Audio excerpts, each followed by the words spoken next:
The Speaker at prayer. Almighty God, by whom alone kings reign and princes decree justice, and from whom alone cometh all counsel, wisdom, and understanding, we, thy unworthy servants, here gathered today together in thy name, do most humbly beseech thee to send down thy heavenly wisdom from above, to direct and guide us in all our consultations.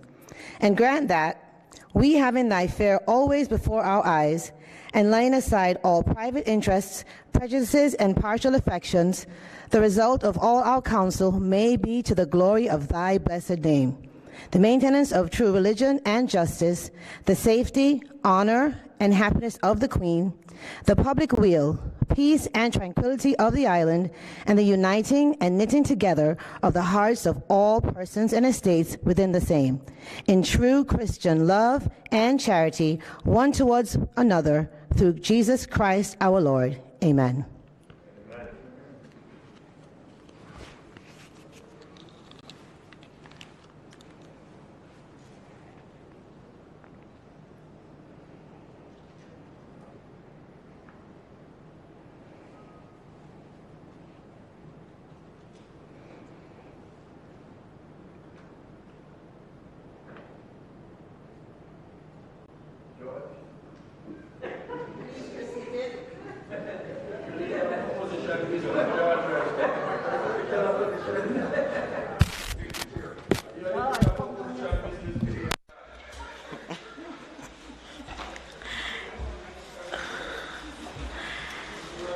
It's 1 minute past 2, almost 2. Call of the roll. This honorable House now resumes its sitting. Call of the roll.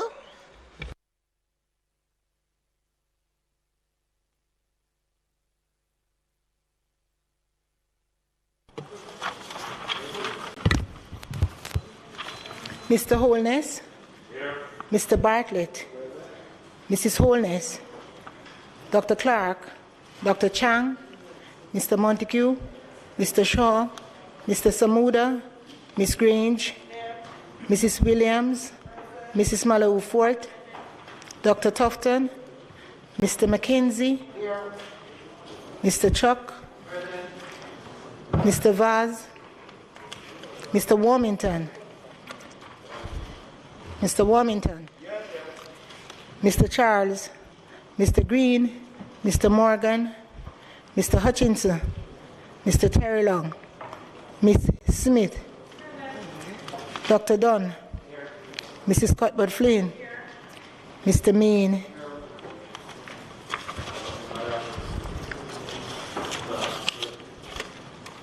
Mr. Montague, Mr. Davis, Mr. Witter, Mr. Brown, Dr. Brown Burke, Dr. Charles, Mr. Chin, Mr. Clark, Mr. Cousins, Ms. Crawford, Ms. Daly, Ms. Davis, Mr. Golding, Mr. Graham, Dr. Guy, Ms. Hamilton, Ms. Hannah, Mr. Henriquez, Mr. Henry, Mr. Hilton, Mr. Jackson, Mr. Lawrence, Ms. Lee, Mr. Miller, Ms. Morrison, Mrs. Nita Garvey, Mr. Phillips,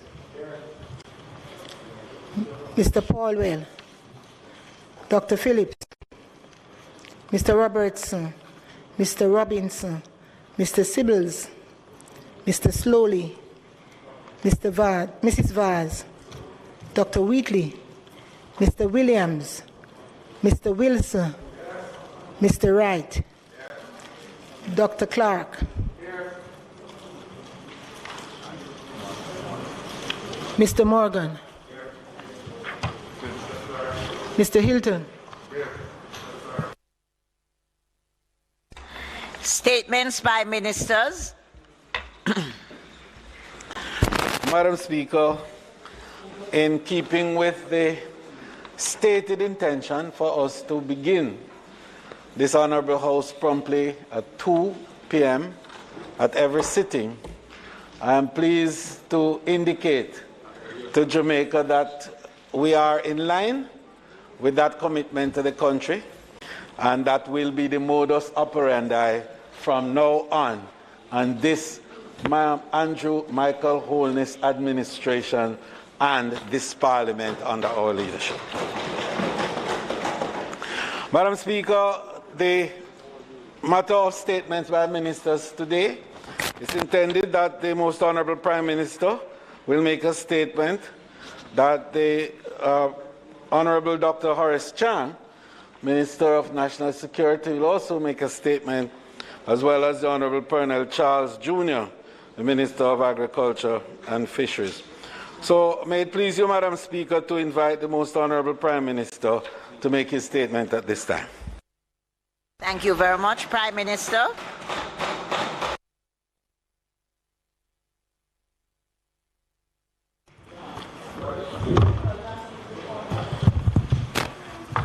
Thank you, Madam Speaker.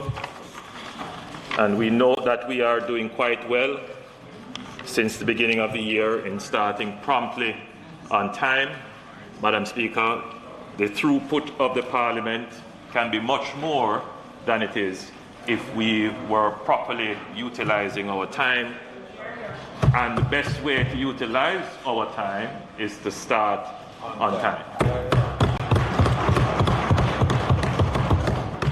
Madam Speaker, the purpose of my statement today is to give an update on the COVID-19 situation in the country.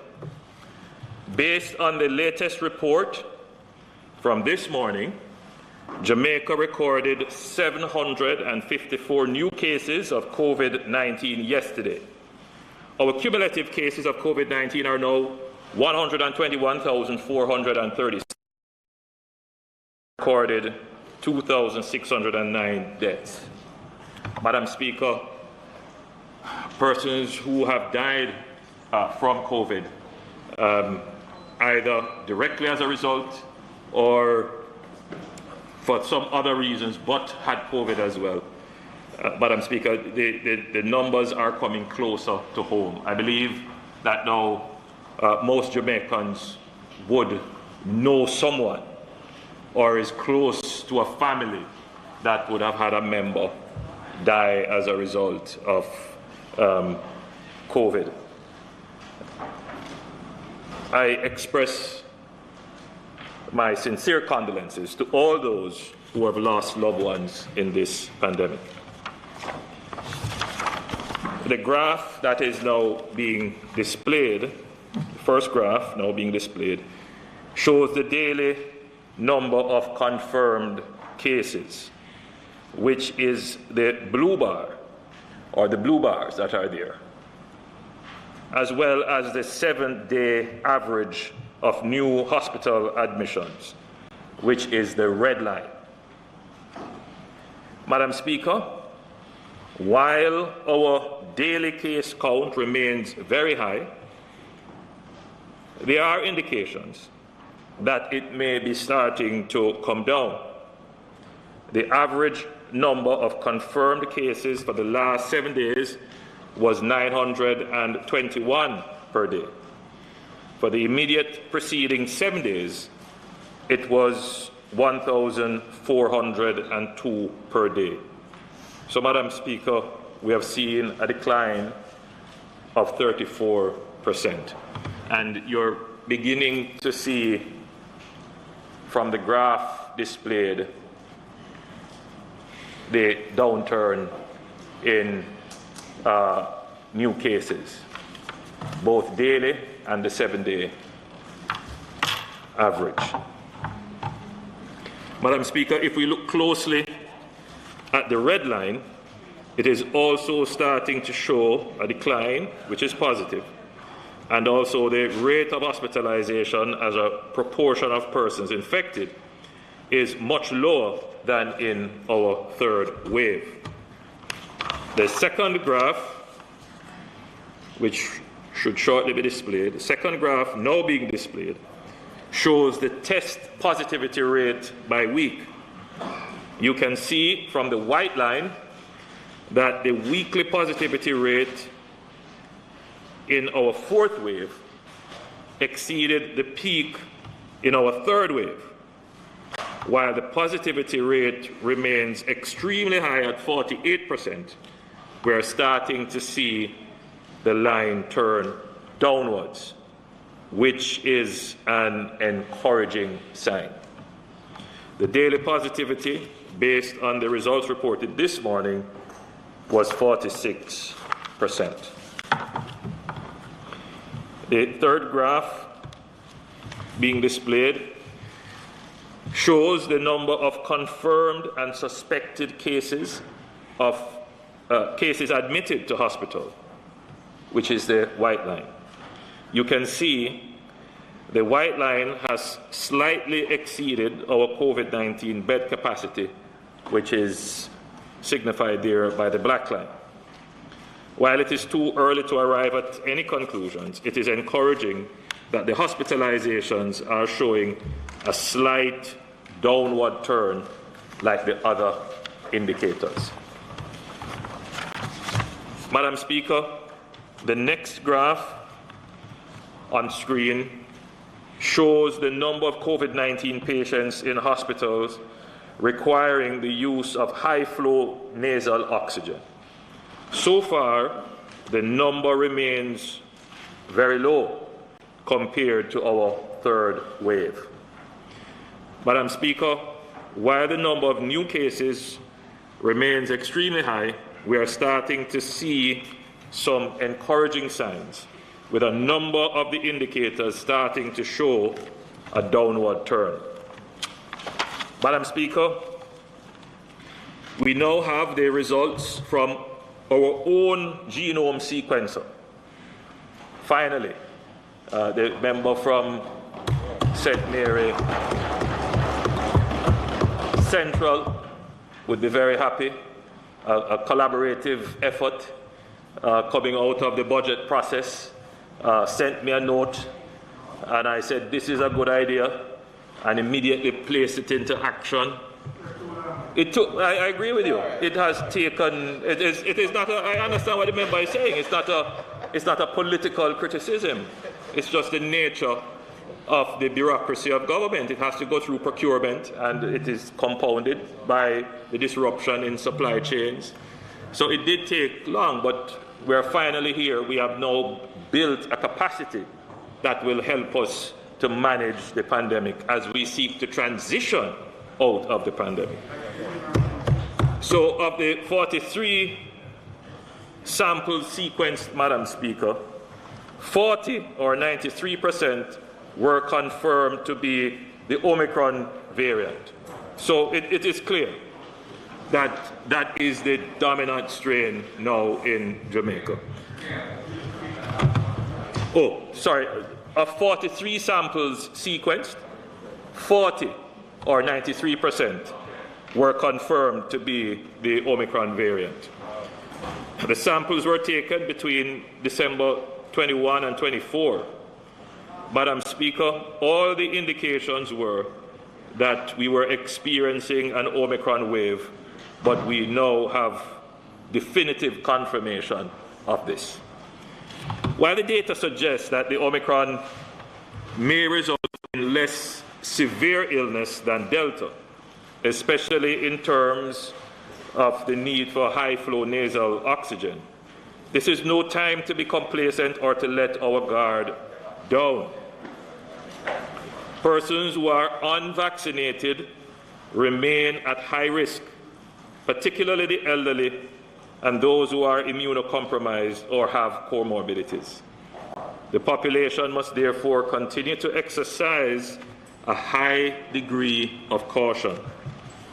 Madam Speaker, the Cabinet received a briefing from the Ministry of Health and Wellness yesterday, and having reviewed the various indicators, decided to extend the existing measures for an additional 2 weeks until February 10, 2022. This means that the curfew hours remain 10 p.m. nightly to 5 a.m. the following morning until 5 a.m. on February 11, 2022. All other measures remain unchanged. Madam Speaker, I want to remind members that we had anticipated and predicted that there would be a fourth wave during this period. This did not require any great foresight. It was reasonably predicted given what we were seeing happening in other countries. The government had therefore made preparations through establishing additional field hospitals and securing additional oxygen supplies, including, Madam Speaker, my own personal efforts in securing 19 oxygen concentrators, and we're going to get more because it appears that these would be very useful, seeing that the patients seem to not require so much of the high-flow nasal oxygen.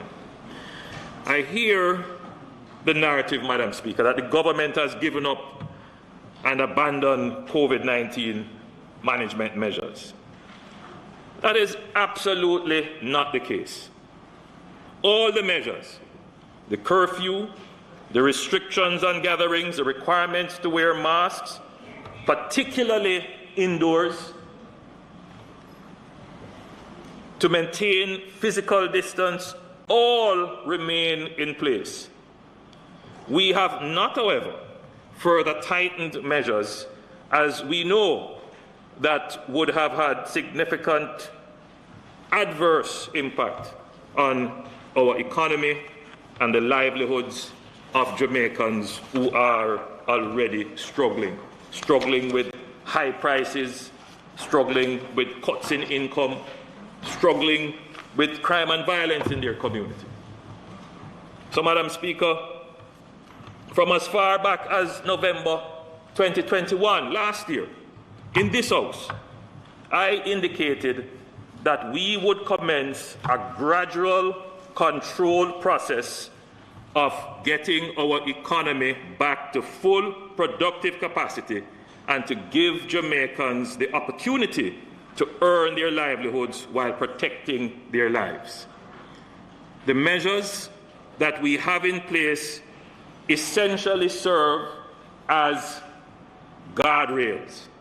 And I use that term, that the strategy of the government was to set the measures in such a way as to allow the return to normalcy. But if there were an extreme, unpredicted event that would create concern, the guardrails would still be in place, and we would not need, Madam Speaker, to widen them any further. So we set the curfews at a particular hour that would allow people to get their normal businesses done. But at the same time, it would be sufficient to manage if there were any extreme events to occur, such as a new wave that has come. So, Madam Speaker, when I was asked, are we going to do anything new? Are we going to take any new measures? My response was no. We have said this months ago, but it would appear that persons weren't listening or did not understand or didn't care to understand. But the government, in managing our strategies here, Madam Speaker, we have been very careful and very strategic, planning well in advance. So, Madam Speaker, there was no need for us to examine new measures. Having looked at what was happening in other countries, looked at our own capacities, which we had planned for here and built up, so there was no need to come with tighter measures. We had already explained to the country that we would not go back to lockdowns. That argument done.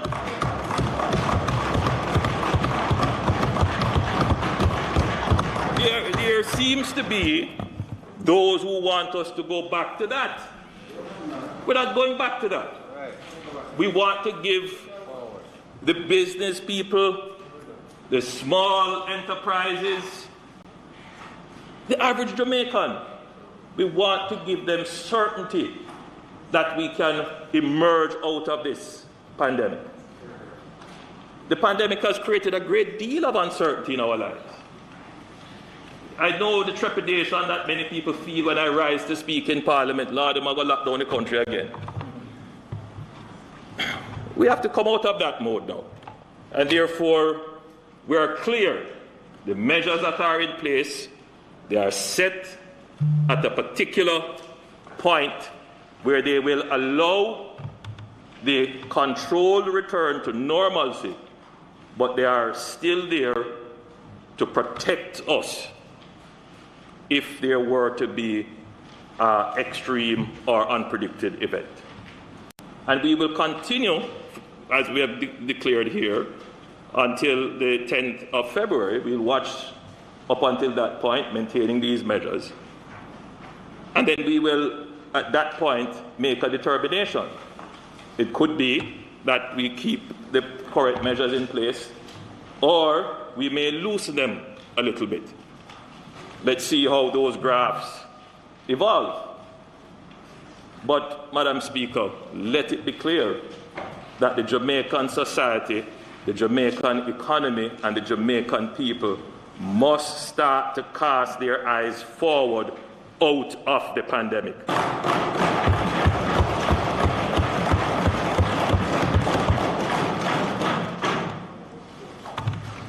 Madam Speaker,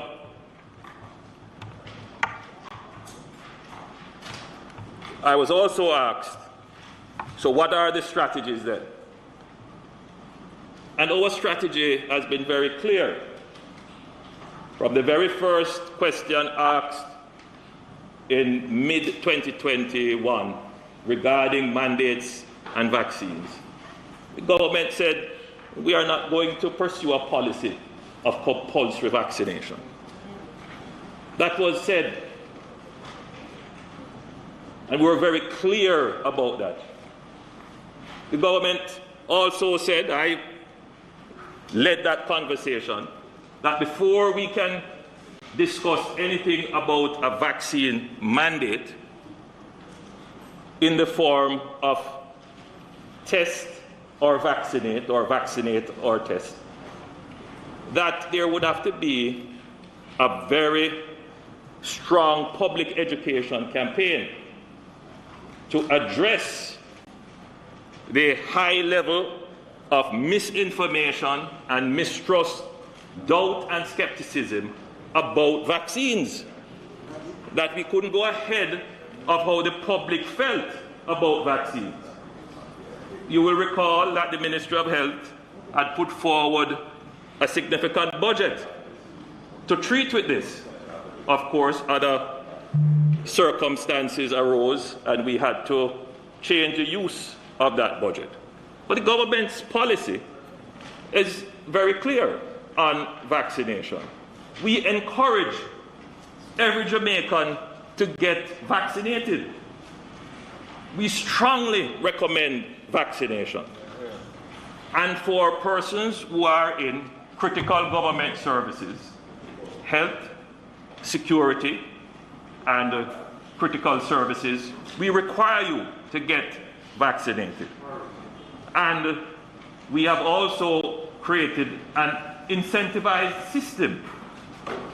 If you want to participate in certain public events that require mass gatherings, that could be a focal point for spread, then if we're going to allow that, we allow vaccinated persons. If the government is going to keep an event, then we set the example. We allow only vaccinated persons. But we haven't gone beyond that.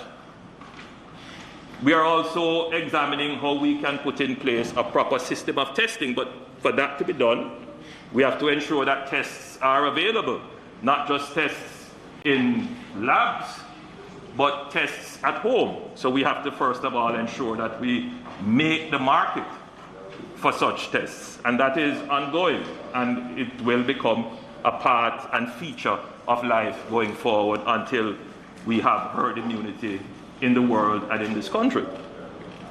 So, Madam Speaker, there seems to be great dissonance, misunderstanding, some genuine and some deliberate, about how the government continues to manage this unprecedented challenge to our economy, our society, our way of life. And Madam Speaker, we have managed it very well.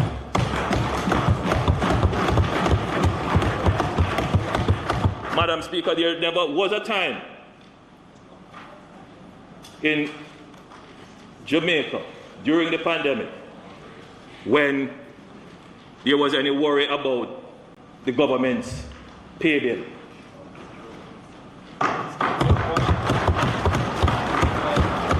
Look around the other countries in the Caribbean. There never was a point in time during the management of this pandemic of our social response to the most vulnerable people in this country. Madam Speaker, just look around the region and see which countries are reporting return of employment, return of growth so quickly in the economy.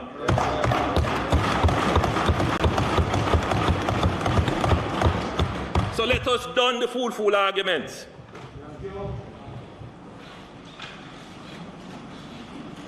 We are moving forward with our economy. We're not locking it back down again. We are maintaining the guardrails because we know any card can play with this virus. New ones, new strains can emerge. So we have the guardrails there. But it can't be that at this first sign of every new variant, the first reaction is that we have to shut down and shut back down the economy. That cannot be the case. What has to be the case, and what everyone has to stress, is that if we are going to come out of this pandemic, every Jamaican must act responsibly.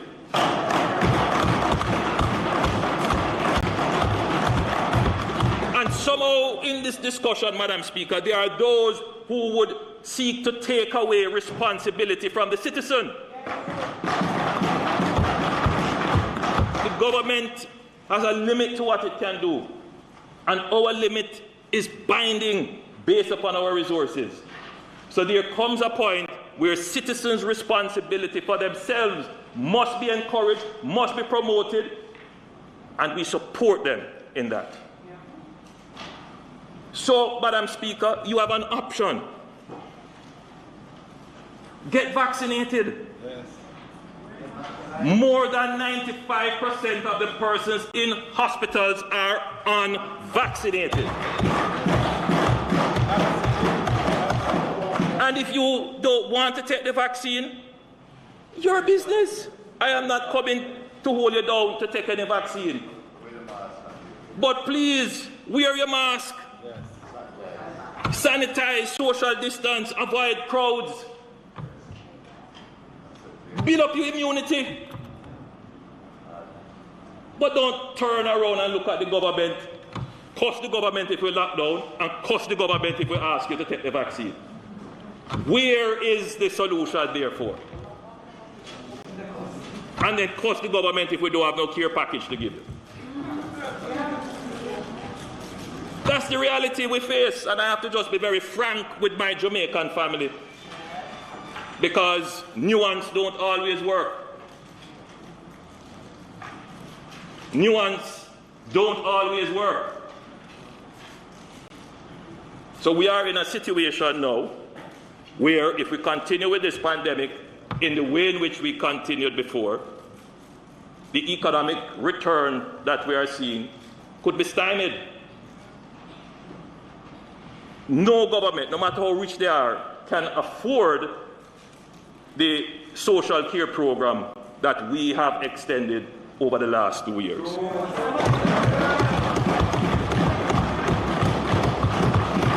No economy, no matter how rich they are, can withstand the fall off in household income and employment as we have sustained in the last 2 years. But more than that, we are seeing where all societies are now becoming fatigued. The mental health and social issues, almost every society now is seeing an upsurge in murders and other criminal activity. We have to pay close attention to these things. So as we seek to come out of the pandemic, who wants to criticize and chatter about, not being caring or not appearing to be caring? There's nobody who cares about the people of Jamaica than I am. And it is because I see the dangers ahead of us why I have to just talk it as it is. So, the reality might offend, but I know I haven't sinned against anyone.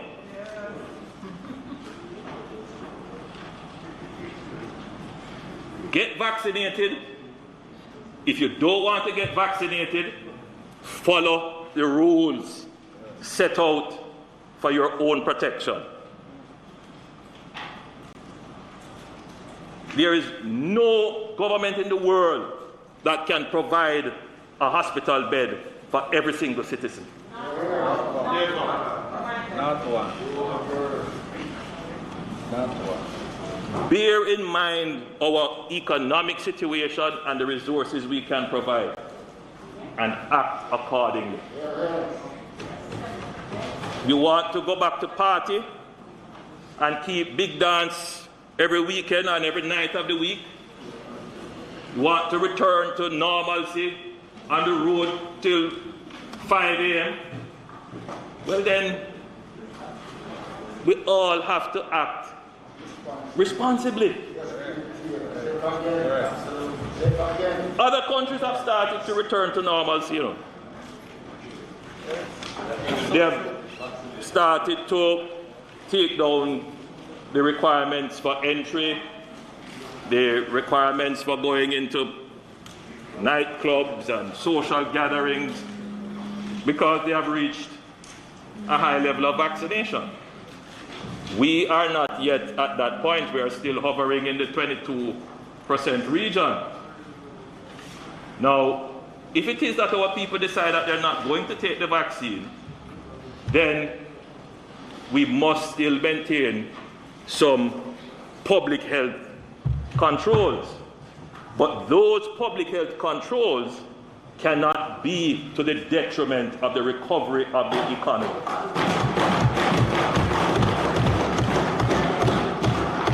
Because for those public health controls to work, you must have a strong economy to support them. So, Madam Speaker, I just had to say it as it is. And that is the challenge that you have as a leader of the country. Not everything you're going to say is going to be popular. But you have to make sure that what you do is right. And we have done the right thing by the country.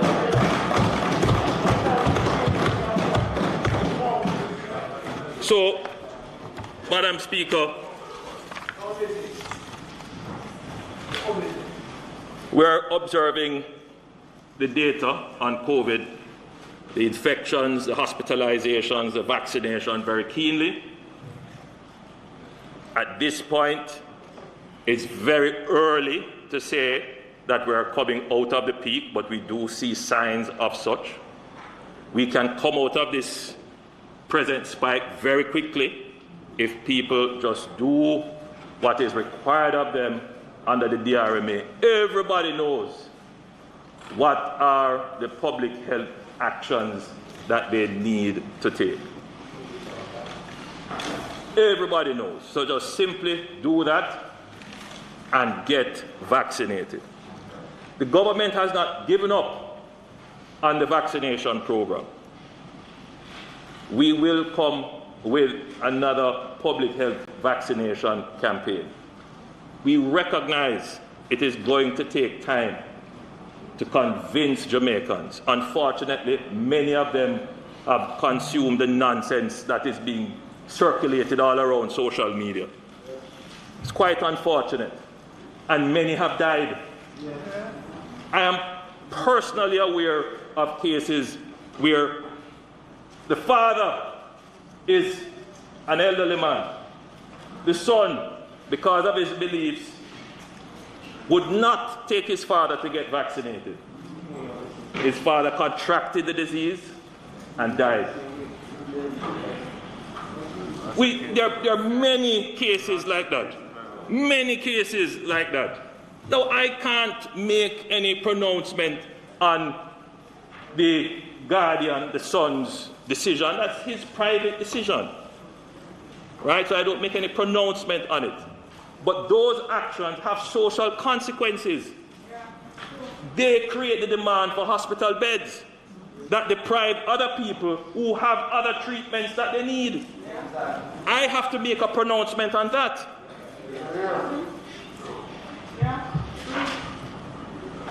Now, if it is that is your personal choice, then protect your father.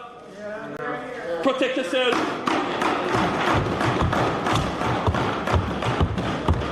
So, Madam Speaker, we are moving ahead.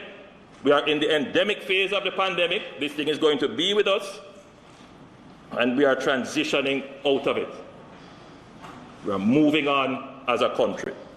So, Madam Speaker, this presentation may not please everyone. It may offend some, but I believe we have done what is right for the country.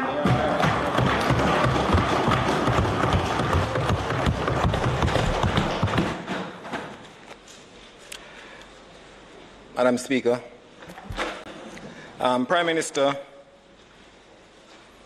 I'm very happy that finally you have come out to try and give an explanation to what you meant by argument done, because others were interpreting what you meant as opposed to actually what you say you meant.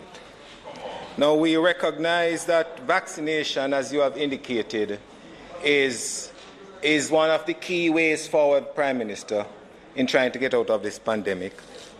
And where that is concerned, this side is at one with you where vaccination is concerned, because indeed it is the way that Jamaica, like other countries, are going to get out of the pandemic.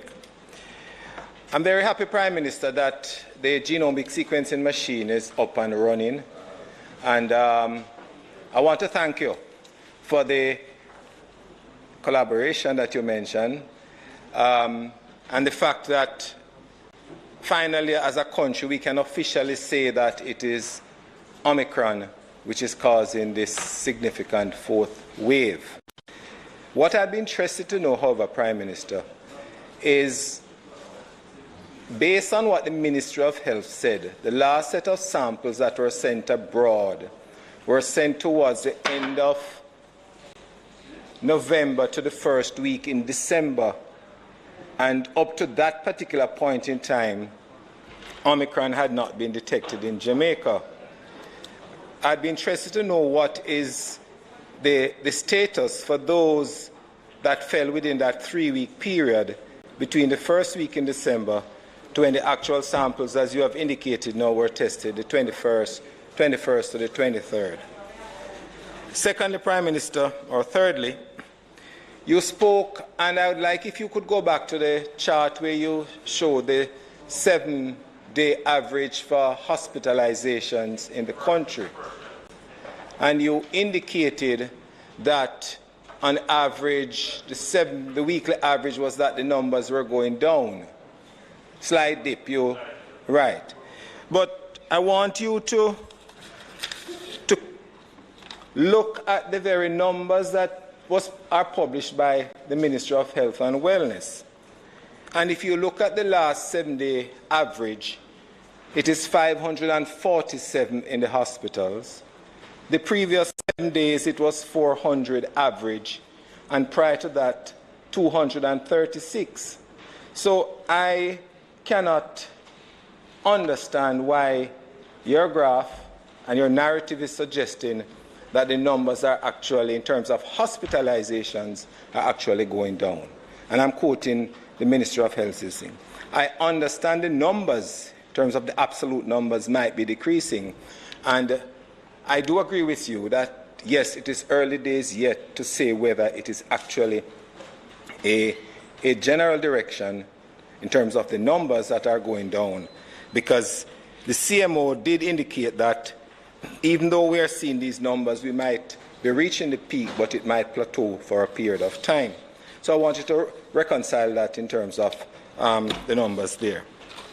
Prime Minister, the matter of hospitalizations certainly has created some concerns for the country. You mentioned that the measures have been put in place, and I'm very happy to also note that based on one of the graphs that you put up in terms of the need for high-flow nasal oxygen that has been so far for this fourth phase shown a reduction. That's good news, because even though, and yes, Minister, that's good news, because even though plans have been made to get oxygen plants, they're not here yet, apart from the portable oxygen generator. So it is good that we are not seeing that increased demand, and potentially will run us into problems as we did at the end of August 2021. And on that note, Prime Minister, the Ministry of Health, the opposition had asked for a report, independent report into the oxygen shortage and loss of lives during that particular period of time. The Ministry of Health said that they didn't see the need for that, but they'll do their own investigations and report. We have not yet seen a report coming from the ministry yet as it relates to that. And there's another matter for concern, Prime Minister, which I'm glad the Minister walked in, because he needs to look into this. I raised it at the COVID committee sometime, the last one we had, but it needs to be aired again. We have seen, and as you have reported, 2,609 deaths to date.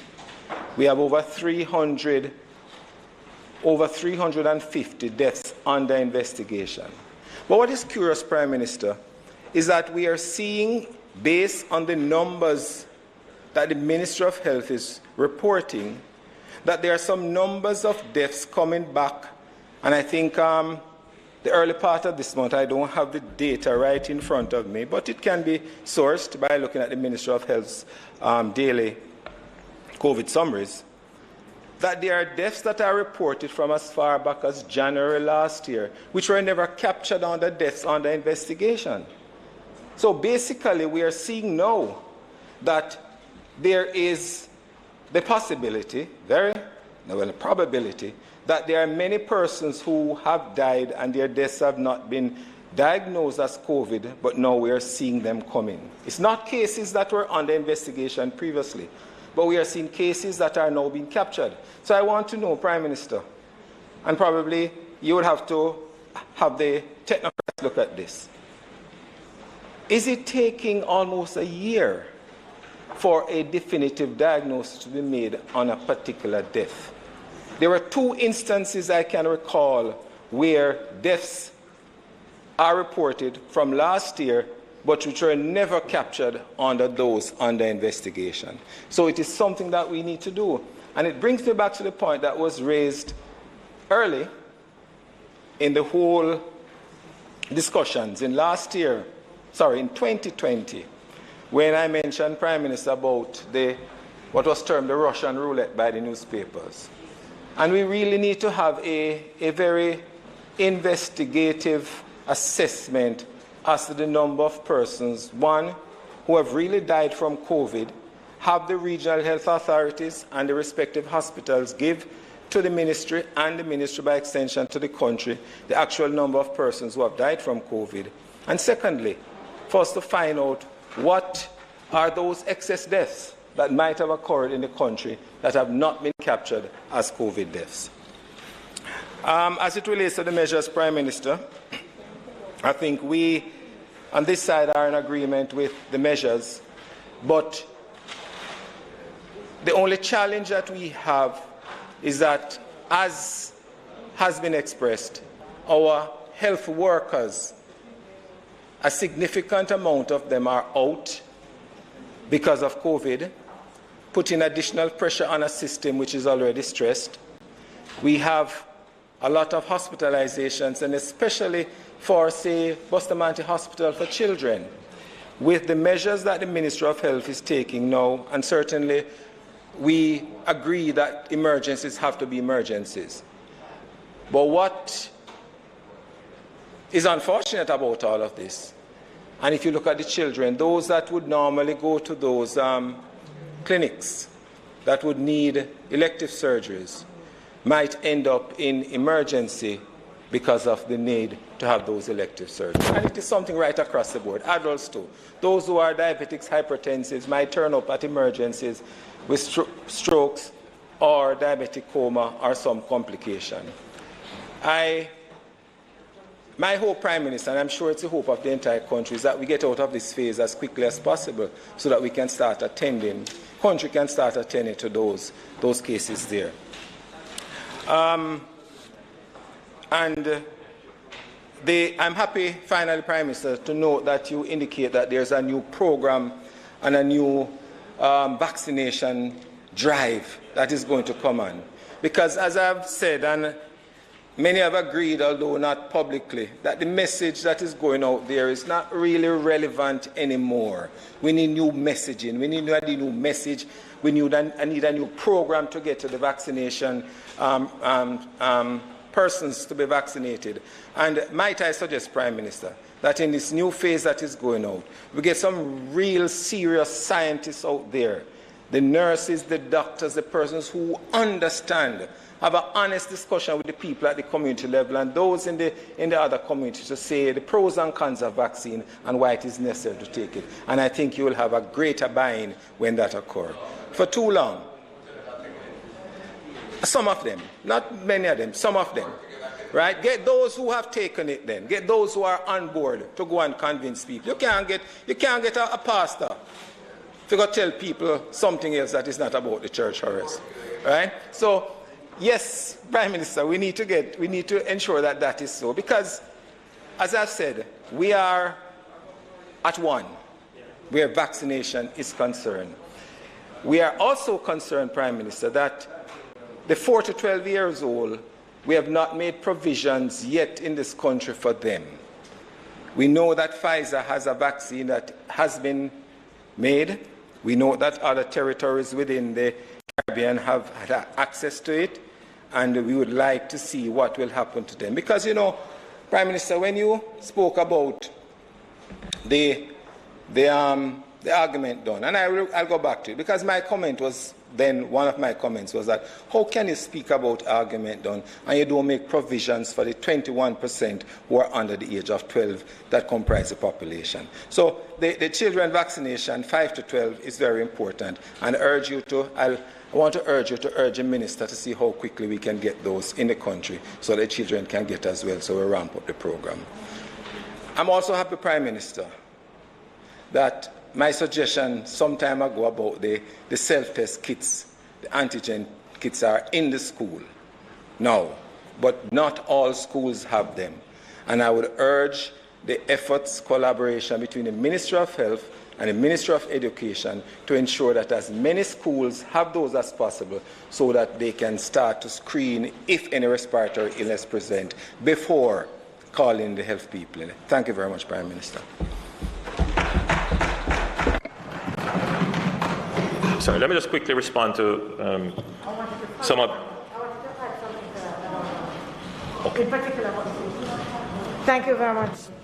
Thank you very much, Mr. Prime Minister. I just wanted to add, in terms of our children in school and the fact that many of them are unvaccinated, whether it is because they didn't or because we don't have the vaccine for them. The testing for schools. I have made a couple of calls to a couple of schools in different areas who will tell me that they heard it, but they have no idea about what is happening. Nobody has spoken to them about it, and so they are not aware of what is going to happen as far as the school is concerned.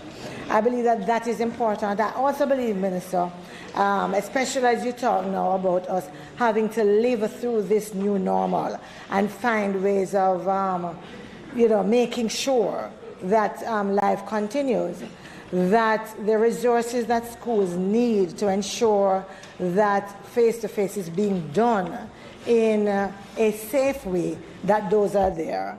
And I keep talking about it because I keep getting principals and teachers who say to me that they're struggling to provide the sanitizers, to carry the water bill, that they need an additional ancillary staff, for example, to help. They have asked, they have not received any response. Stuff like that, even in terms of how they deal with splitting some of their classes or doing cohorts or whatever. I know that what has been happening is people have been doing different things in terms of classes coming in or some members of some students in the class coming in on different days. They're doing all that kind of creative stuff, but there is still a lot that they require that requires the support of the ministry, in particular in terms of the resources that are required to help them apply the protocol.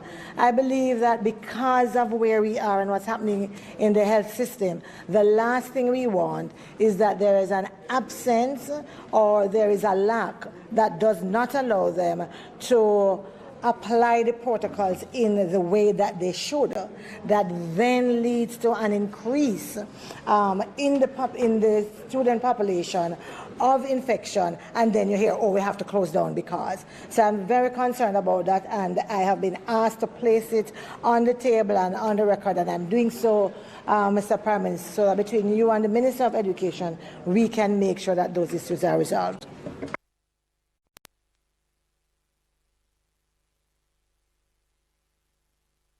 I want to thank members for the comments and questions that were raised. Just very quickly, member from Central St. Mary. The figure, the red line, represents a 7-day moving average. So it is the average of the daily figures for the previous 7 days. So it's a different figure from the actual daily figure. So what you quoted were the daily figures. What I'm using is the 7-day average. 7-day average I quoted, Prime Minister. A 7-day average. Each day, for the past 7 days, divided, the total divided by 7 is what I got for every day. That's the statistics I have. So what I would do is, you have raised another set. The minister would have heard, so we need to resolve that. The second question that you have raised is, what were the results of the first set of tests that were sent abroad to verify the presence of Omicron in the country? Minister, you want to just, I'll yield and allow the minister to explain. Before he answers, Prime Minister, if you may, what I asked was that we were told by ministry officials that the tests that were sent for genomic sequence to determine whether we had Omicron proved negative. However, the sampling for those tests were from the last week of November to the first week in December. My question was, what about samples from the first week of December to the 21st of December, which period is blank, because those that you quoted, the 40 of the 43, you said was from the 21st to the 23rd of December. The simple answer to that, member, is that we haven't received those results as yet. Simple. The ones that we reported were as a result of this machine that we have now and is working.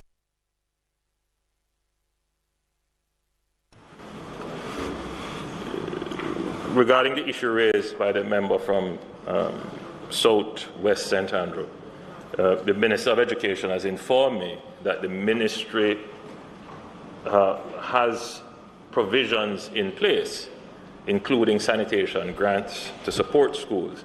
I wouldn't say, based upon obviously budgetary constraints, that these would be entirely sufficient, but I'm certain they would go a far way to preserve the public health in the schools.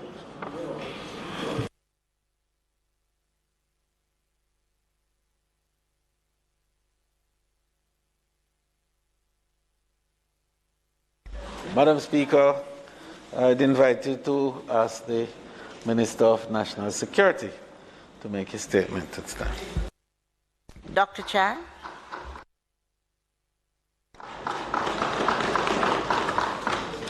very short. Madam Speaker, a very short report on the Zone of Special Operation. Okay. No.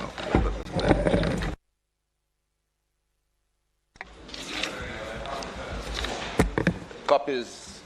I can't hear. Copies are there. Yeah. Prime Minister. Madam Speaker, so brief report on the established zone of special operation Savannah South. As we continue to put up measures in place to secure the right to life of all citizens, Savannah South zone of special operation was necessary given the extraordinary levels of criminal violence that were taking place within that area. Last year, Westmoreland accounted for 128 homicides, an increase of 60% when compared to this corresponding period in 2020. These acts of criminal violence are largely fueled and financed by lots of scamming operation, contract killing, and feuds from ill-gotten gains between gangs. In the face of such heinous violence, the greatest response we can give these residents is a long-term community transformation strategy that is built on a foundation of safety and security. That is the objective of having implemented the zones of special operations in the Savannah area. The zone of special operations is one of the tools we will utilize to bring this process of sustainable and meaningful change to the residents of these communities. Even as we utilize the tool within the limited bounds of the declared zone, the police have the full support of the government in conducting intensified security operations across the entire parish. In closing, Madam Speaker, the zone of special operation in Savannah South is the 7th zone of special operation to be declared. The fact is that there are approximately 25 communities across Jamaica that would qualify for the zone of special operations activity. Jamaica does not have the human or capital resource and competence to carry out this type of operation in all of them at the same time, if we are to maintain the quality and integrity of the zone of special operation. Given the equally critical levels of criminality in these communities, we should not limit the tools that are available to the police. We will put alternative measures in place and provide the critical tools to control the violence and to build out the capacity, in particular for the social transformation activity of the zone of special operations. Members should be aware that since the beginning of the year, 2 zones of special operations have been declared. The residents in these communities have responded very favorably to the zones, and the security forces are carrying out their operation respectfully and effectively. Since the declaration, there have been no incidents of criminal violence within the geographical bounds of either the Parade Garden zone or the Savannah zone. This government is ensuring improved conditions for the residents of these communities as we move progressively to restore peace, safety, and public order to the people of Savannah South. Madam Speaker.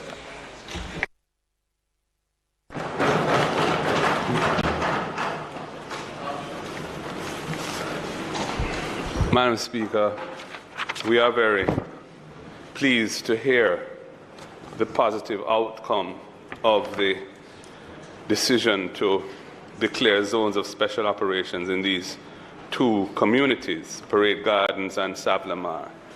We were long advocating for these zones of special operations legislation to be used more broadly, in particular in central Kingston, where there had been ongoing and very murderous gang violence for the best part of a year leading up to this. In terms of the availability of resources, we implore the government to do what it takes to secure those areas of the country which need this kind of additional boots on the ground within the context of the zones of special operations. Obviously, the social investment side of it is very important too, but we understand that that is something which is particularly sensitive to budgetary constraints. And of course, we will support larger budgets being made available, if possible, to support the social investment in those communities. But we do not feel that this very important security measure which enjoys bipartisan support should be curtailed in its use where persons' lives are in jeopardy on the basis that the particular model and the way it has been deployed in the past was too expensive to be replicated in multiple areas. We think that the imperative of protecting the society and protecting those communities which find themselves under siege from criminal gunmen ought to result in some flexibility in the thinking as to how this particular tool is to be devised and used. I would also ask that the Enhanced Security Measures Act, which was a commitment of this government in the consensus document which gave rise to the creation and establishment of CMOC, the Crime Monitoring and Oversight Committee, and the new Firearms Act, both of which should have been delivered some time ago, but have not been, be brought to this House without further delay. They are important and agreed tools which the country needs. I'm hoping that when we see them, we will be able to agree them quickly and move them into implementation so that they can support the security forces in this very difficult exercise that they're now going through. And of course, we urge the government in terms of that ongoing dispute over overtime pay with the police to do what it takes to bring that to an early closure so that the security forces and the police in particular feel justified, feel cared for, feel respected, and that the current situation, which we are told by police officers is demoralizing the force, can be put behind us. This is a time when we need all hands on deck. We need the security forces to feel motivated and respected for what they do for us. And this is not the time to be engaging in litigation against them in relation to their claim for overtime pay. Thank you, Madam Speaker.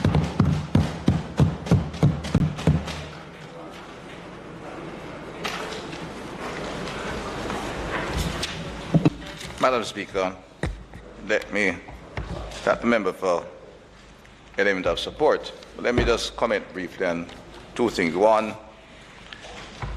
well, beginning and end, I won't speak on the issue with the police force. Its federation is in court. But what I will say is that the government intends to, and it was demonstrated, will for the first time, when the Minister of Finance speaks, treat the police force in the professional manner they should be treated. The dispute has emerged because successive governments have treated the police force with almost a level of disrespect in how they treated their salary, giving small bits and pieces of remuneration for some hours here, for some allowance there, and different sections of the police force. The police force will be treated as a professional body, paid as a professional body, and paid for the work they do. That's the commitment of this government. It will be done, and done in this year. I started the process. We will not be able to reverse 50 years of neglect and disrespect, but we'll start the process and treat the police force as a professional body. They're doing, and they're working hard and doing the job still. And I want to commend them for the effort they're doing. This police force work under tremendous pressure, and they're working hard. I don't find, obviously, the distraction is there. It's all about when I meet officers and we look at the results, we see men who are putting the extra mile out there to protect this country. I also demotivated people who are complaining, and I think the country owes them a debt of gratitude and say thanks to them. We have seen their success recent lot in several areas that are peculiar. Not just repeat the question of a gang trial out there which took extensive work, remarkable work by the policemen. They took another syndicate of contract killers on there less than a month ago. It was serious, extensive work. We have seen there are many other gangs being investigated. I won't go into that now. We have seen them up to last night identify by quality intelligence work and find 8 firearms of high-powered quality hidden in one of our urban centers right near the stadium. a couple weeks before that, they identified an armorer in Mountain View. That is the reflection of a committed, hard-working, quality police force. And I want to assure the country, this government will not respond only in an ad hoc way. We are going to ensure that the policemen are treated properly and professionally. It's not the kind of thing you can do an ad hoc, which is what I said has created the problem we are faced with now. Where you do something on the side or something. Police officers face particular circumstances. They are at greater risk than others. They must be treated as such. And to do so must be done properly and professionally, analyzed by those who do human resource management, and then the presentation is made and the matter conducted. In terms of the question of reflecting on the zones of special operation, there is this frequent call for boots on the ground. Madam Speaker, it is a historical fact that over the years, the training of police officers have never exceeded the attrition rate. Now, a lot of noise is made about the attrition rate. The police force has an establishment of 14,000, a working group of just under 12,000. In fact, it's more like 10,000 because before they were merged with the auxiliary forces, about 10,000. But there was never any training to ensure that you could compensate for the resignation, which is normal. People reach the age of 55 or more, dependent length of service, up to 60, they retire. And their normal retirement of maybe 300, sometime more.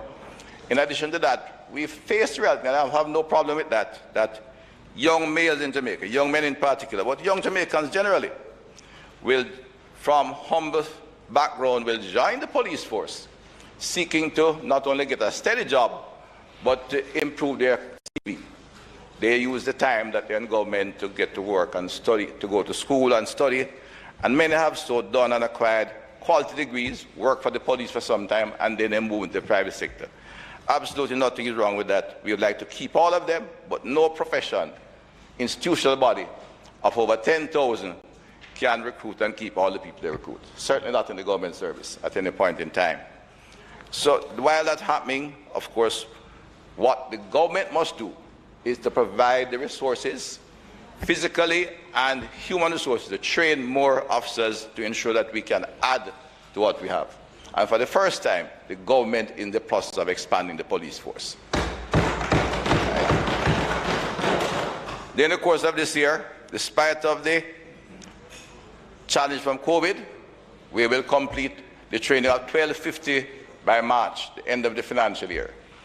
We had to delay the full training program because not only in terms of training additional trainers, but the social distancing required by COVID ensured that we had to put individuals on quarantine, and some of the facilities that we had acquired had to be so used. There was Tranquility Bay, which was first acquired. It can expand the training, but we had to use it as a quarantine facility for the recruits. Camp Verley out in St. Catherine also, again, we shifted to added that, and we have had additional quarantine space so we could achieve that.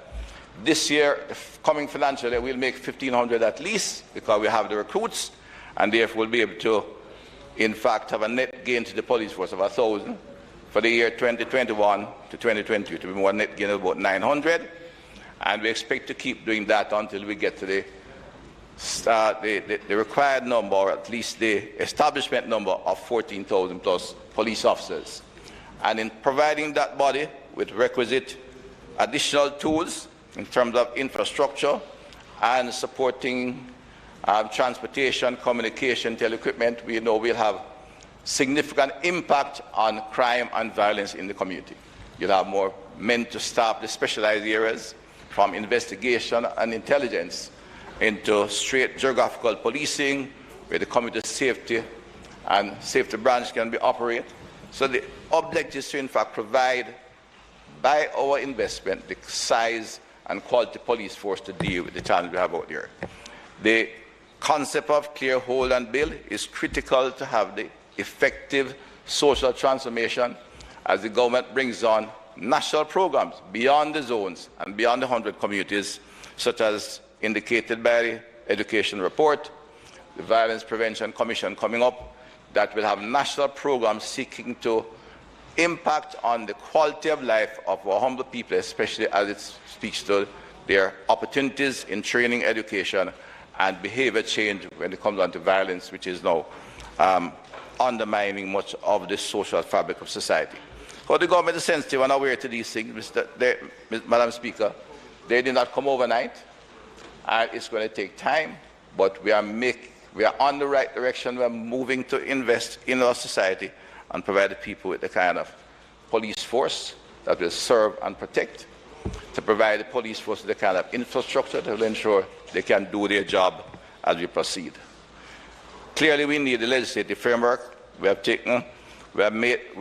making the effort, and they'll be here in due course as the lawyers go through to ensure that the legislation we bring here will satisfy our constitutional requirement, but will be here in time to provide additional legislative tools for the police force.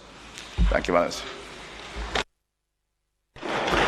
Madam Speaker, Minister, in your concluding remarks, I just want to comment and to ask a question. I hear you very clearly about the nature of the challenge and the period of time it will take, and the national effort and frameworks that have to be put in place, both in respect of education and the other policing matters which you've been working on. But time and again, Minister, I have come here and I've said to you that even as you remove certain things at the community level, certain social intervention, we have supported the expansion and the need for policing on the ground, and today I'm glad we're talking about ZOZO and not the SOE, and I'm happy at the results that we're seeing that the ZOZO is producing. But you have time and again said we don't have the resource to put it everywhere. I think it's about time, Minister. I really would like to know. We've come here, and I'm not clear as a member of Parliament what really is the trigger for the SOE, because many of the conditions that obtains here with respect to both Parade Garden and Westmoreland are present elsewhere, as you pointed out. And we've asked for, in those communities where there have been little or no social intervention, we've said, Minister, in pointed ways and in small but very effective ways, that we even can agree on. You and I have discussed certain things and we can agree on it, and yet nothing is done. What are we in these communities supposed to do? Wait until a national effort is rolled out 10 years from now, 5 years from now, and the situation get worse? So, Minister, do we have a mix of approaches to this? Have we learned anything about what has happened in these ZOZO communities that have utilized the ZOZOs over 3-4 years, over the last 3 years, that we can apply, even in limited ways, in some of these communities? That's the question I'd like to ask. Thank you, member from a part of St. Andrew. Your anxiety and concern is shared, but we also, as I said, this government moves systematically and practically. In not 10 years, the national programs will be rolled out much earlier.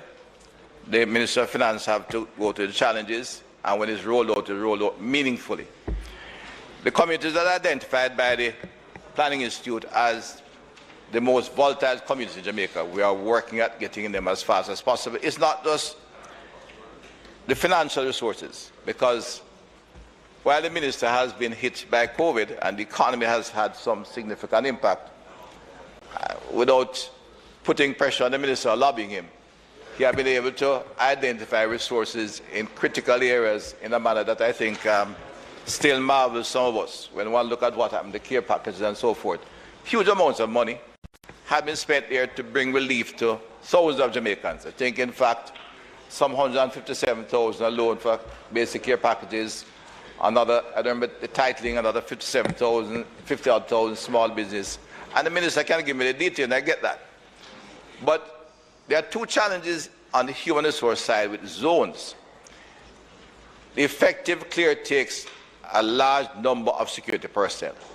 And I'm not trying to win stripes for that, but we are just starting to expand the police force to a point where we can get that number.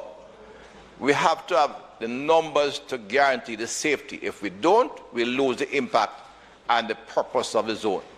So we have started. I have clearly indicated. We got acquired the properties. We got put off by the first year of COVID, and last year we were able to move. So this year there will be a net expansion, the force I said before, of maybe 900 a year, maybe even 1,000, because the level of resignation and migration was less. By next year, we'll be looking at 1,000, and we look to expand that even a bit further. We won't be able to go much beyond 1,000. It involves training trainers in the entire culture of the police going forward, the specialized areas, and has been brought over and over in terms of what you might call the law speaks of human rights activity, almost client services. So the relationship between police and the young police going to community is quite different going forward. And the young men and young women have responded well. We are getting the training, and as we settle the issues of, not just infrastructure such as and support services, the uniforms, the transportation, the quality of the police stations, and their remuneration, and we will retain more. So, but without many, we need the numbers. We need numbers. It takes huge numbers to go in there. And in fact, this year, Westmoreland got 47 graduates in December as we move to establish the zone. And there are more men being assigned. We are training pretty rapidly. In addition to that, the capital works required in these areas require a level of supervision. And I think every member in this House should share this concern. Widespread capital works by government must be supervised efficiently and with integrity. If I go to, the government, other than that said, I will say it here now, because I explained it. Excellent program. The Pride program, in concept, was an excellent program. It took on too big a slice, and people were executing it, corrupted it. We take on too much capital works scattered across 30, 40 districts until we build out the capacity. You run into other problems. And I think the rate we are going, we're at 7 now. We can maybe move more quickly to another 7. And therefore get to the 2025 plus the national programs coming on stream will pick up in the wider 120 communities, 100 communities. So it's not designed to be delayed to come into being in a 10-year period, remember. In fact, in your own concept before, I think I was the Minister of Housing who did the first detailed survey. You have a very difficult community. You have more than one. But the New Haven community have peculiar problems in terms of both physical and social. The recurrent flooding and the squatting in the area has led to a kind of quality of life which should not be tolerable in the 21st century in the corporate area. And we'll come to it, but we have to do it in a way that each time we move, we do not dilute the impact. That is the bottom line, Minister. I think the government is moving very steadily to bring them in communities that sort. If you bear in mind, the first time I went to one of my communities was one of the last one, Norwood. There are communities in Montego Bay as well, so not to show any bias, somewhere like Canterbury is calling out for us to come in there, because it's maybe one of the most socially deprived communities in Jamaica, and we'll have to get to them. The others. So the idea is to, at a steady pace, build out, improve capacity, put the budget in place, and we are expanding. Bear in mind that a lot of the social investment programs came to an end last year, not by design, that was a period, like the CSJP. Now we are bringing new programs, and as they come on stream, we also use the additional funding from partners to expand in this kind of operation, which, because of its credibility, has the potential to attract significant partner funding to ensure we can do it to the full extent that we so desire. And as we go along, we learn. We are looking at putting in place in all of these areas, in addition to the Citizen Security Secretariat, which does monitoring and evaluation, in the other groups are coming in now to do what we call operational research, that we can monitor the activity as we proceed on an empirical basis. So I understand the frustration, and I member from Western St. Andrew, but we are certainly looking at how fast we can get to not only your community, but the others who are so affected by the challenges that we outline and require them. Thank you. Madam Speaker.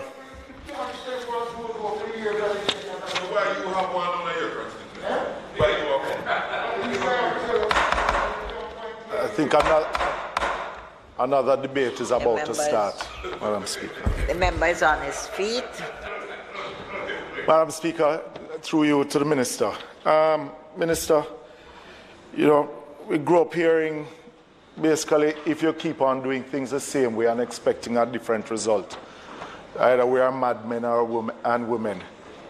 And I think where we are now in the crime situation in the country is that the people of Jamaica, even us in here in the House itself, is expecting to hear something that will give us some confidence that the government is not only depending on the ZOSO and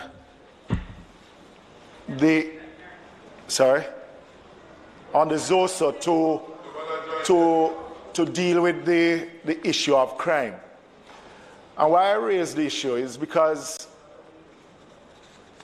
while we have heard some of the things that you have mentioned in your presentation earlier in response to the other questions that were asked, in getting more boots on the ground, that is something that we have been wanting as a country for a very long time. You're hoping that you will see a net of 900 at the end of the year. But we have seen where more police officers, as you recruit, there are more police officers leaving the force. The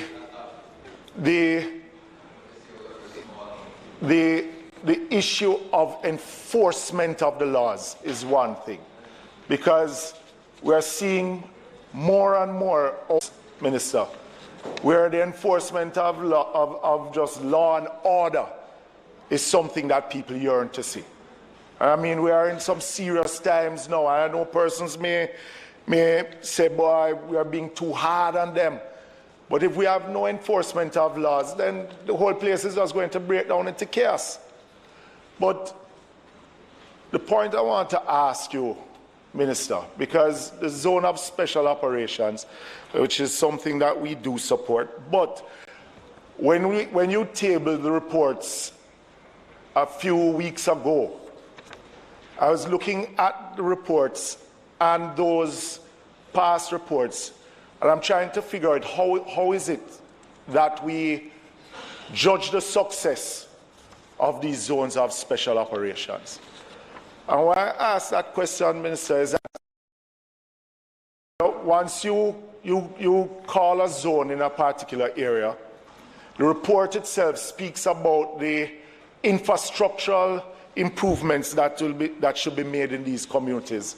But the report itself doesn't give us an indication of how many gangs have been dismantled, how many violent interrupters have been arrested, how many weapons recovered. I myself tried to do my own research, but the police reporting is done in the policing area, but you don't get the murder numbers or the shooting numbers for the particular zone of special, the areas that these zones are called in. And I want to know, how is it that we determine, because even by your own admission, that when these zones are called, persons, these violent interrupters, move themselves out of the area. Violence producers, sorry sir, thank you very much for the correction. These violence producers remove themselves from the area. So how is it that we determine the success of these zones, even though we need the boots on the ground and we need the act itself that help the police in these areas? But can the Minister tell us the success in these zone of special operations that we have already called, and how many persons have been arrested in these areas, how many guns have been found in these areas? We just want, I would love to know the success, and I'm sure the Jamaican people would love to know the success of these zones. Thank you for that question and comments, member from part of Manchester. the fact is, when we introduced this zone, part of a suite that include a number of other things that I'd come back to, from the state of public emergencies to the traditional policing of curfews, cordons, etc. The zone was seen as particular way as this attempt to not only bring peace and public good order, but in order to also provide and social development. I think we started out rather on the same traditional basis. They don't do things the same way over and over and expect a different result, but we're looking at the reduction in criminal activity, reduction in violence, the increased business activity and general social activities, reducing the truants, getting people their birth certificates, registration, and a number of other traditional, socially acceptable and required good activities that are required to ensure that the community is functioning normally. We did not consider this adequate. Certainly I didn't, as the minister, respond to monitor, and we had to take a different track, which we are now executing. Two things. One, I've asked for more detailed social demographic data in the area. And I give it today, start off with some basic data such as the population, the age group demographics. I remember the one in Nordic in my constituency, and you could say that it is 5% individuals over 65, and I think they are about 25% below 25, and we need a detailed breakdown of all of them. The Planning Institute of Jamaica is now going through that to do it in all the zones, and that is something we need almost nationally, but we're going to the zones first, and the Planning Institute has gotten funding to begin that process in the zones, and at the end of the day, we need to identify and engage everybody, every citizen counted in that community. And that's how we'll begin to look at the success, because yes, there's some dispersion of gangs, and that results in the restoration of a reduction of violence in the area. Now, it is not totally useless, because once there's good order in the community and the police restore their return, gains a sense of respect, the gangsters themselves don't cease to misbehave in that community. Some of them will in fact use the community almost as a safe haven.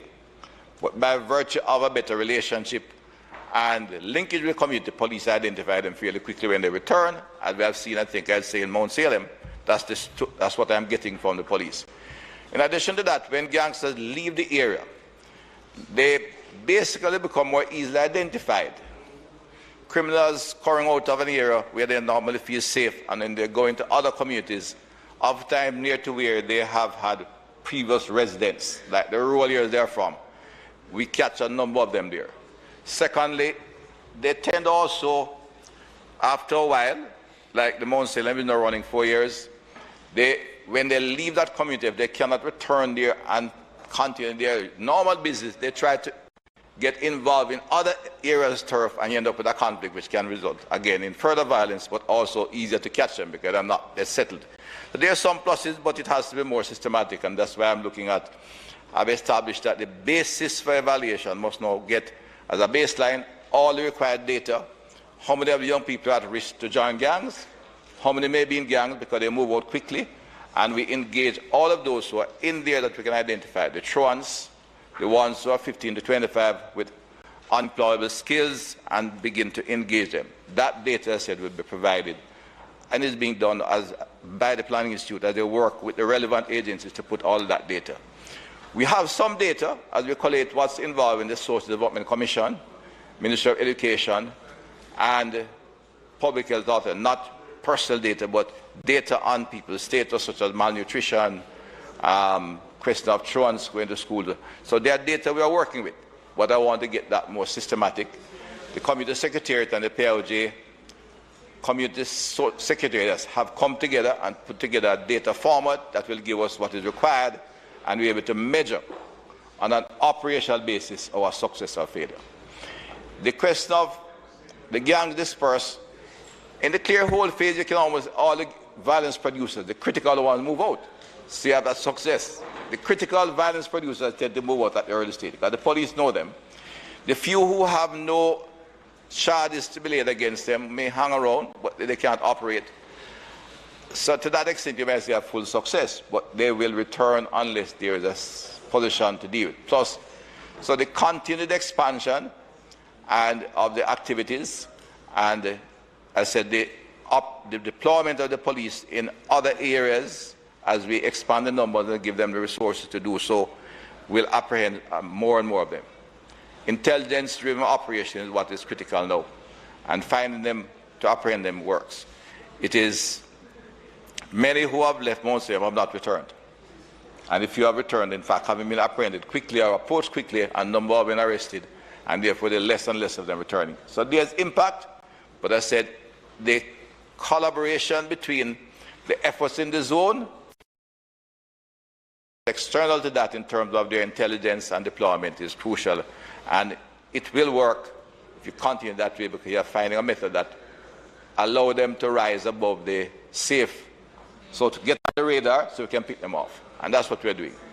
The police has special teams going around. We have arrested many, and we'll continue to do so. But I agree with you, member, that we are in the position of putting in place far more data on the area that we can measure on an ongoing basis. We don't await the conclusion of the 3-year for the CSP contribution, the European Union, or any further part negotiation, or the government's own budget. Because how it is funded now, you should be aware, is that the relevant agency, whether Ministry of Education or SDC, will go to the Ministry of Finance for a particular vote on the Citizen Security Program. They will get initial funding, but when they have to get replacement money in next budget, there has to be empirical result. It has to be evidence-based, or they will be brought to books and indicate that their program is not working. No more money will be available until they demonstrate how they can adjust their program to ensure that. So, for example, in closing, the European Union has a grant, which was one of the first grants we got to work within this program. It's applicable to all 100 the communities that the PIOJ indicate. In the zone we are looking at that, they are to increase the numbers of young adults certified and trained, largely again young males, in all years. So whether it is construction, heavy equipment operation, we need to see that increase by a certain number. We have to get who are at risk in the zones, so we ensure that when we start the program, we have a target of, say, 500 in Flanker, in Greenwich Farms, 300 or 400, and we find them. If we don't find 300, we need to know what happened to the 50 we didn't find. We need to get the parents in school. So we are in discussion actively with the Ministry of Education how the Parenting Commission operates to engage all the parents. We meet all those single mothers or families which are in socially deprived situation. We're going to engage them to not only do counseling, but to get them to link them with the required social support to pull them out of the deep poverty they are involved in. Right? Thank you, Dr. Chang. House Leader? House Leader? House Leader. May I invite Minister Charles?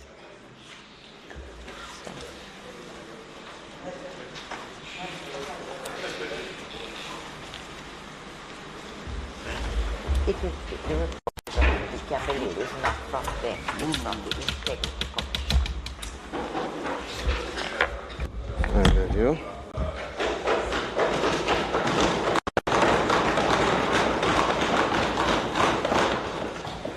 Thank you, Madam Speaker. This is my first statement as Minister in the new Ministry of Agriculture and Fisheries.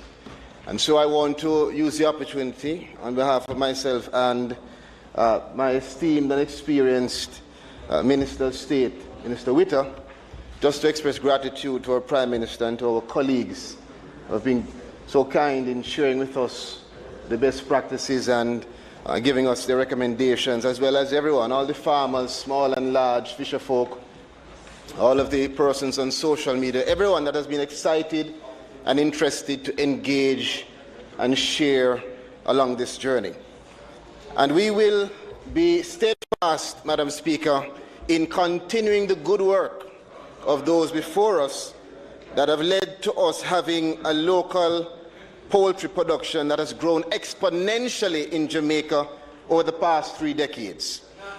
This has been supported by a duty regime which facilitates and stimulates local expansion. The broiler companies, Madam Speaker, currently produce approximately 60% of total poultry, with the remaining being supplied by backyard farmers. And these companies have been very successful in making use of their market position and creating fully vertically integrated industries that are highly profitable.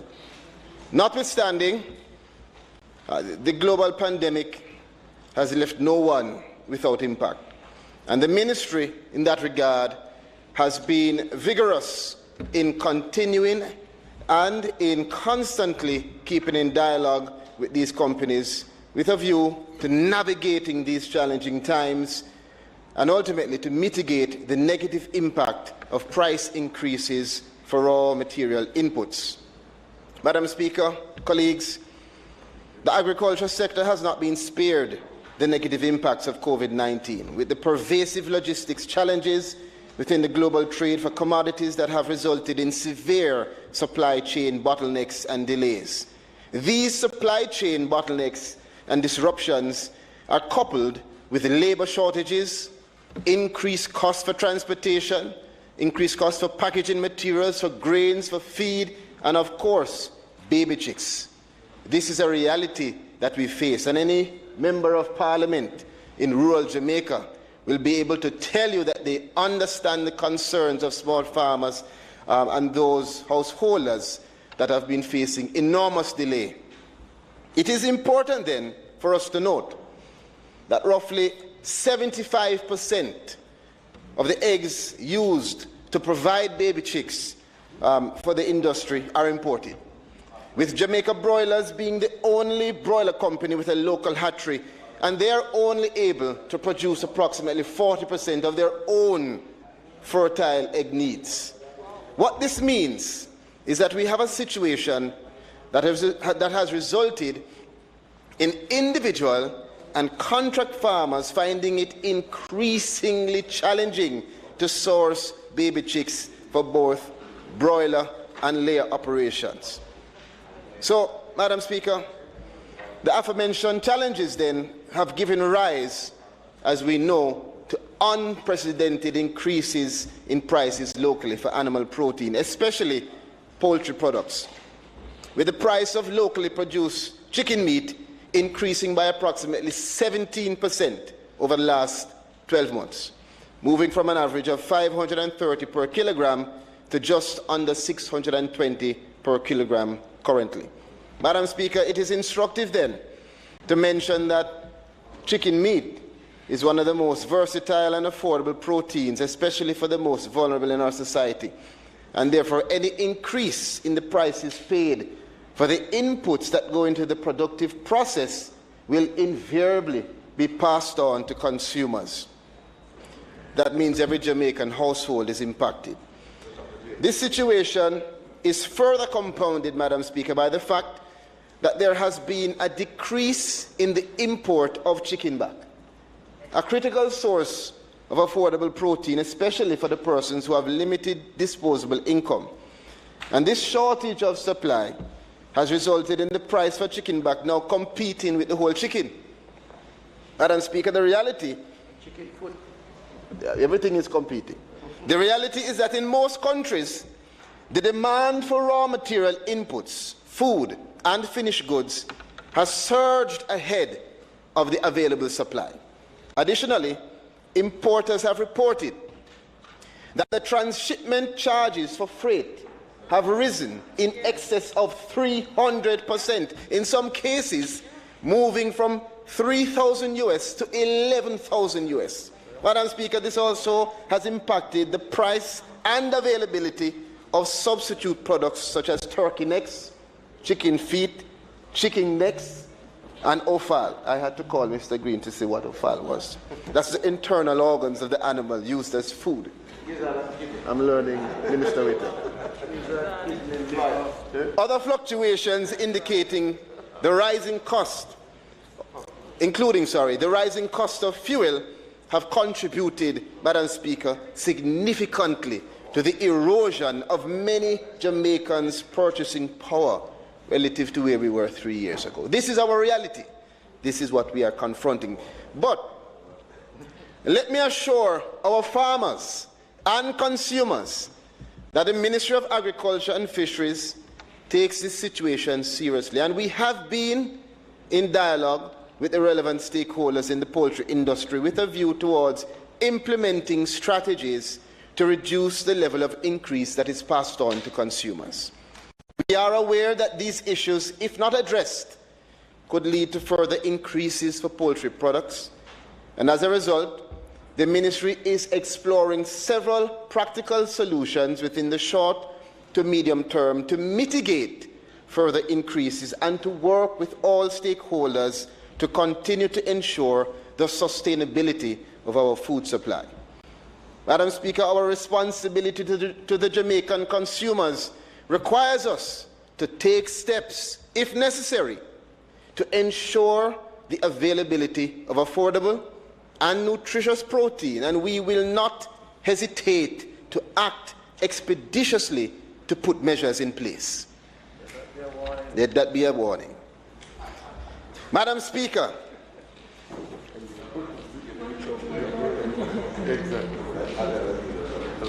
in order to keep pace with increased demand by our consumers and to provide some reprieve to our farmers, the Ministry has been actively seeking more affordable market options for inputs such as baby chicks and fertile eggs that can meet regulatory requirements and bring down the prices for our local farmers. This move will invariably redound to the benefit of all consumers. Madam Speaker, additionally, in order to provide Jamaican consumers with an affordable alternative source of protein, one of the options being considered is the temporary suspension of the import and additional stamp duties levied on leg quarters. Currently, the price of leg quarters within the local market is at $360 per pound, Minister Tufton, while we would be able to import leg quarters at $100 per pound and have consumers paying roughly $160 per pound. This would allow Jamaican consumers to purchase at least 3 times the quantity of poultry meat that they are currently able to afford. Madam Speaker, leg quarters are readily available at more competitive prices than other chicken parts currently being utilized. But let me emphasize, Minister Clark, that this would be a temporary measure until local market recalibrates to normal levels where supply matches demand, as was successfully done before when the country faced a similar crisis.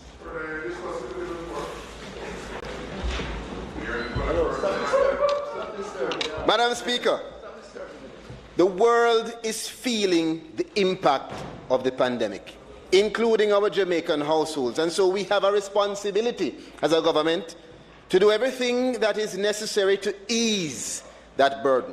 For that reason, the Ministry is executing a robust program to promote the consumption of alternatives to poultry, ensuring that Jamaicans have a range of options and adequate supplies of affordable protein. We are pursuing increased and efficient production of small ruminants, fish and pigs, which we believe will serve to reduce the current demand for poultry. Despite my denomination, I'd like those persons who are messaging me about the pig industry to alleviate all your fears. Additionally, Madam Speaker, our food bill already includes commodities which are affordable sources of protein like canned fish, beef, chicken, and pork. And these too can be utilized and prepared in many different creative ways to allow consumers to have an ample supply and range of protein in their diets. Madam Speaker, for several reasons, the local environment has been increasingly difficult as it relates to the supply of baby chicks to farmers. And this shortage negatively impacts our farmers' ability to expand production. Also, several households have been impacted by the obstruction in supply chain of baby chicks to farmers.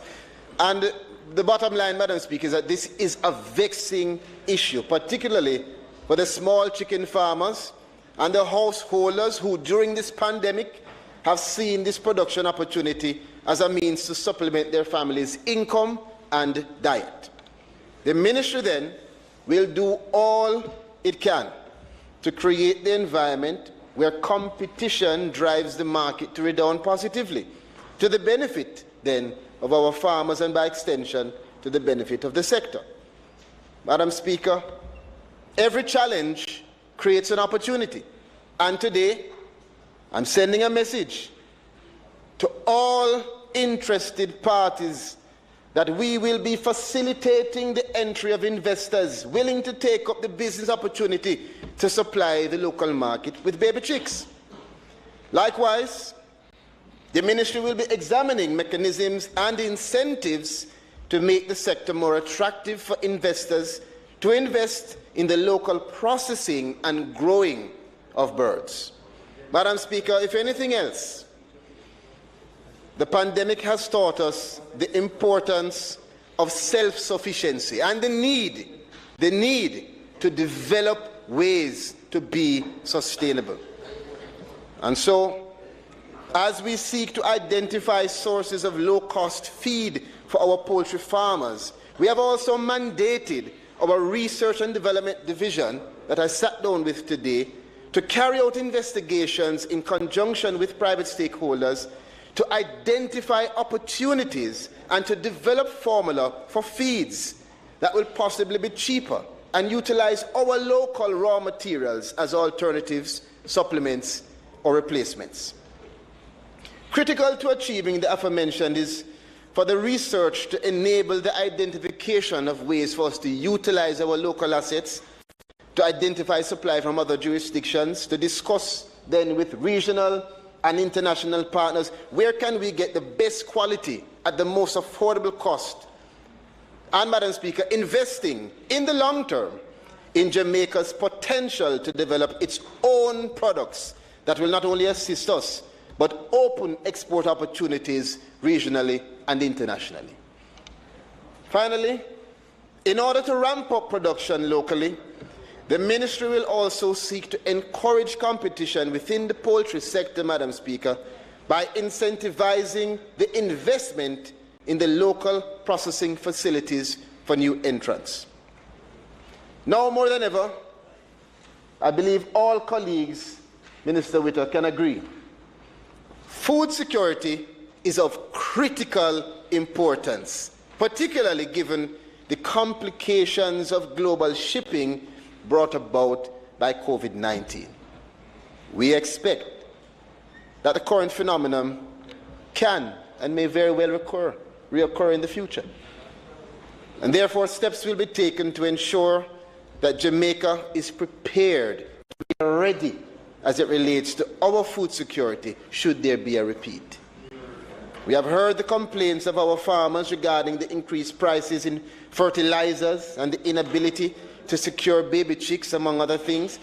And it is for this reason that I am taking steps to immediately assist our farmers and provide well-needed relief in these most challenging times. Madam Speaker, in that regard, the ministry, in an effort to bolster the production of the local poultry sector, has set aside $50 million to be immediately made available to assist with the purchase of feeds, chicks, and medications for our farmers through RADA.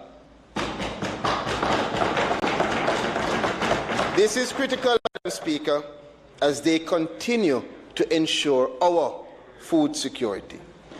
Madam Speaker, in short order, we will address in this Parliament the issue relating to fertilizer, another critical ingredient in the production process. Madam Speaker, we remain committed as a government to engaging relevant stakeholders, both public and private, in pursuing these options to ensure that we, Jamaica, will remain a food-secure nation. I thank you. Madam Speaker, the opposition acknowledges the severity and the extent of the problem facing the country with cost of living, and in particular with the cost of chicken meat, which is a protein consumed by the majority of Jamaicans. Minister, I have a couple of questions for you. First, on the 50 million to farmers through RADA, could you tell the Parliament what is the process for determining which farmers are selected and whether there is an open, transparent process for providing an equitable process for providing these funds to farmers? Secondly, while I acknowledge the extent of the problem, I want to urge some caution on the proposal about suspension of the CET and the stamp duties. And caution, one, because removing it, and I know you said temporarily, could lead to the dumping of these items here in Jamaica and adversely affect the local industry. Secondly, I don't know what process you would put in place to ensure that the importer passes on the benefit to the end user. The persons who import chicken meat, it's a very high margin business. That's the easiest way for me to say it. And you would have to have the mechanism to monitor to ensure that when you remove the duty, they pass it on versus just widening their own profit margin. And I'm not clear or not sure what mechanism you would put in place to do so. So while I understand the problem, I would like you to address those concerns, the negative impact, even if it is temporary, on the local industry, the measures you would put in place to ensure transparency. And thirdly, I know you say you consulted with the Minister of Finance at Cabinet yesterday. What is the potential revenue loss to the country if you did that? It's a quick follow-up question along in the same vein. The suspension of the CET you referenced, that is not an automatic. That is not an automatic act. You have to do some things with CARICOM. What sort of time frame you think you will need to have that addressed before you can put in place the measures that you are proposing? Secondly, I hear you mention the competition. Is that the competition that you contemplate by bringing in the imports and the competition that you contemplate domestically? How do you square that decision of food security on the one hand, the temporary importation of the chicken parts on the other hand, and domestic competition? That seems to me a lot of activity, not all of them consistent. Could you explain it a little bit? I want to thank members for their questions and start by just indicating that as it relates to the distribution, it is our intention to utilize RADA. They have a process with the extension services that has worked before and is quite efficient in terms of identifying persons in need and identifying beneficiaries based on an assessment index. And so it is the intention to utilize RADA to distribute to those persons who are most vulnerable and in need. As it relates to the proposal, might I just make it very clear, what we are doing now is the 50 million that has been set aside. What we are considering is the raft of things, including the suspension that has been put on the table. Clearly, any advancement of that as an moving from option to implementation would require a detailed understanding, deliberation with the officials in the ministry, meeting with the relevant stakeholders, and ensuring that we take into consideration the concerns that you have raised, which I agree with, to ensure that we can caution against that and guard against it. So I assure you that as it is now, this is a consideration, but if it was to move, which it could, it would then do so after intricate deliberation with the relevant persons, taking into consideration everything that was said by members. I would ask you again, given the severity of the problem, in your own mind, what would you contemplate to be a time frame for this particular proposal? The time frame is as soon as necessary. So it is just that. I can't give you a time frame until we meet with the relevant persons. To do that would certainly be disruptive. Let me tell you, this government is proactive. If you call that being premature, we have a distinction in how we define the two things. I thank you. Again, you know, we all would welcome it, and I think Minister, if you had specifics on the period for the consultation, because it requires consultation with stakeholders, then that would actually help us to know, because the farmers out there, yes, they're getting the 50 million through rather, but it won't solve the problem totally. But it would be important to know, you know, you're talking to your colleague here, you're going to talk to customs, all the people who are potentially affected. And I agree, and I understand. So let me indicate that the discussions have started already before coming to give this statement. We have already reached out to some of the players in the industry. We have already had discussions with some of the relevant persons. And as I said before, we are contemplating all measures that can be put in place to the interests of Jamaica. Our concern is to protect the best interests of the people of Jamaica. And that is why we are here, to alleviate the fears of the consumers and to let the persons in this industry know that we are ready to work with them, and we are ready to do whatever is necessary to make sure that the consumers and the small farmers are protected. We have started the discussion, and we will continue to engage with the opposition as well in this discussion. I listened to the response from the minister, but quite frankly and respectfully, it's a bit. You have identified a problem, and correctly so. And we share with you in the attempt that you're making to ameliorate the problem. But having identified the problem and having defined an approach to deal with it, you can't just come to the House and say, as soon as your government inside your ministry, you might be new in the ministry, but the ministry is there with the technocrats who have been through similar situations before, quite aware of the different stakeholders that need to be consulted with, that you can come to the House and say, members Jamaica, within the next 2 weeks to 3 weeks, we expect to complete the requisite consultation towards moving to implementation. So those who have heard you today and look forward to the intervention you make reference to, would have some timeline in their heads to work with.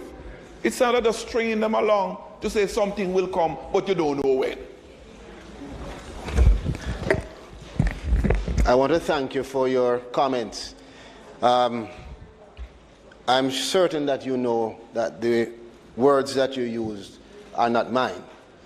And so I won't respond to your own commentary about what you said to yourself. But in relation to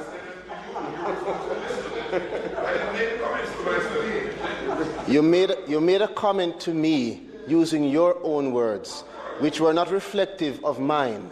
And so I cannot respond about what you have made up in your own mind. I can only respond to what I said. And so let me say this. In relation to the timeline, yes, I have made it very clear that we have already started the consultations. The suspension process, if it is to be considered and implemented, would take between 6 to 8 weeks. The consultations that we have already started, I hope to be completed within the next week or two. But the reality, and I'm answering because it's not a difficulty, but the reality is what is being asked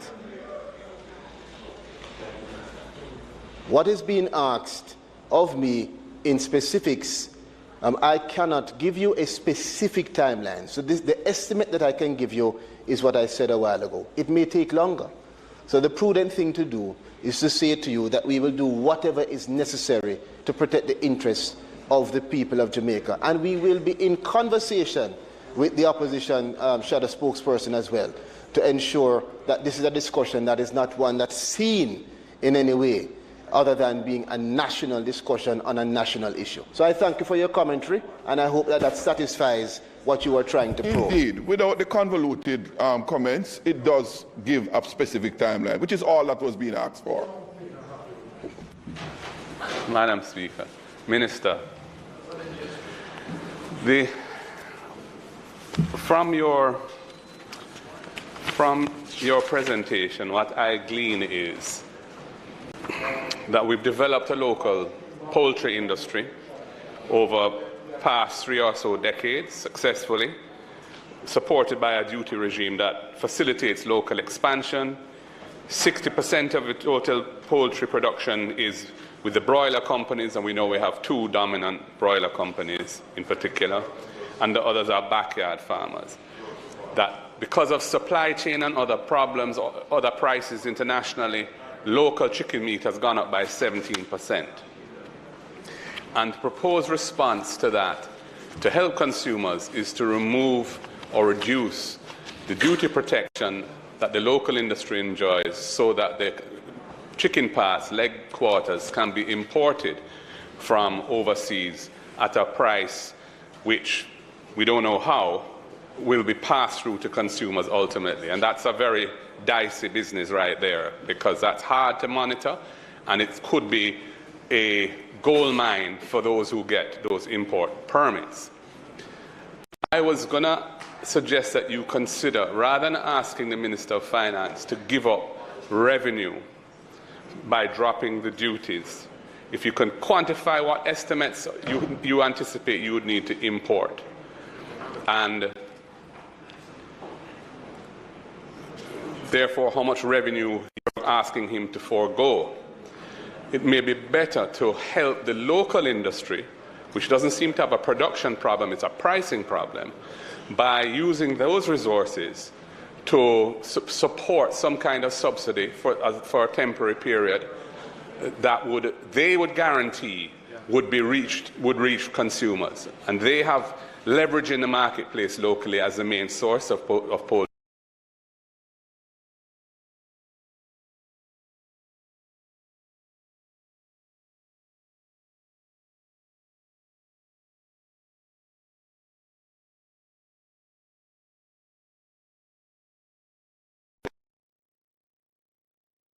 Suggests that we try a project that allows the producers to provide the subsidy at the expense of the government, because you're going to give up revenue anyway. And this is subject to the minister being willing to do this, and I have no idea if he can or wants to. But I'm just suggesting, rather than doing something that would potentially be deleterious to local production, find a way of protecting the consumer and at the same time using local producers to do that. So it's an idea I'm just sharing with you. Secondly, I noticed that, and it's an interesting point, that despite us having this very dynamic and developed industry in poultry, which we all know about because in all our constituencies, one of the first things people want to do if they want to earn a little money for themselves is to raise some chickens, and they want the MP to help them with building the coop or building whatever the inputs are. And that's why we're all interested in how that 50 million is going to be divvied up among the farmers. But yet, we only have one hatchery, one local hatchery, that, which Jamaica Broilers has put in place, and it produces 40% of their fertile egg needs. And they, of course, they're a big player in the market, but there are other players as well. So that would suggest to me that upwards of 80% or thereabouts of the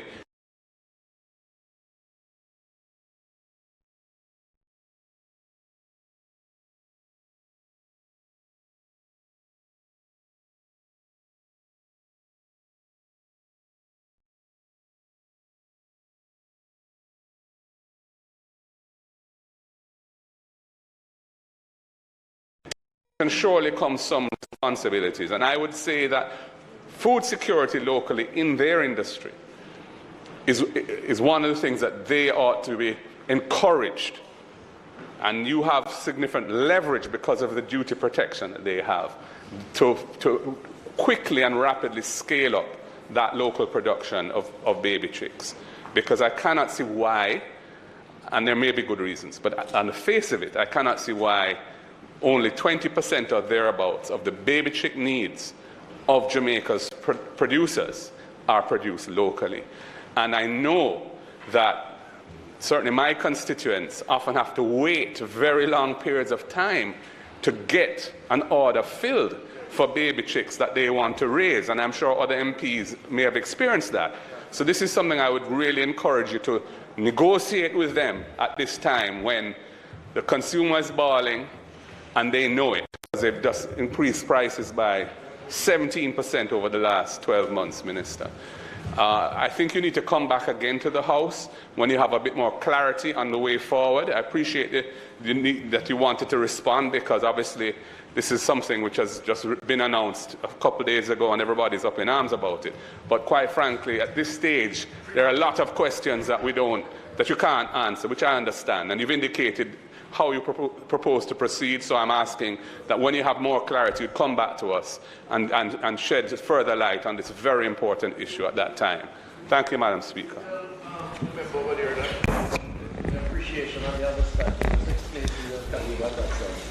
Let me thank the member from St. Andrews South. And just on the 2 points that have been made, the first one certainly we will consider. Secondly, I know that further to the issue that you have raised in terms of the challenges, you would recall that we have in the statement, right in this paragraph below, I would have said every challenge creates an opportunity. And we're sending a message to all interested parties that we as a ministry, as a government, will be facilitating the entry of investors willing to take up business opportunity. So this statement does not block them. They could be those investors too. So anybody that is willing to come along with us in this journey to protect the interests of the Jamaican people, we're willing to do so. And we're ready to do that as well. Thank you. Madam Speaker, through you to the Minister, because as I commend the Minister and the government in trying to protect the consumer, but when we speak of the two major players in the chicken industry, we're talking about hundreds of contract farmers at the same time. And the response that the Minister gave to the member from South St. Catherine about making the announcement and needing a period of time to discuss this with the industry says to me that the Minister, which we should congratulate him in his new post, but as the leader of opposition says, is that he wants to quickly respond to the plight of the Jamaican people. And he came to Parliament to make a quick response without even speaking to the industry itself. Because while chicken prices have increased in the US by 90% over the last year, our local industry has increased their prices by 30%. Yeah? So they are the same industry players and contract farmers that brought us through the pandemic. And if it is that the government, and I bring the government as a whole in this, will come and make a pronouncement without speaking to the industry and opening the floodgates to these imports, you're going to have farmers that are going to have chickens that they'll be sitting on for a period of time. So we on this side. We are not saying that we don't want to see a lower price to the consumer. We do. But the government is not giving me, and I'm certainly the consumers too, that they have a method of seeing a reduction in the price of these parts when they come in. That those who are importing them, that when it comes to the consumer also, that they are getting a reduction in price. But also on the $50 million that the minister has announced. Minister, I'm sure every member in the House is happy to hear the announcement of $50 million. But experience, if you're on the ground in farming communities like mine, constituencies, that $50 million last year is not the same as $50 million this year. Because the price of fertilizer moved from about $8,000 to about $11,000 up to last week. And the same for chicken feed. So when you give these farmers 50 chicken and 2 bags of feed, and they need 5 bags of feed to carry the chicken to full, and they can't afford the other 3 bags, because it is a reality out there. And what I dislike in this, we keep on doing, is this knee-jerk reaction, as if the people don't have no sense out there and don't understand what is happening. Because when you look at the farmers out there that are selling, will have to buy a bag of fertilizer for $11,000 and selling the same sweet potato and carrot for the same price, but they can't increase it to the consumers. Then you have more farmers going out of business. So I would like a more holistic approach, Minister, on the response to what is happening out there, because our farmers are suffering, our people out there are suffering. And we're not looking at the quantitative part of it. But we say we're just giving something without understanding the plight of the people out there. So, Minister, before you come back to the House and announce something like this, see what happened. And my concern is not even the 2 large producers, but the contract farmers out there that will suffer with something that has not been given great thought.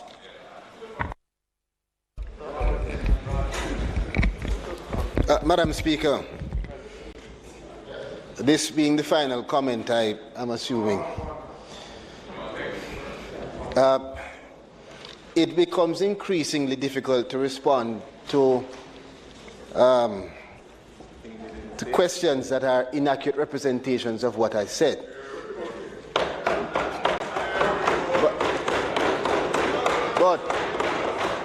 But with the greatest of respect, I am going to try my best to assume what you meant. Because if you listen carefully to my statement, it would have detailed an understanding of the plight. Unfortunately, for you in the comment, I am too a rural farmer, and I am too a rural member of parliament, like you. So the suggestion, I get you, but the suggestion that I don't understand is not only far-fetched, but it's inaccurate. Nevertheless, it's your opinion and you can hold it. So let me get the facts. The facts are that in the same presentation that you would have listened to, and that is here for you to read, it sets out that we made one announcement, and it was not an announcement that did not include us or follow us as a ministry having discussion within the ministry, within the industry, in several different ways with small farmers and discussions with others. I said in response that we have started discussions. My ministry has started consultations already. That's something which was said. So let me clarify that. Number 2, you mentioned, it was said in response to the member, so you will remember. You have also given or insinuated that we have put together a package without the proper and appropriate preparation. Now, let me make it clear for you and for Jamaica to understand. We are putting in place an immediate relief package of $50 million, which will go through RADA. They have a beneficiary assessment system that works. We have also laid out, as any government should do, a number of things that we are considering, if necessary, as well as a map so the country can understand that the government is assessing the situation and we are not waiting to respond.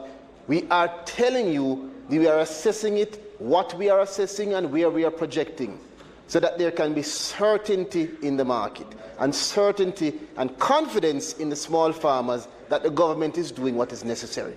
I will continue to make sure that we engage with farmers. Last week, myself and Minister Witter, we were in St. Thomas for the entire day, out there with onion farmers, listening to their plight as it relates to the fertilizer prices, as it relates to the other challenges. We understand. We understand fully. And we are going to continue to press to make sure that as a government we do what is necessary to alleviate their concerns, and we provide the technical support and the resources where necessary and where we can. In short order, we will get back to the Parliament. And we will get back to the Parliament, as I said in the presentation, with a clear indication of how we intend to treat the fertilizer issue. Now, I don't want to use your word to be premature. I'll say it is your word. You've used it today. Your word. And so I have not gone into the details of that. Save and except to say, we will discuss all of those details. And again, I will invite the opposition spokesperson to join in that discussion, as it's not a discussion about one side or the other. What we're discussing today is for every household in Jamaica, every Jamaican, and we're protecting their interest. Just a follow-up. Is the minister saying, because I'm sure my words, is that you said in your presentation that you have started the discussion, and in my words, I'm saying to you something of the effect of what you are presented here today. I would have expected that the discussions and the agreement with the local industry. You say it start. No, I said I expect that it would have reached to a point. I am asking you this question directly. In your conversation with the industry up to yesterday or this morning or whenever it is that you had the last,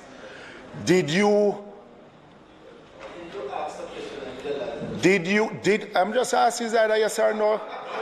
Oh, you. No, you're answering yourself. So you look like you're speaking to yourself and not listening. Yeah. Did the minister discuss with the local industry and the farmers that you were removing the CET and the additional stamp duties from imported chicken? Again, I'm telling you, this is a day to remember. At no point in time have I said to this Parliament that I am removing the CET. I'm going to make it clear again.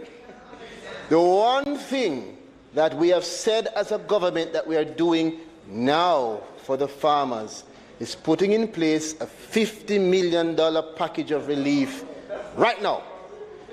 Everything else, member, is for us, as any prudent government should do, to share with the industry the considerations that are being put on the table, one of which is the suspension of the CET. I don't think that you, after you get a chance to listen back to what you have asked and what I've said, will find that I've done any injustice to the ministry. You may find that you perhaps ask a question which I understand. I'm going to assume again, I get the essence of what you meant. And so let me tell you, we are not moving ahead, because this is what I think you really are cautioning. I think what you mean to ask is whether we are pressing ahead without talking to stakeholders. And I can say to you, that's not what we're doing. All right? I'm trying to be kind. So I'll leave it there. Madam Speaker, I'm going to ask a question that I believe will be very easily understood. Minister, the importation of chicken parts has been characterized by a lack of transparency, allegations of corruption over the years. Your predecessor, who is to your right, had promised that a new regime would have been implemented by the government to govern how chicken parts are imported, how the licenses are determined, the amounts, etc. I'm asking for an update on this as to what is the new regime in place, particularly given that there are considerations now being given to the importation of chicken parts. I thank you for the question, and we'll certainly provide an update after I've discussed it with the relevant persons in the ministry, and we'll get it to you.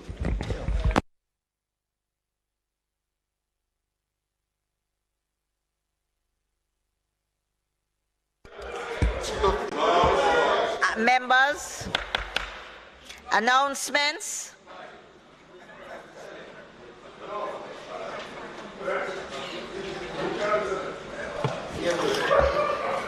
Laid on the table of the House today are the following: the Civil Service Establishment General Order 2021 and its resolution, the third supplementary estimates of expenditure for the financial year ending March 31, 2022, special report of the Integrity Commission conducted into the circumstances which led to the approval and issuance of prescribed licenses and permits by the Ministry of Labour and Social Security for the construction, renovation, and operation of the Moon Palace Jamaica Grand Hotel, and special investigation concerning allegations of illegal and/or unregulated sand mining activities in the vicinity of the Jamalco mud lane in Hayes, Clarendon, and corrupt practices in the issuance of mining licenses by certain public officers in the Ministry of Mining and Energy. Bills brought from the Senate.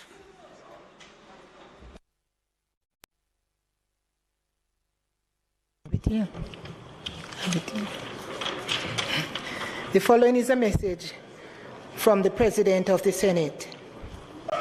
To the Honorable House of Representatives, I have the honor to advise the Honorable House of Representatives that on the 21st day of January 2022, a bill entitled An Act to Validate and Confirm as Lawful all acts and omissions relating to the approval granted by the Governor General for the early retirement of officers from the Jamaica Constabulary Force during the period commencing on the 13th day of February 2019 and ending on the 13th day of August 2019, to indemnify the government and all persons acting on behalf of the government from liability in relation thereto and for connected matters, was passed in the Senate without amendment. Signed, Thomas Tavares Finson, OJCD QCJP, President of the Senate.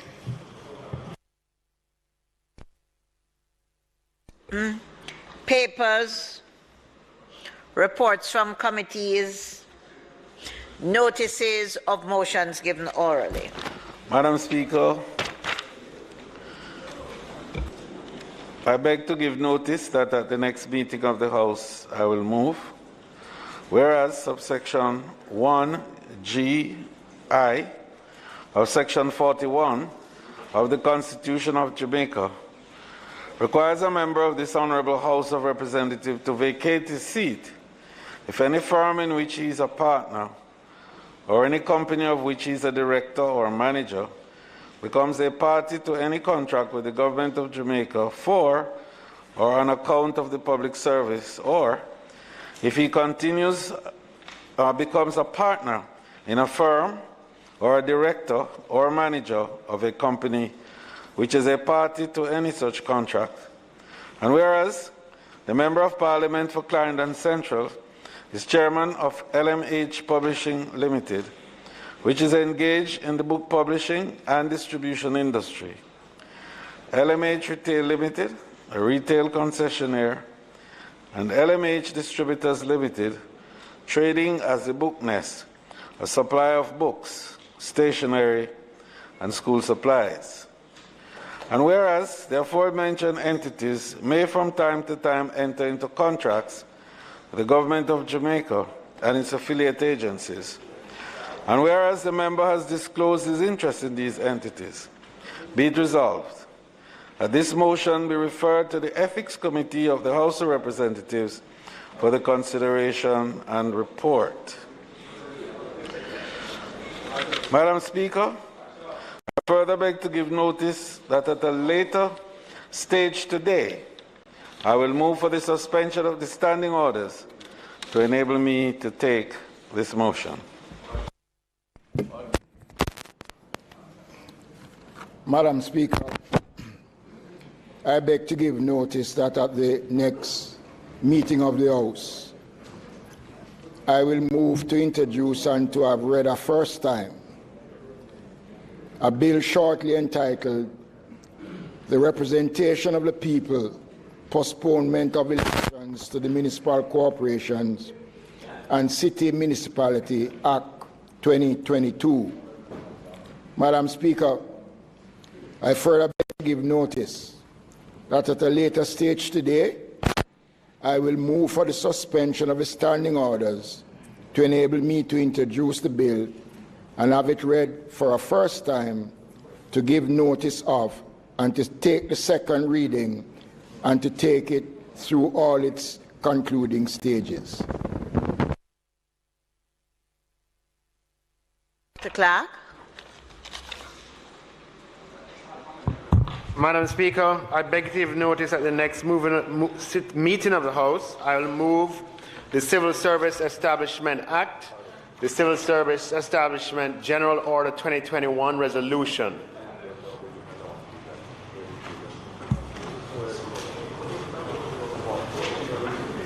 I'll read the resolution, I'm sorry. Let me read the resolution, I apologize. No. Where?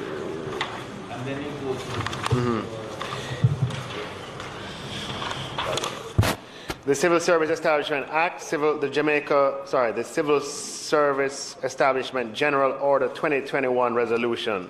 Whereas Section 3, subsection 1 of the Civil Service Establishment Act, hereinafter referred to as the Act, provides that, subject to the provisions of the Constitution of Jamaica, the Minister may, by order, constitute or abolish offices in the public service.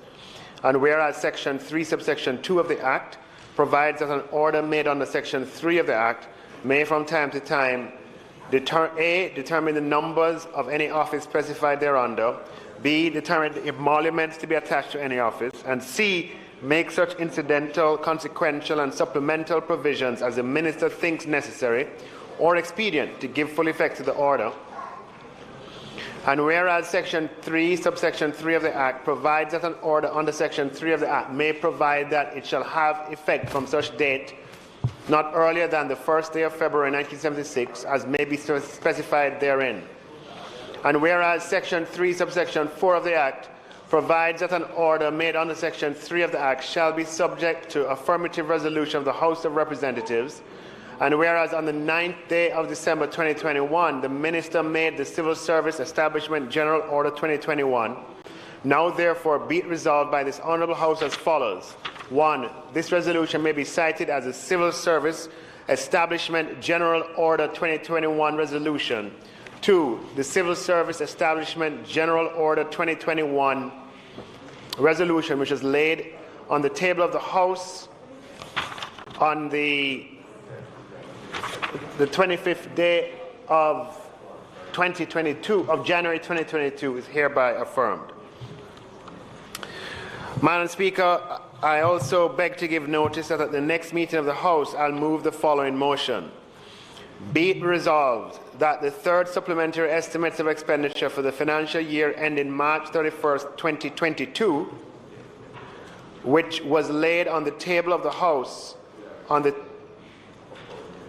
I guess the third supplement and the Jamaica body's estimates of revenue of expenditure for the year ending March 31st, 2022, which was laid on the table of the House on the 25th day of January, 2022, be referred, let me read that again. Be it resolved that the third supplementary estimates of expenditure for the financial year ending March 31st, 2022, which was laid on the table of the House on the 25th day of January, 2022, be referred to the Public Administration and Appropriations Committee of the House of Representatives for consideration and report. Madam Speaker, I further beg to give notice that at a later stage today, I'll move for the suspension of the standing orders to enable me to take this motion.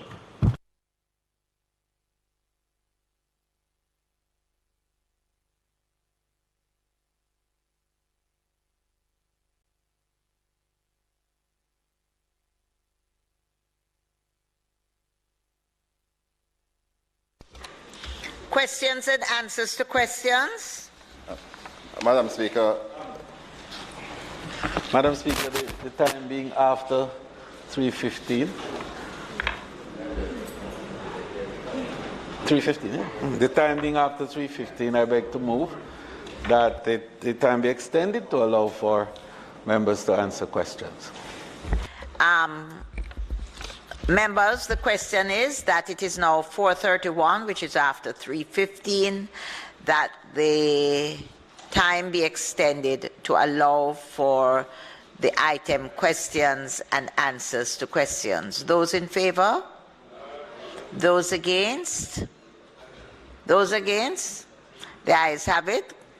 House Leader, go ahead. Madam Speaker, I take note that the member from East Kingston and Port Royal stood in his place, no doubt, to ask his questions. I'm to advise the member that the Honourable Minister of Finance will answer all your questions next week. It's all slated. And so, Madam Speaker, would the member recognizes this and allow for next week when the Minister will answer his questions? Madam Speaker, the House Leader is very premature, because my intention today was to, was to remind him that 2 weeks ago I reminded this House that I asked the Most Honourable Prime Minister questions that were due 2021. The House will shortly be prorogued, and I would hate, Madam Speaker, for us to carry these set of questions into a new political year for the Parliament. So I'm urging that as the Minister of Finance answers next week, so too will the Prime Minister.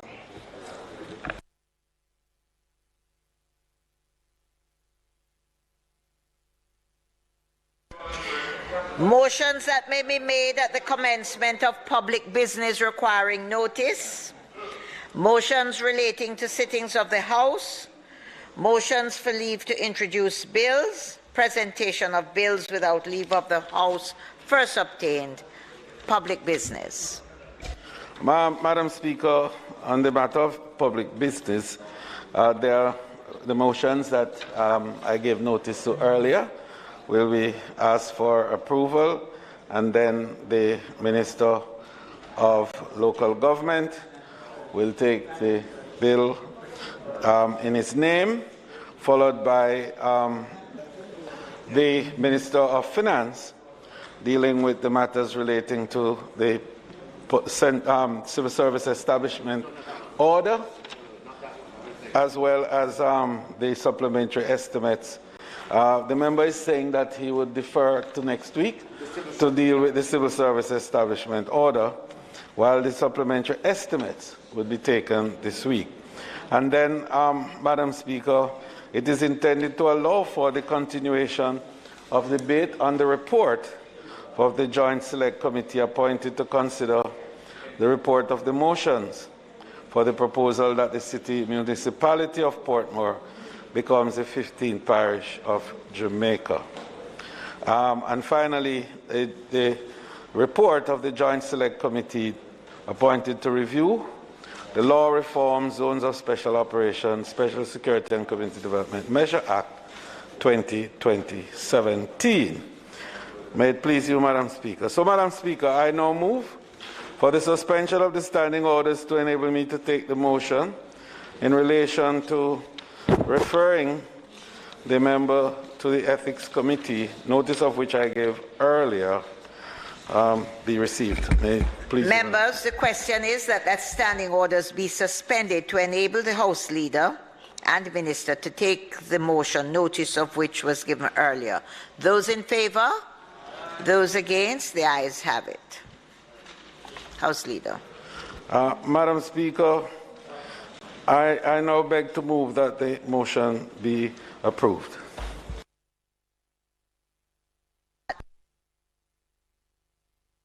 Of which the Minister gave earlier be approved. Those in favour? Those against? The ayes have it. The motion has been approved.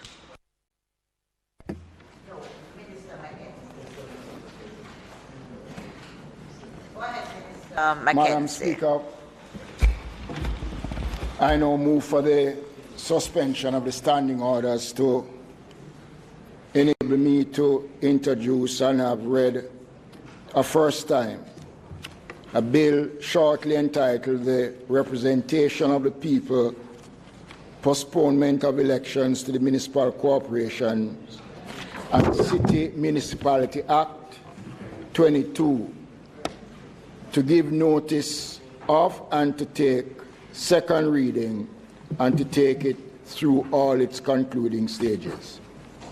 Members, the question is that the standing orders be suspended to enable the Minister to introduce and have read a first time a bill shortly entitled The Representation of the People, Postponement of Elections to Municipal Corporations and City Municipalities Act 2022, to give notice of and take its second reading and take it through all its concluding stages. Those in favour? Aye.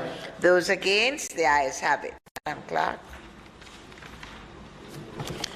A bill shortly entitled The Representation of the People, Postponement of Elections to Municipal Corporations and City Municipalities Act 2022, read a first time.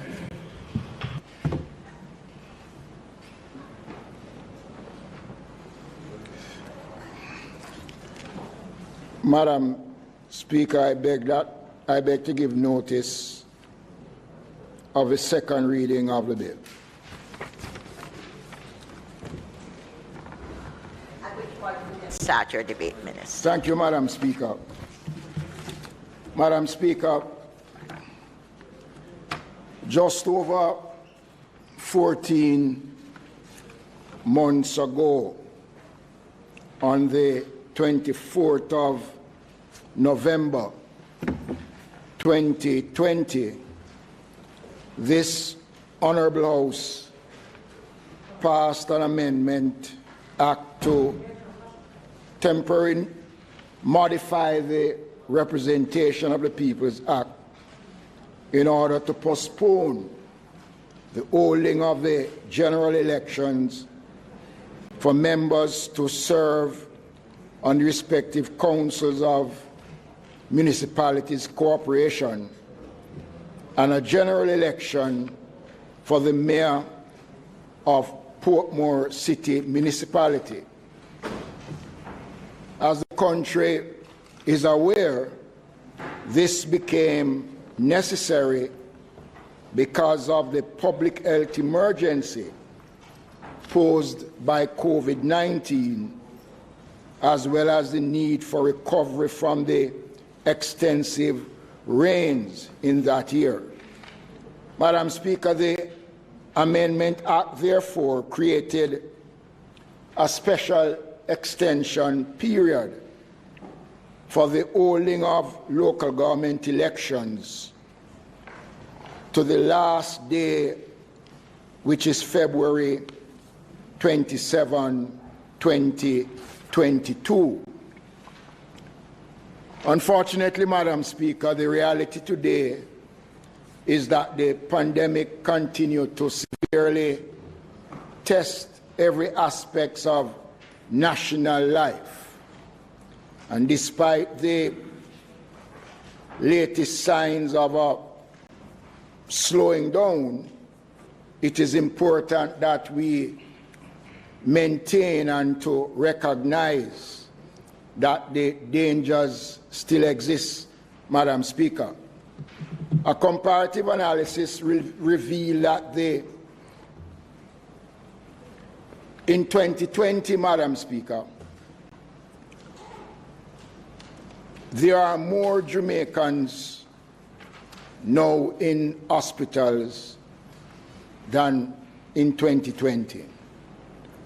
On November 29, 2020, which would have been exactly 4 years after the last local government elections held in 2016, an overall number of over 10,700 Jamaicans have tested positive for COVID-19. Within that period, Madam Speaker, some 54 such Jamaicans tested positive within the previous 24 hours. The range at that time, Madam Speaker, was from 12 to 83 years old.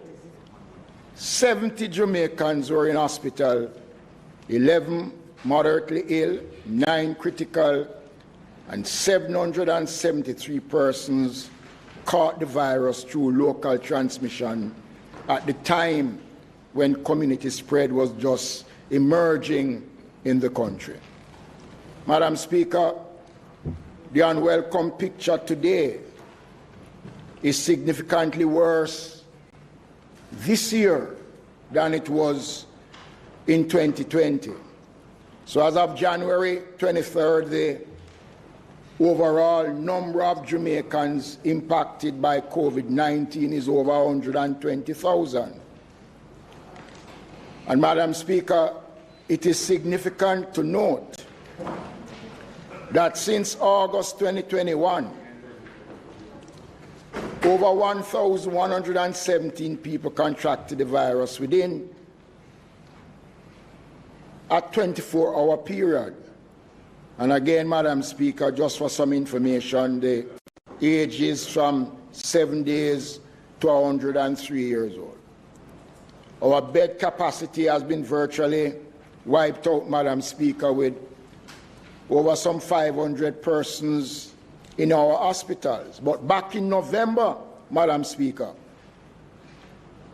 November 2020, all parishes except Kingston, St. Andrew, St. James, and St. Catherine had less than 1,000 new cases. Now it is totally different, Madam Speaker. Every single parish has cases in the thousands, with Kingston and St. Andrew leading the way with over 30,000, Portland being the lowest in terms of the infection with just a little over 3,000. The rate, Madam Speaker, is about 48%. And it is in that context, Madam Speaker, that the government has taken into consideration the existing health situation. With this new strain, Madam Speaker, the government believes that to hold an election within this period, that it would put the country at a greater risk with the fourth wave of COVID-19. It is at the forefront of the government's thinking, Madam Speaker, that we must do everything to protect the population. Therefore, Madam Speaker, I am seeking today the approval of this Honourable House to postpone the holding of local government elections beyond to February 2022, Madam Speaker, which would have been the period that we would have had the elections, would be February 27. However, we recognize, Madam Speaker, the challenges that I said before, and I would urge all parliamentarians, all Jamaicans, to let us work together to ensure that we do what is best for the country at this time, Madam Speaker. As the Minister with responsibility for local government, I wish to assure the House and the country that we are still committed to having the next local government elections in the shortest practical time. The commitment of this administration to the local government system is well known. It is a critical part of national life, and it will remain unthreatened, Madam Speaker. And I want to make the point that despite the fact that we are seeking to postpone for an additional year, it does not jeopardize the existence of local government in this country, because this government, Madam Speaker, by its performance, has demonstrated its commitment to the local government system. I want to urge much greater observance of the public health protocols, and I ask that, my fellow Jamaicans take up the vaccines. There are a wide number of vaccines available across the country, and I would encourage our Jamaicans using this medium to reach out at this time to ask, Madam Speaker, that my fellow Jamaicans take the vaccine, observe the protocols, Madam Speaker, so that we can get back to life in the way that we ought to, and we can have elections that are going to be free from any concerns of any virus, etc., Madam Speaker. Therefore, Madam Speaker, I want to also make a point which is important. Over 90% of polling stations in the country operate out of our classrooms, Madam Speaker. And we have just started face-to-face, and it would be irresponsible of us, Madam Speaker, at this time to expose our schools to that level of traffic that they would experience during an election, Madam Speaker. And not only are they used, Madam Speaker, as polling stations, but a number of them are used as counting centers, Madam Speaker, and we want to ensure that our students have the full ability to access education, Madam Speaker. So I know, Madam Speaker, therefore, I want now to introduce the bill entitled the Representation of the People's Act, read the postponement of elections to the Municipal Corporation of the City Municipality Act until February 23rd, until February 2023, Madam, 2023, Madam.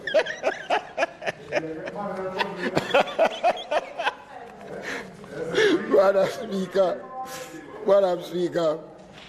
So, Madam Speaker, with those few comments, Madam Speaker, I urge, Madam Speaker, that this bill is not controversial, Madam Speaker, and it will have the full support of the Parliament at this time. I thank you.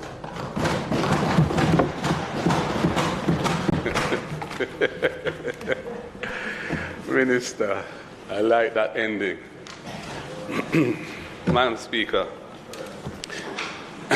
it is quite striking that in the same day's sitting in Parliament, we've had the Prime Minister address us on COVID, telling us that we must get used to it, things are getting back to normal, the thing is still risky but trending in the right direction. No new measures are required. And Jamaica must move on and learn to live with this thing because it's become endemic. You know, and he was very strident on that. Then we heard the Minister of Local Government saying, COVID is so terrible. COVID is such a drastic situation now. We're in great jeopardy. It's just amusing to hear the contrast in the orientation of the two remarks. Very amusing. Madam Speaker, speaking for myself, I understand the need to be cautious with how we approach dealing with gatherings at this time. It is true we had an election in August, at the end of, it was called in August 2020, held at the beginning of September, right when there was a spike. And community spread was announced the day after that election. That was an early election, not a late election. But political motivations carried the day then. And clearly carrying it now too, yes. So I think the responsible thing to do at this time is to avoid holding an election at the time that this graph, which is on the screen, I'm glad that the graph is still on the screen, showing the level of cases and the 7-day moving average, which the Prime Minister assured us is going down, etc. So in that context, we understand that the calling of an election would not be responsible or prudent in our context, especially with Jamaica only having 22% vaccination levels, which is really the Achilles heel that we are facing in terms of our future with COVID, because we don't know. It's remarkable really that we've gone through wave after wave, and this wave, according to the Prime Minister, looks like it's trending in the right direction. But with such low levels of vaccination, I don't think we should be taking undue chances. So although we on this side really aren't happy with the idea of postponing this election again, we are not. But we understand the exigencies of the public health situation. The truth is that the Jamaica Labour Party professed its commitment to fixed election dates. It was in their election manifesto in 2016. Of course, that fell by the wayside. But the Local Governance Act, which amended, I think it's the 8th schedule of the Representation of the People's Act in 2015-2016 as one of the 3 strategic laws which accompanied the amendment of the Constitution to enshrine local government in the Constitution, provides for a fixed election cycle for local government. It's a 4-year cycle where there's a 90-day window at the end of the 4th anniversary of the preceding local government election in which the local government election is to be held. There's no provision for passing resolutions of the House to defer it, prolong it, defer it, whatever. It is supposed to happen. Now, at the time, I don't think anybody envisaged a 2-year pandemic situation, which is why in 2020, November, when a bill was brought here to postpone it until end of February, or postpone the period during which it must be held to the end of February 2022, we didn't object to that. We saw that this pandemic was just really getting started. Jamaica hadn't begun its vaccination program. The world hadn't begun its vaccination program. We had just heard that vaccinations were being developed. The situation was very uncertain. But the truth of the matter is that the principle of a fixed electoral cycle for local government is an important principle. And it is one which is enshrined in our law. And having departed from it in November 2020, we're being asked to depart from it again. Now, there are several divisions, electoral divisions, local government, which are where persons are unrepresented currently. Councillors may have passed away, other issues may have happened. So those people are being denied representation the longer we leave it. There's no question of any by-elections being held for those divisions. So on our side, we understand what has been said, and we understand the context in which we are operating. But we feel that a one-year postponement is excessive. And we would be proposing a 6-month postponement, at which time, if things are not as sanguine as the Prime Minister was rosily projecting earlier today, then we can look at it again as a Parliament. But we think that the fixed election cycle principle is important, having been enshrined in the Local Governments Act and in the Representation of the People's Act. And we feel that the right thing to do is not to extend this beyond what I consider to be a reasonable time frame, or we consider to be a reasonable time frame. We would like the elections to have been able to go ahead in February. We feel that that is what the people ought to be afforded, their democratic opportunity to elect the councillors of their choice. It should have happened a year ago. It's been postponed. So instead of a 4-year cycle, where it's now 5 years plus 90 days, and we're going to be extending it again. So, Madam Speaker, I would ask the Minister to consider a 6-month postponement. That would take us into late August. School will be on recess at that time, so the disruption would be less than what he had raised. In any event, it's an election day on a single day, and that is something which can be managed. Though I do appreciate the point he made about, with back to school just having started, to keep it now would be untoward. So, Madam Speaker, reluctantly, we understand and will support the need for this extension, but we do feel that 1 year is excessive. And given the remarks of the Prime Minister in his comprehensive analysis of the COVID situation earlier today, we believe a 6-month extension is more than adequate, and we would propose that to the government for consideration. Thank you, Madam Speaker.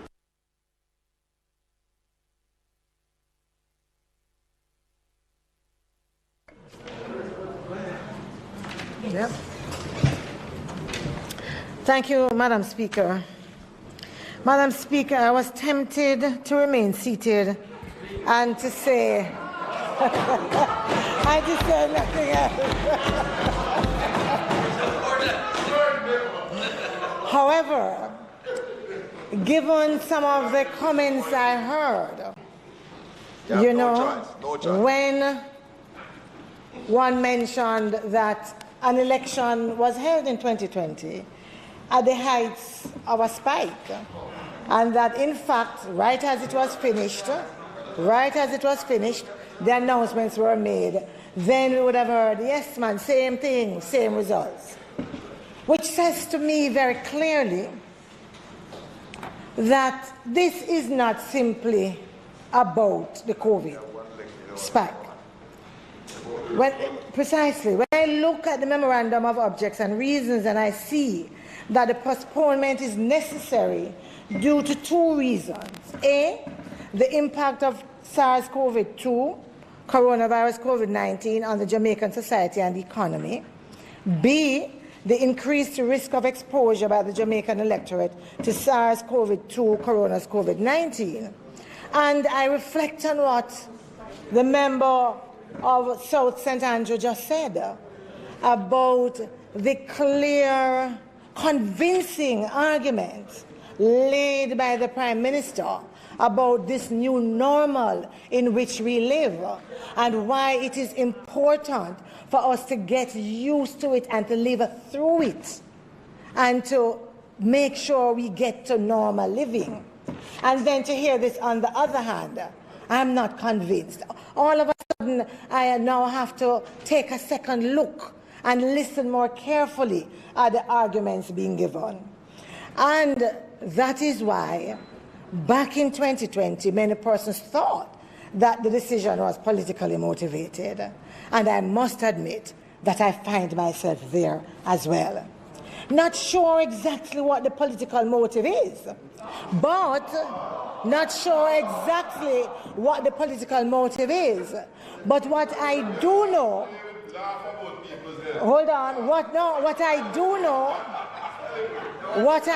know is that a government that is sure of its outcome and sanguine that it is way ahead of the opposition is not one that would seek to postpone the elections.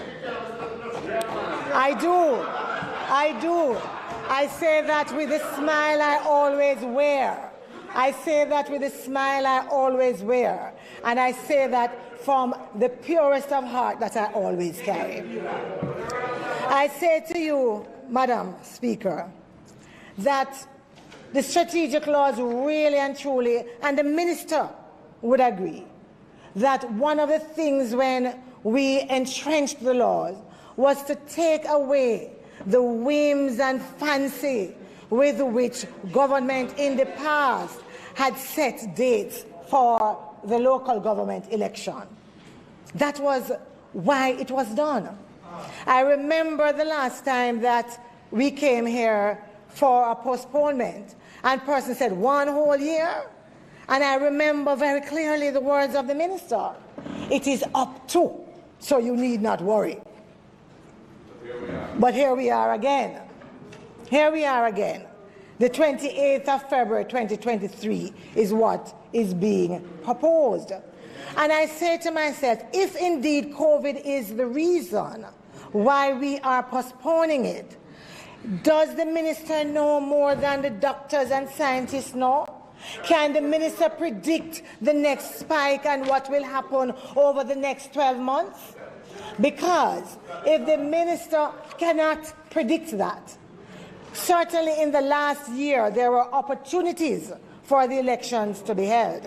When the spike was down, when we were normalizing, when we looked good. But those opportunities were not used. He is now asking us to give him another 12 months again. So it becomes at the minister's whims and fancy. And let us not forget, Minister, as you know very well, that in every instance in the history of local government, that a local authority has been stripped of its powers. It has been under the government of the Jamaica Labour Party every single time. And therefore we cannot forget that. It is in our psyche. I agree that 6 months, although I believe up to 6 months is really what you should be asking for. Not that I'm comfortable with it, because I'm not. Because I am not convinced of the minister being clear that if an opportunity arises earlier where COVID-19 is not a threat, that the people of Jamaica will be given the opportunity in local government to choose their representatives. It is not just the deaths, it's not just the vacancies. There are many councillors who are at the end of their tether, who would like to just go home and rest. And Minister, I know you know better than your colleagues, so I know you know that I can't tell them to resign. Chair. No, is your minister answering you now? Turn to your minister and tell your minister that.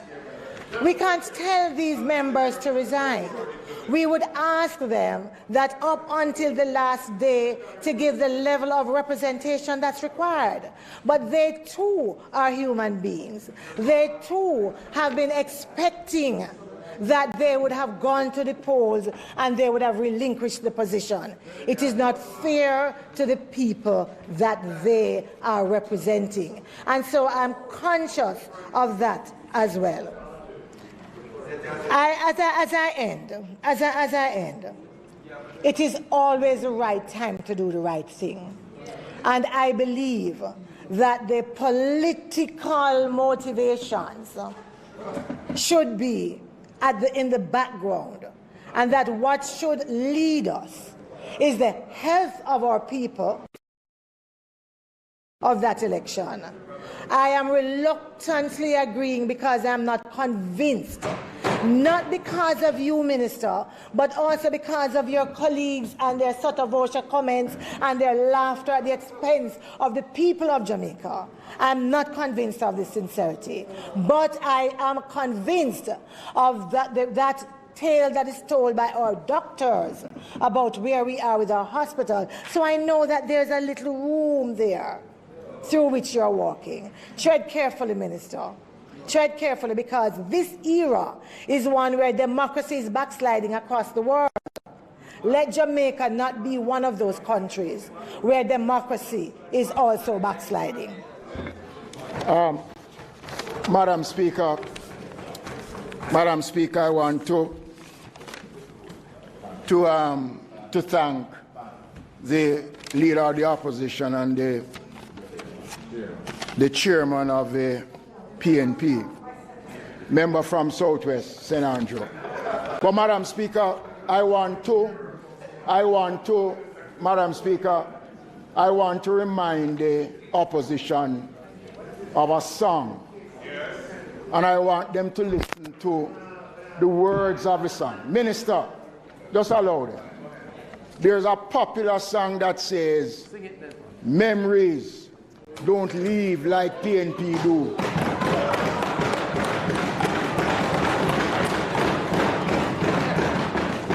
They always stay with you, whether good or bad. And I listen to the passionate argument from my neighbor from Southwest. Between 1990 to 1998, no elections were held. There was no excuse at the time.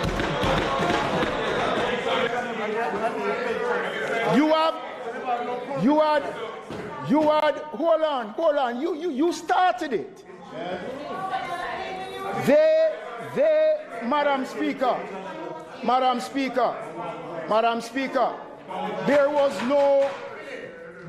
no crisis in the country at that time, Madam Speaker. The government of the day, Madam Speaker, sat in a comfort zone. Elections after elections, the people voted, Madam Speaker.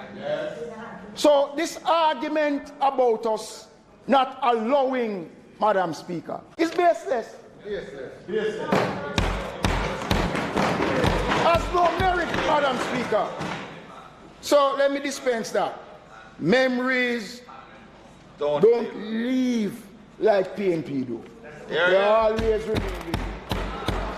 Madam Speaker, I heard reference coming from the leader of the opposition and the member from Southwest about entrenched. Madam Speaker, the provisions that was placed in the Jamaican Constitution when the amendments was done to the Local Government Act did not fully entrench that provision within the Constitution. And when I sat on that side, Madam Speaker, and raised the concerns that it should be fully entrenched, deeply entrenched, they didn't take it on. So why all of a sudden then you had the opportunity to make it right? Madam Speaker, I have listened to the arguments. This government, Madam Speaker, needs no excuse to call an election. That's right. Whenever we call an election, we are going out here to campaign on our performance as a government, Madam Speaker, not on rhetoric.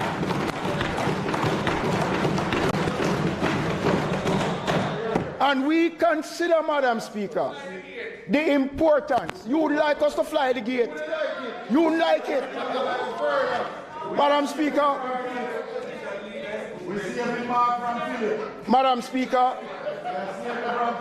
Madam Speaker, let me say, Madam Speaker, that the arguments raised by the leader of the opposition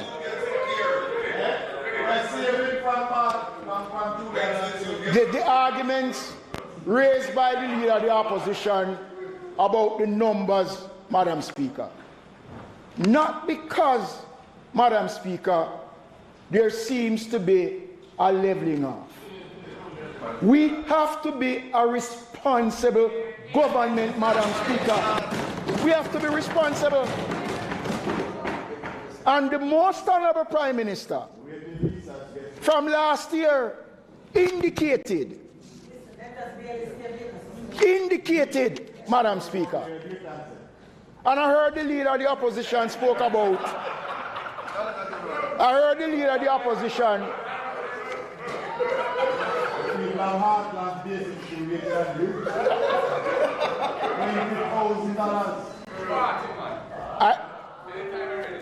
hear the leader of the opposition, Madam Speaker, saying 6 months. Madam Speaker, this is the 60th anniversary of Jamaica's independence. We as a party value and respect our achievement of independence. It was Sir William Alexander Bustamante and the Jamaica Labour Party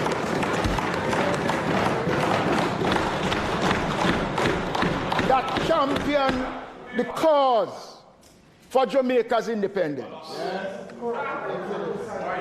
So in this, our 60th year of independence, Madam Speaker, when we should be unifying the country, everybody moving in the same direction, we know what our political system is, Madam Speaker. Madam Speaker, I just want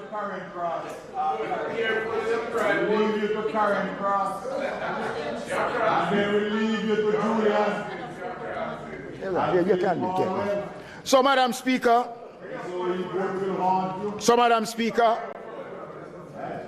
I don't believe, Madam Speaker, that we want to get into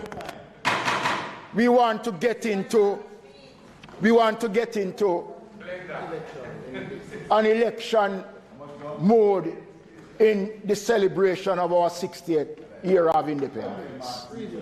The country, Madam Speaker, has been through a lot, and we need to celebrate the achievements of the country, Madam Speaker. The leader of the opposition and the member from Southwest raised the issue about councillors who are at the end of their tenure, Madam Speaker. And there are at least 10 divisions without elected representatives. But, Madam Speaker, I am proud to say, Madam Speaker, that those divisions that are without sitting councillors have not forfeited on the benefit that is due to those divisions if there was a sitting councillor. And the mayors, on both sides, Madam Speaker, have been carrying out the functions and ensure that those divisions are properly represented, Madam Speaker. And that is the norm whenever there is a death or a resignation, Madam Speaker. Madam Speaker, I came here today to seek the Parliament's approval in postponing the elections until February next year, Madam Speaker. And I do so taking into consideration all the issues that are facing the country, Madam Speaker, and I would urge my colleagues on that side to let us make this a unanimous decision. Yes. The country must not feel that we are playing politics with the health of the nation, Madam Speaker. Sure. Madam Speaker, on that note, I take my seat and leave the rest to the Parliament to make the final decision.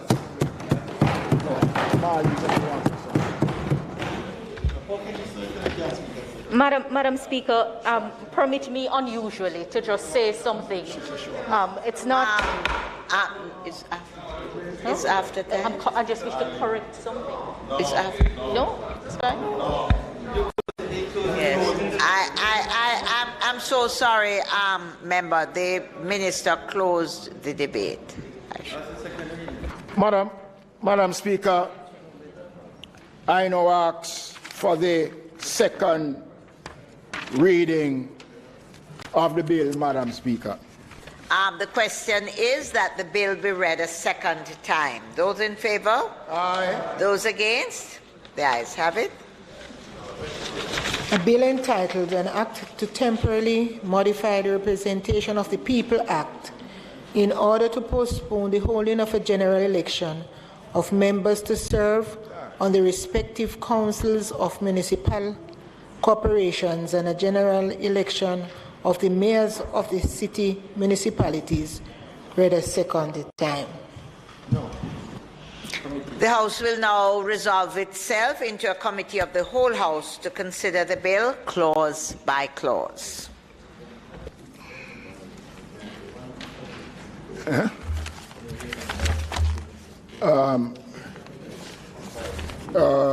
Madam Speaker, there is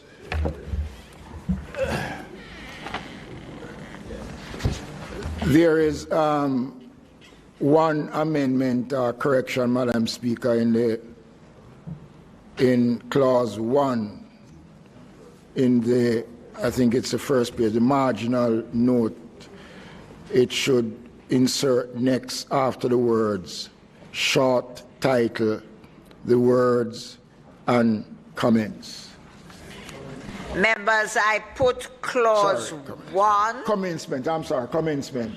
Clause 1 with the amendment of the words and commencement after the words short title. Those in favor? Aye. Those against? The ayes have it. I put clause 2. Madam Chairman. Yes. For the reasons given when we were debating the bill, I strongly believe that this extension should not be for a year on this occasion, but should be for 6 months maximum. And I understand what has been said about independence and so on, but it's an outside date and it can be called at any time before, once the COVID situation has settled down.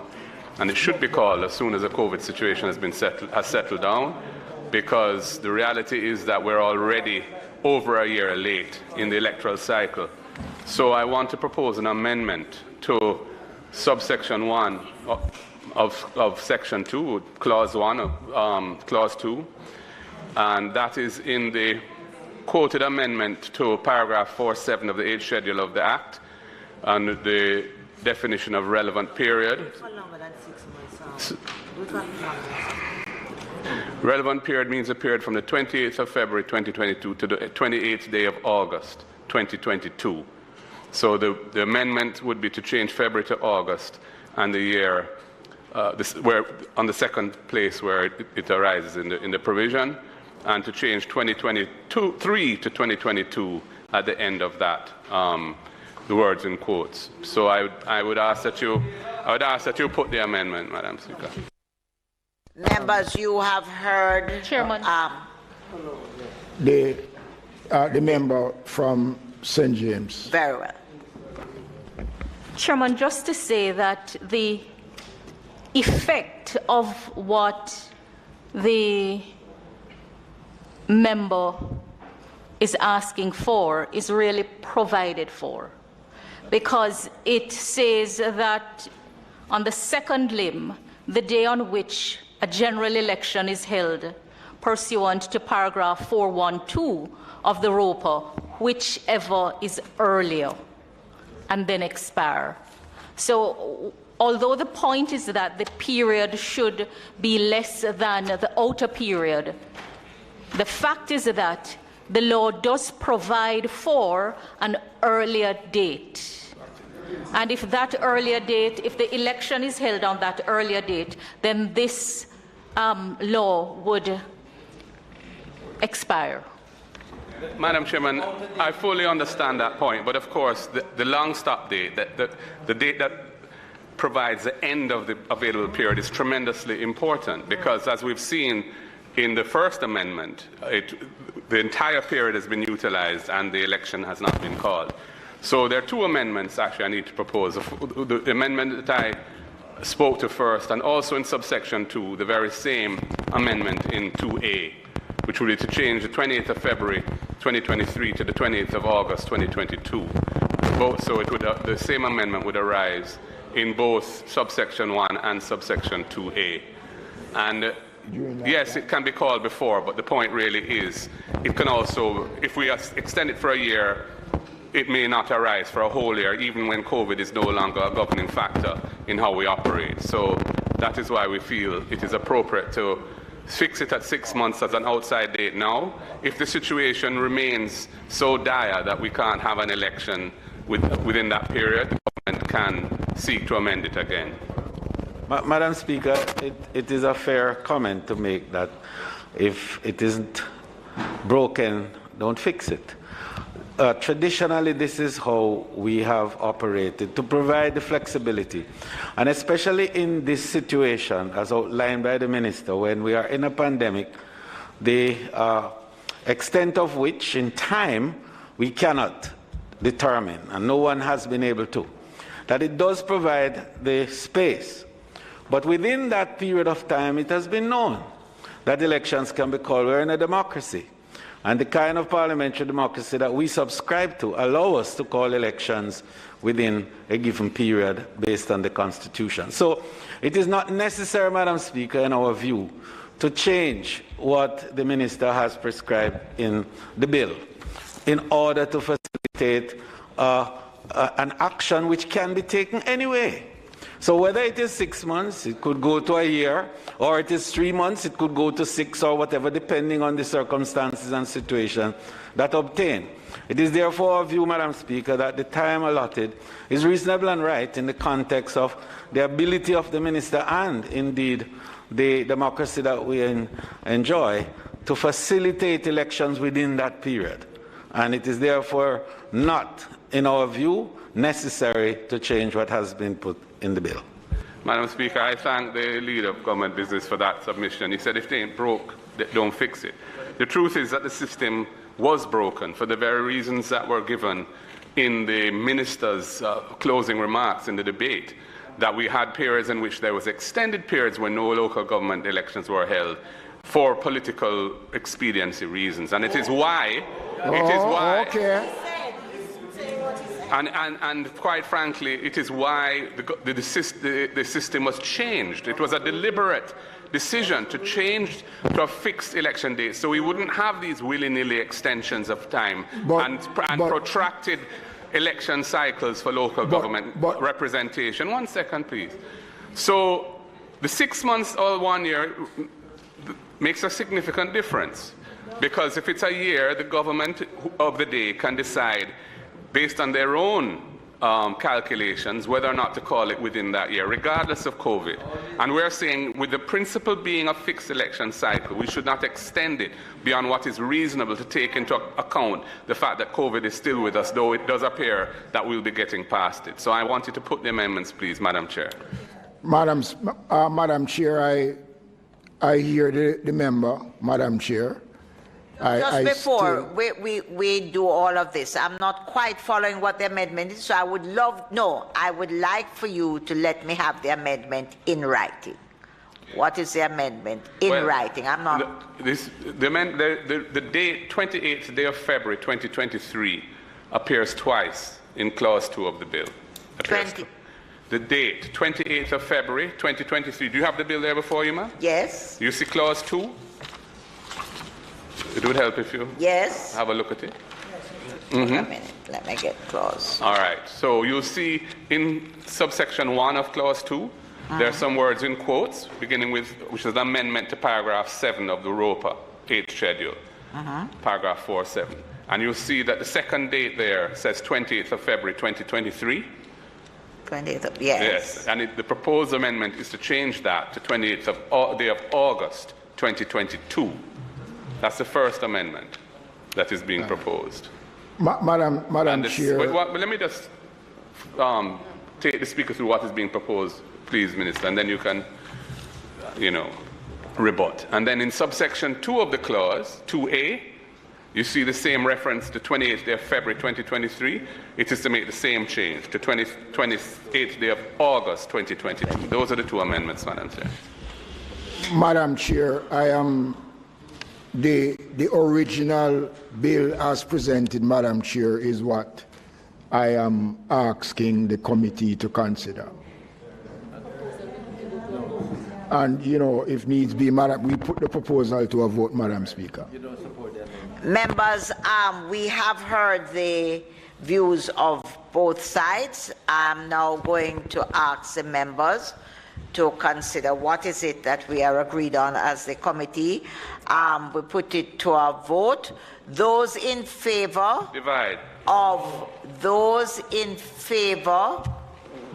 of the bill as it stands with the of clause 2 as it's taken through the 28th of February 2023 in clause 2. Those in favor? No, but Madam Speaker, I those think you against? should divide. Madam Speaker, you should just put the amendment first. Yeah, the amendment has to be put first.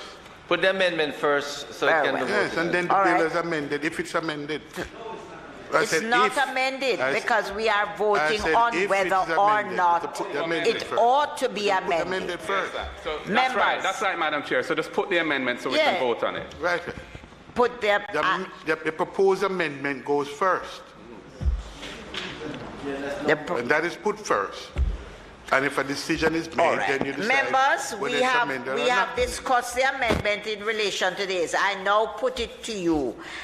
Are those in favor of the amendment as noted to the 28th of February, 28th of August 2022 in clause 2? Those in favor? Aye. Aye. Divide. Those against? No. Divide. Divide. Divide. All right, there's a divide. Very well. Mr. Bartlett? Hold a minute. There is really no divide, Madam Clerk. There is a vote before the parliament. So they can, if divide comes first. The divide is called for. Divide comes first? Yes. Yes, brother. Get it right. Yes. Madam Clerk is correct. Yes. Hey, sit down. Sit down. You cannot call for a divide after you have called the vote. No. They voted last before they called for the divide. Members, I am going to be guided. I don't think members, I do not think that we should quarrel about this. If there's a divide, let us do it quickly.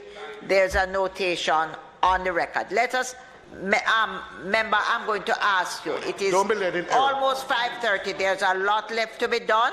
Let us go through the divide. I am guided, madam. But, madam, they voted, then they called for a divide. Madam Speaker, member, they voted. As the Speaker, I did because I said, Madam Chair, I'm guided by you. I erred in putting it that way.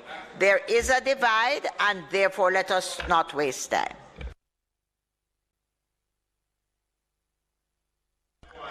Listen, member, they did say aye and then divide. I erred as the Speaker. There is a divide before us. I don't think we should waste any time. It is a discussion. Let us have the divide. Madam Speaker. Mr. Bartlett? No. Mr. Brown? Mr. Brown? No. Dr. Brown-Burke? Dr. Chang? No. Dr. Charles? Okay. Mr. Charles?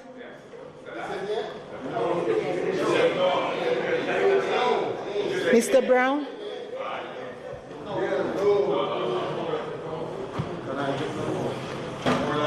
Mr. Chin? Mr. Chuck? Mr. Clark? Dr. Clark?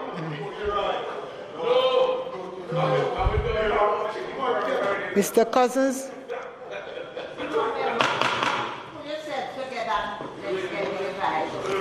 Ms. Crawford? Mrs. Cuthbert Flynn? Ms. Daly? Mr. Davis? No. Ms. Davis? No. Dr. Dunn? No. Mr. Golding? No. Aye.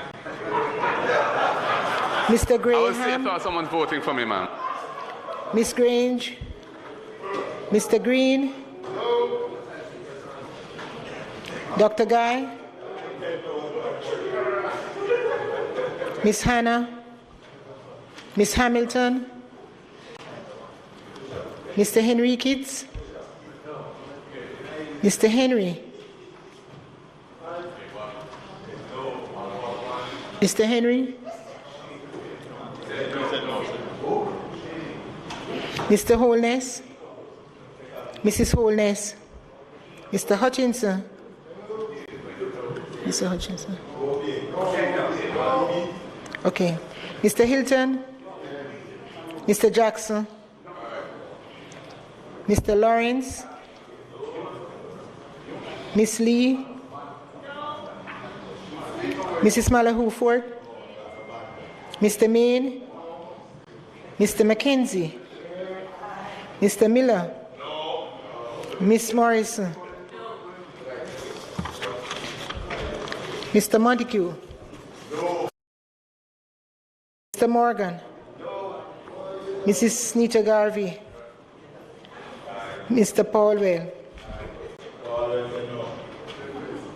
Mr. Paulwell? Okay, thank you. Mr. Phillips? Dr. Phillips? Mr. Robertson? Mr. Robinson? Mr. Samuda? Mr. Shaw? Mr. Sibbles? Mr. Slowly? Miss Smith? Mr. Terry Long? Dr. Tufton?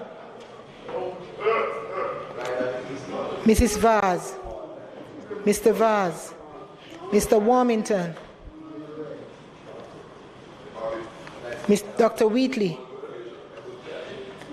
Mr. Williams? Mrs. Williams? Mr. Wilson? Mr. Witter? Mr. Wright?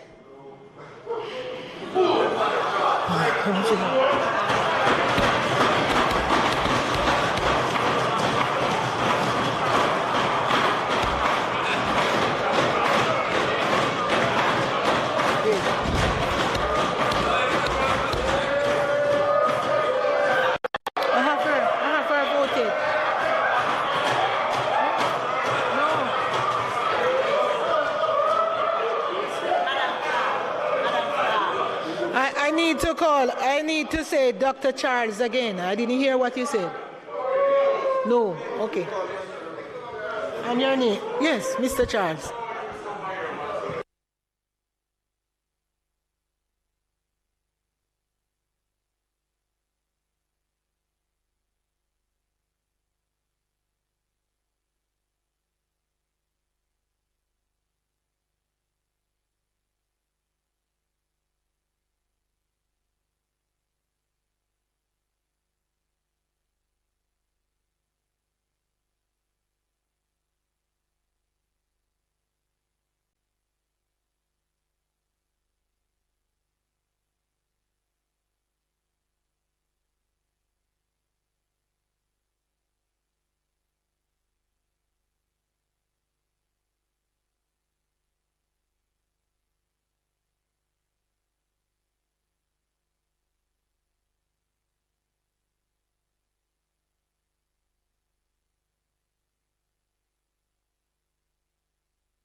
Members, the results of the vote that was taken, we have 37 noes and 7 yeses for the amendment. Therefore, the noes carry. There's no amendment to that. Members, I now put the title and the enacting clause. Those in favor? Members?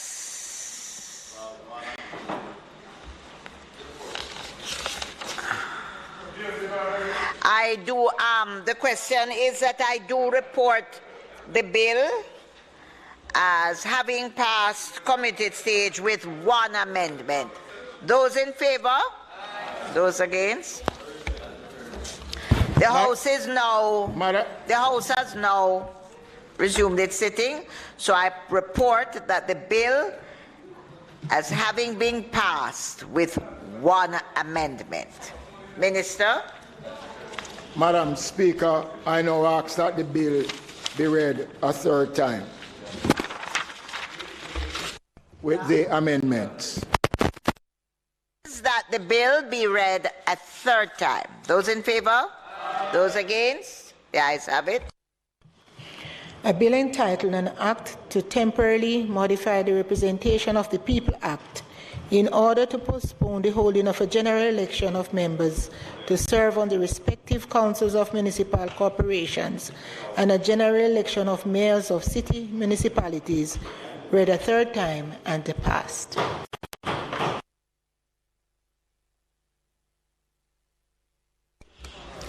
House Leader. Madam Speaker, I beg to move that the matter relating to the business of the House, in particular response to the public business, that the Minister of Finance be asked to complete the debate on the matter standing in his name. Minister.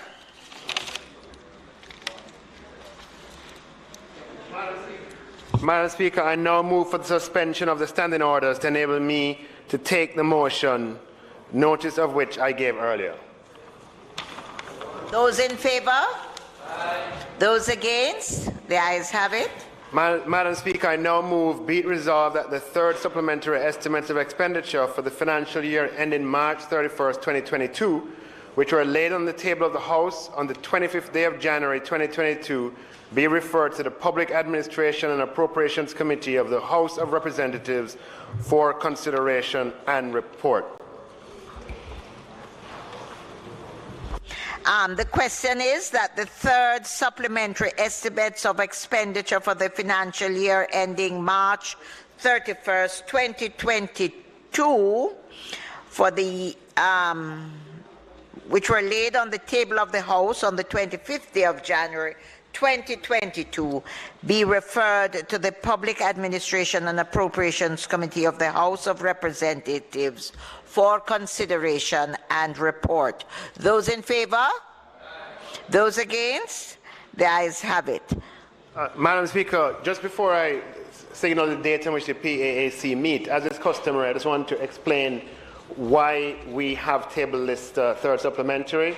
It's as a result of the assignment of subjects, departments and agencies and other public bodies, which has led to the creation of a new ministry, the Ministry of Legal Affairs and Constitutional Affairs, and also the removal of a ministry, the Housing, Environment and Climate Change Ministry.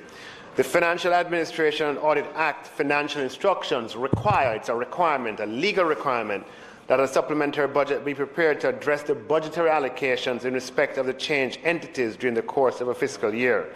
I therefore, Madam Speaker, table the 3rd supplementary estimates for the 21-22 fiscal year to treat exclusively with the needs that have arisen as a result of the change to the assignment of subjects and departments, agencies and other public bodies. The adjustments proposed to the existing approved budget for 21-22 all represent reallocations and do not alter the total budgeted expenditure of $893 billion. Specifically, the third supplementary estimate provides for the closure of Head 21,000, which is the Ministry of Housing, Urban Renewal and Environment, and moving all of its functions to Head 19,000, which is the Ministry of Economic Growth and Job Creation. And this also results in the Forestry Department, which is a department of the former Housing Ministry, moving and becoming a department of the Ministry of Economic Growth.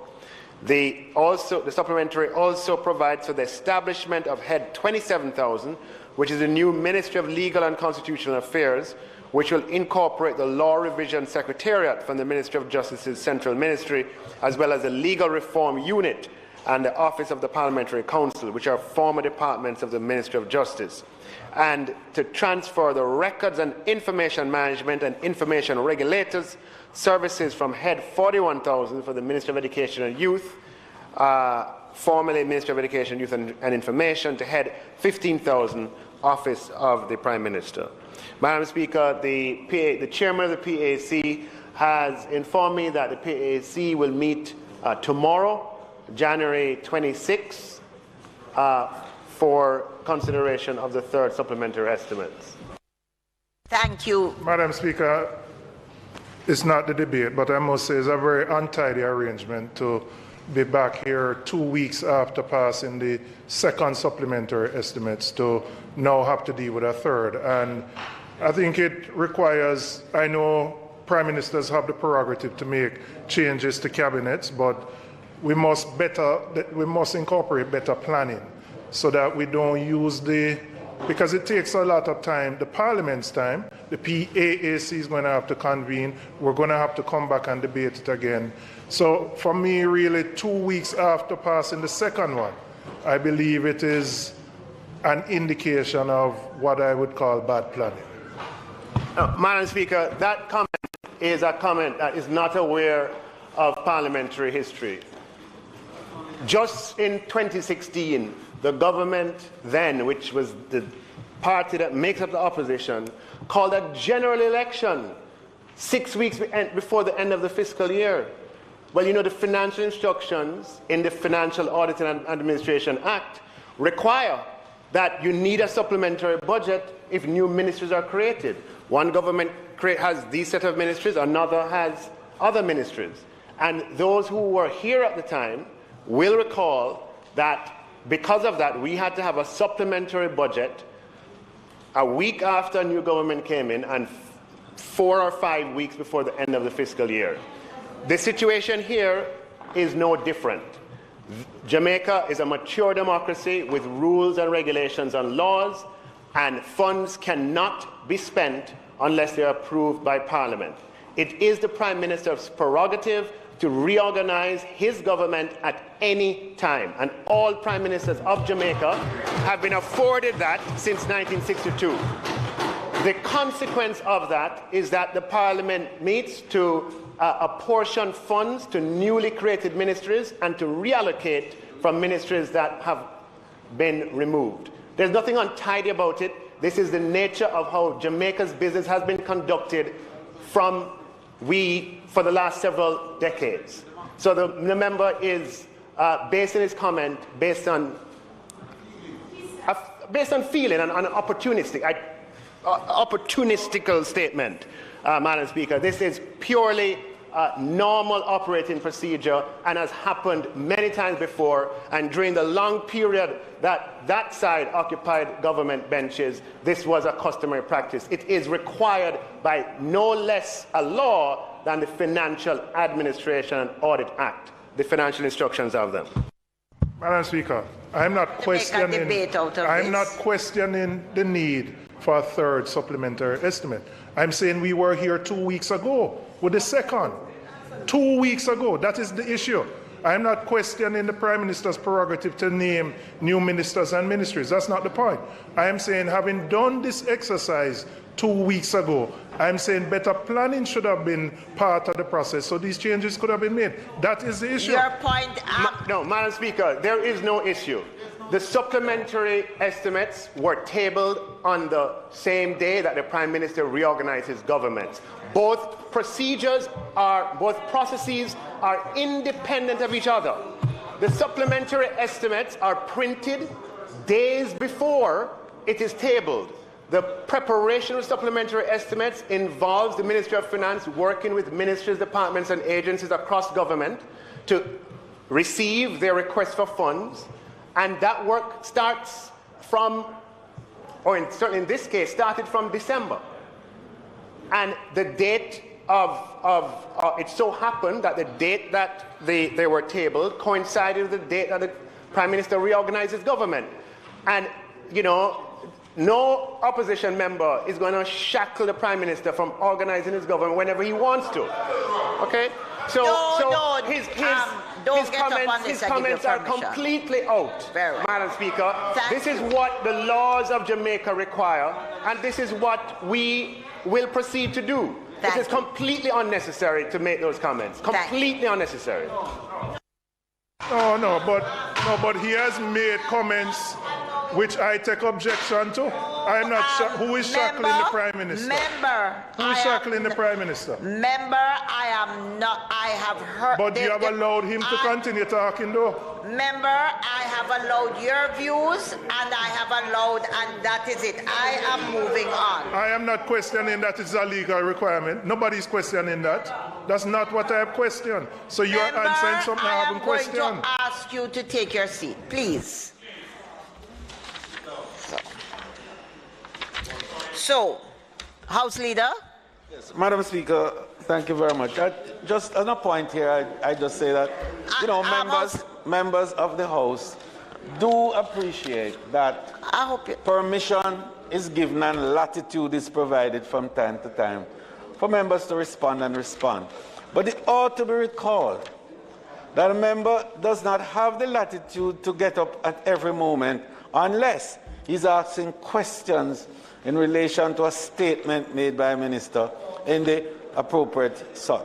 When there's a debate, each member has one opportunity to respond to the debate, and after that, he takes his seat. So I just want to be guided, Madam Speaker, in terms of this. Madam Speaker, may it please you now to ask the Minister of National Security to take the report on the Zozo, which is in his name. Dr. Chang? More. Hours. No, hours. It's not long.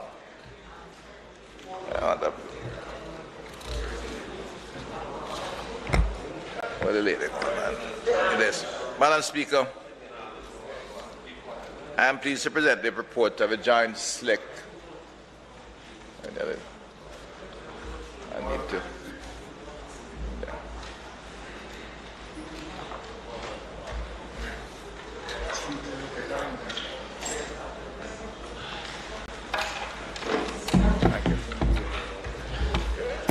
Madam Speaker, it's my pleasure today to present the report of a joint select committee established on October 27, 2020 on the law reforms, zones of special operations, special security and community development measures, Act 2017, hereinafter referred to as the Act. This review, Madam Speaker, was undertaken pursuant to Section 26(1) of the Act, which mandates that a review of the Act be conducted 3 years after the declaration of the first zone by a committee of the House of Parliament. In undertaking this responsibility, the committee commenced deliberation on December 10, 2020 and held 13 meetings, the last of which took place on September 16, 2021. During the deliberations, input was provided from several stakeholder groups, an extremely wide cross-section, in fact, of stakeholders, all of whose views were ventilated, discussed, and their recommendations outlined in the report, and some, in fact, adopted. I want to take the opportunity, of course, to commend the members of the committee who worked in the Joint Select Committee and thank them for their support and their interest and, in fact, research in working, in particular members of the on that side. I see the leader of the opposition has gone, but I'd say, Madam Speaker, I'd advise if they should wear the same cap they wear in the committee meeting at all times, it could maybe give them some more traction out there. Their support was of value in getting this thing settled. By way of Madam Speaker, the Act was passed in a bid to respond to the high levels of crime and violence within our vulnerable communities in Jamaica. The Act was passed with a view to facilitate social intervention and community development measures that are deemed essential for public order and promoting and upholding the rule of law. This, Madam Speaker, is to be accomplished by a three-phase approach based on a well-known clear strategy of clear, hold, and build. Since the passage of the Act, 7 geographical areas have been declared as zones of special operations pursuant to Section 4 of the Act. The geographical zone declared are Mount Salem, September 17, 2017, and now mature and looking at an exit strategy. Dedham Town, October 17, 2017, Greenwich Town, July 1, 2020, August Town, July 8, 2020, Norwood, June 2021, Parade Gardens, January 9, 2022, and Savamar, January 16, 2022. It was determined that these geographical areas not only met the criteria of rampant criminality, gang warfare, escalating violence and murder, and threat to the rule of law and public order, the barbaric nature of the crimes and their impact on the most vulnerable, or children in particular, surpass any reasonable measures of policing. The Jamaica Constable Force reports significant decline in serious crimes, particularly murders and shooting within all the declared zones. The residents across all 5 communities have spoken openly about their renewed sense of freedom, given their ability to engage in seemingly simple activities, such as a walk through their community unencumbered and free of fear at particular times of the day, and to conduct them normal activities, such as attending prayer meetings during the week, or just visiting the market on weekend. Madam Speaker, in keeping with the mandate of the Act, the planning and execution of social investment activities have commenced and are coordinated by a multi-agency social intervention committee within each zone. The social intervention activities are carried out on a foundation of safety and security and are geared towards improvement and empowerment of the residents, thereby restoring hope for their future. Social transformation activities conducted within these zones includes increased sporting activities and improvement of the playing fields, zinc fence removal and improvement of the roadway, such as repaving, building of sidewalks, critical infrastructure development, such as improved running water, plumbing where there was running water where there was none, fixing of leaks, and the establishment of the repair to all sewer lines. The rehabilitation of small parks and green spaces, critical to the environment and creating a new sense in that of safety within the community. Issue of truancy we seek to address in all the community, that is to identify and find the kids who are out of school and get them into school, of course, with the required social support to keep them attending school. Enterprise support to members of the community may need to start small business. Training and certification of tradesmen, one that is proved particularly valuable in ensuring that young men may find alternative activity for gainful employment and earning a decent living. Getting relevant members of this community into the social safety net, such as with the Ministry of Labour and Social Security, that they can get the PATH program when they're off and could be identified. Activities such as other certificates, like birth certificates, and just engaging many of our socially deprived in a very positive way and getting them in touch with the relevant government agencies that they need to be in touch with to benefit from not only what is derived from the regular agencies, but again, reestablish themselves in their community with independence and with a certain level of hope and dignity at the time as is required, as they are denied when you have the community overwhelmed with criminal activity. Madam Speaker, I will now go on to highlight the major recommendations outlined in the report being debated in the House today. The first I wish to highlight is the recommendation to amend Section 3, Objects of the Act.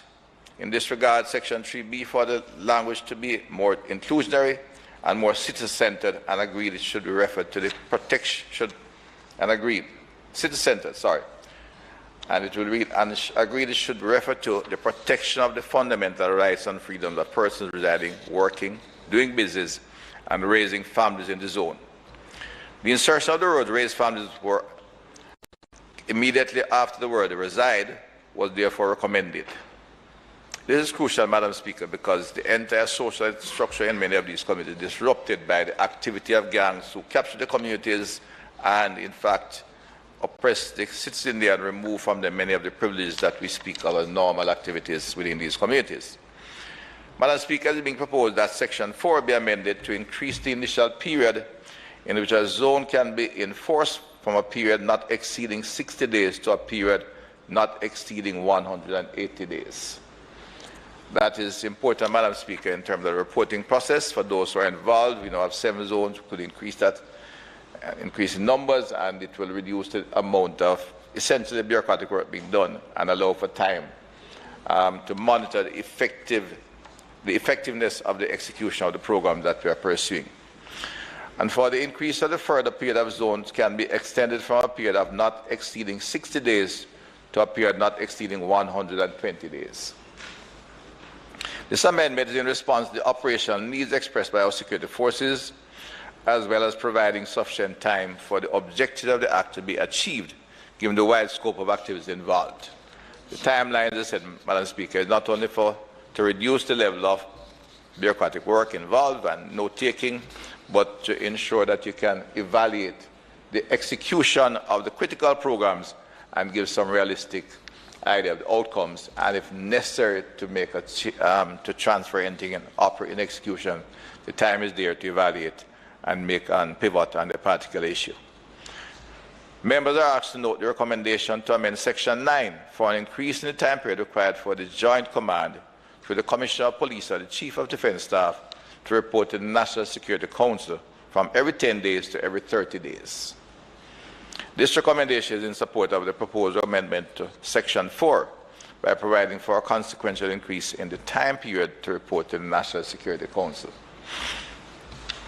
All of these time extension reflects the nature of a zone of special operation as opposed to some other activities.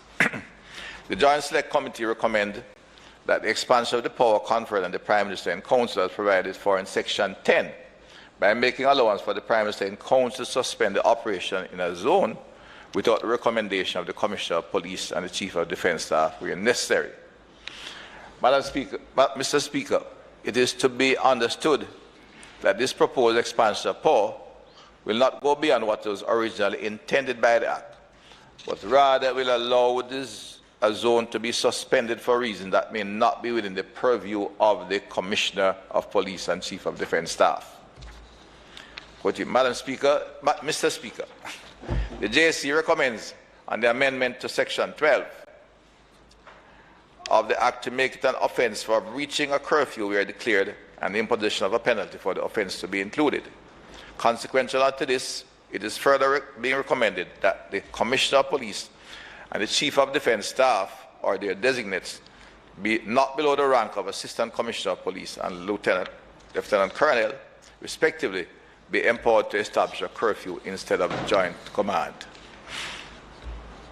This, of course, can lead to a more increased efficiency of the police security force in the area.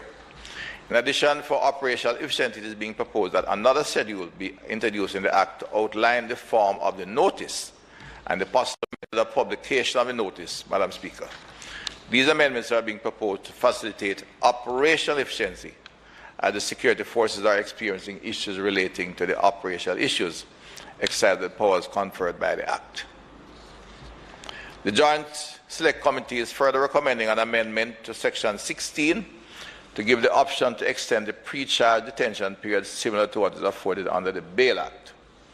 This amendment, Madam Speaker, will provide a safeguard in that the approval for extension of the pre-charge detention must be approved by a Justice of the Peace who has exercised summary jurisdiction in a parish court, in keeping with the definition of a Justice of the Peace in Section 2. 16, Madam Speaker, Mr. Speaker, another recommendation I wish to highlight is the change of the name of the Social Intervention Committee as prescribed in Section 23 to Social Transformation Committee. Emphasize social transformation is to clarify the issue. It is not an intervention, it's a transformation process, because it will not be brought to an end until there is effective change in the community, not just a project that will have but it will be intervening and conclude at a particular time. and to better reflect the overall intent, nature, and objective of the law and the committee members. Madam Speaker, Mr. Speaker, the committee, reading, right? The committee further recommended, Mr. Speaker, the inclusion of a new provision will allow for powers granted to members of the Joint Force and Joint Command within a zone to be extended beyond the geographical boundaries. Members, we wish to note, Mr. Speaker, to be extended beyond the geographical boundaries of the zone in instances where there is hot pursuit in progress. This will facilitate the capture of persons who may have committed an offense in the zone being pursued by members of the Jamaica Defence Force without JCF members being present. Hence, the nature of zones, as you are aware, is oftentimes a separation by a street. I'm familiar with Norwood Boulevard, separates Norwood in two. So effectively, one could commit a crime on the zone, walk across the road, and the JDF, who might be present, could not apprehend him, but have to call and await the presence of a member of the Jamaica Consular Force.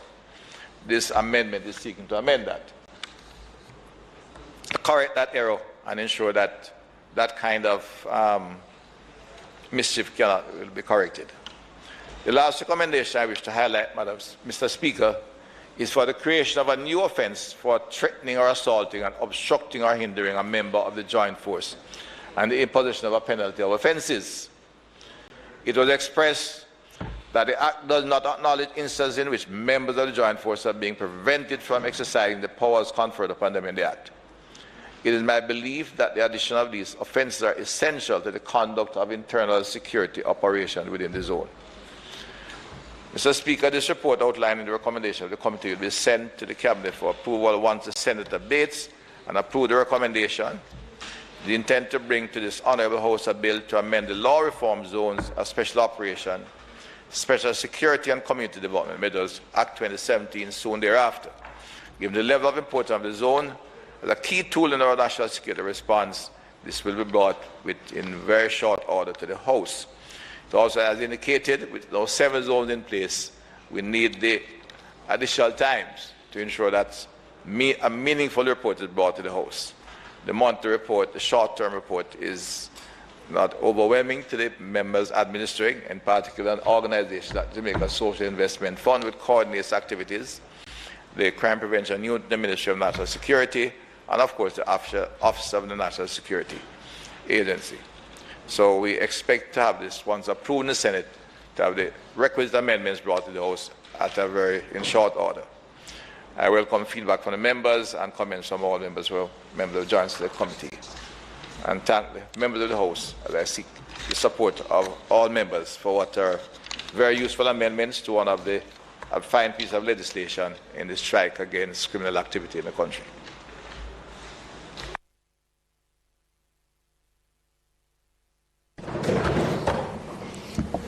Mr. Speaker, as is indicated by the Minister and Chairman of the Joint Select Committee that considered this bill, it is one that enjoyed the full support and cooperation of the government, of the opposition side during the deliberation. And in much the same way that the Chairman and Minister have commended the participation of the opposition, I too, on behalf of the opposition members, want to commend him in the manner in which he conducted the meetings that allowed for very broad and collaborative investigation of the various elements of the bill with a sense of how we can collectively make Jamaica a safer place. And that, Madam Speaker, underscores the ongoing commitment of the opposition to cooperate with the government in developing new legislation, in improving existing legislation, and to contemplate all approaches necessary so that at the end of the day, all of Jamaica, and in particular the criminals, are aware that the Parliament is at one in seeking to ensure that this country is safe from them and the full long hand of the law will reach them with great certainty. We look forward to the full promulgation of the amended bill.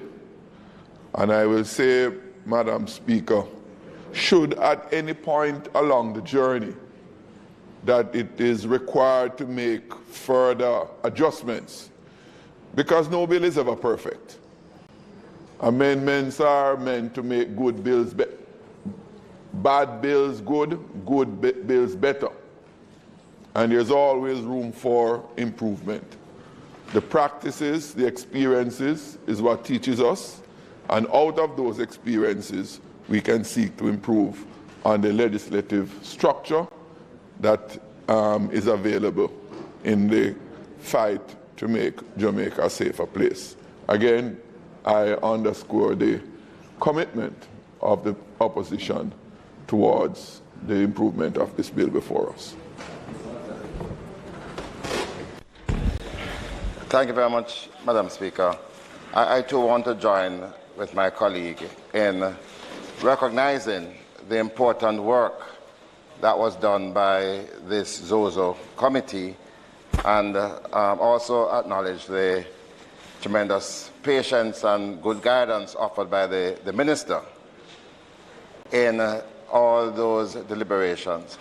Madam Speaker, the committee had the benefit of hearing from a wide cross-section of interests. We had on one hand the security interest, which represented the power of the state in its coercive role to quell crime and violence. But on the other hand, we had a host of social engineers, people who have been involved for many years, representing various organizations in the fight for social order, fight against crime and violence. And for me, I came away with a clear view that a lot more attention has to be paid to the social side, to families, to the role that the state can play in dealing with those of our citizens who are so-called left behind and who need the help and support to get them back as viable persons in our society. And as this side has said, there is a definite preference for ZOZO as a means of stemming the high levels of crime and violence. And as a member of that committee, I believe it fully, that it really represents the broadest approach to fighting crime and violence. I can speak for myself, you know that.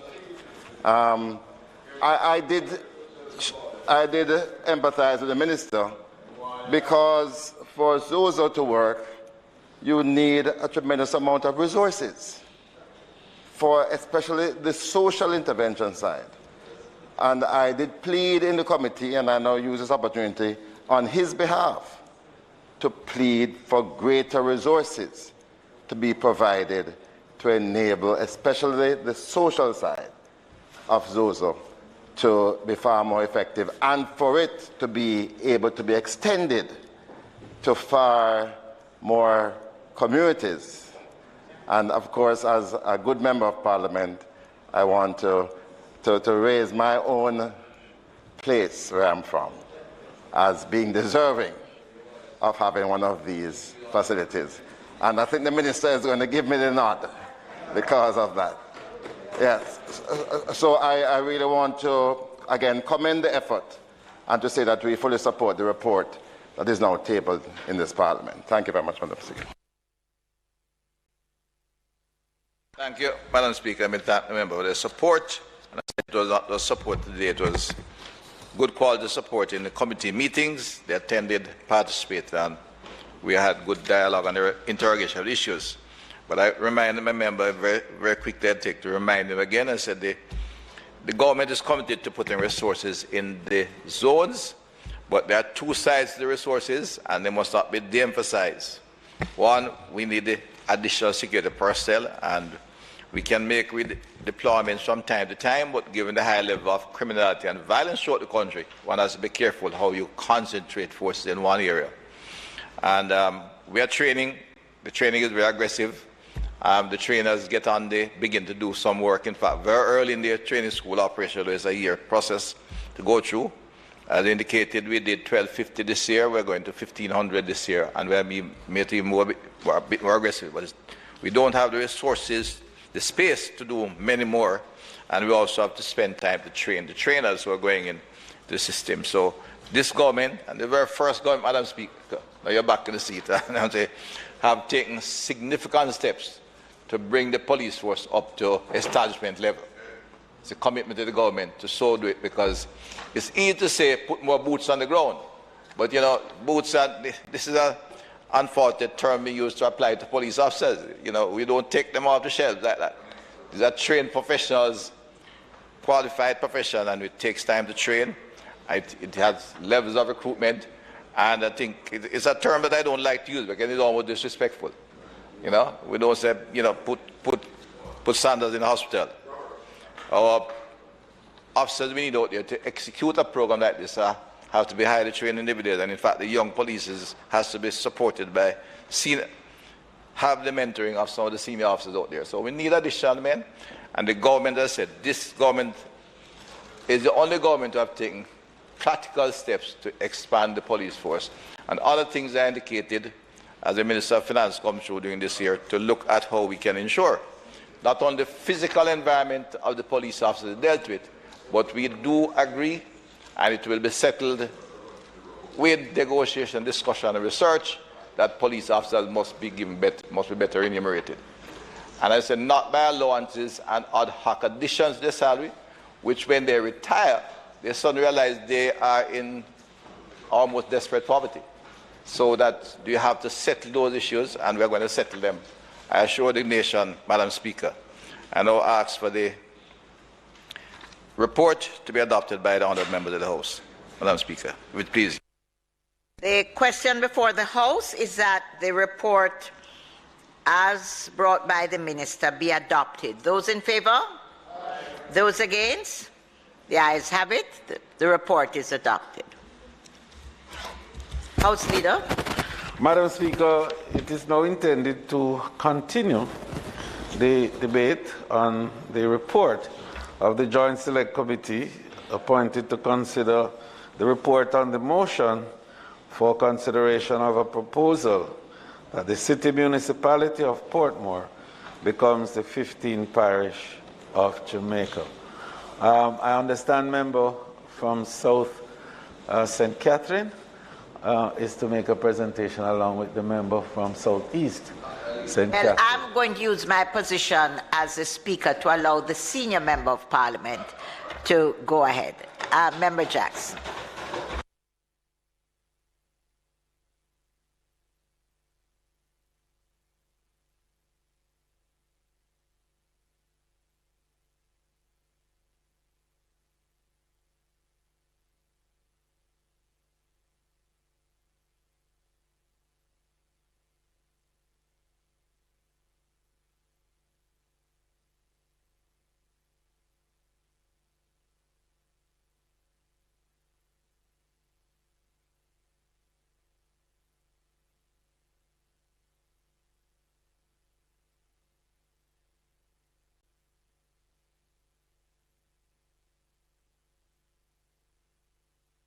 Madam Speaker, thank you very much.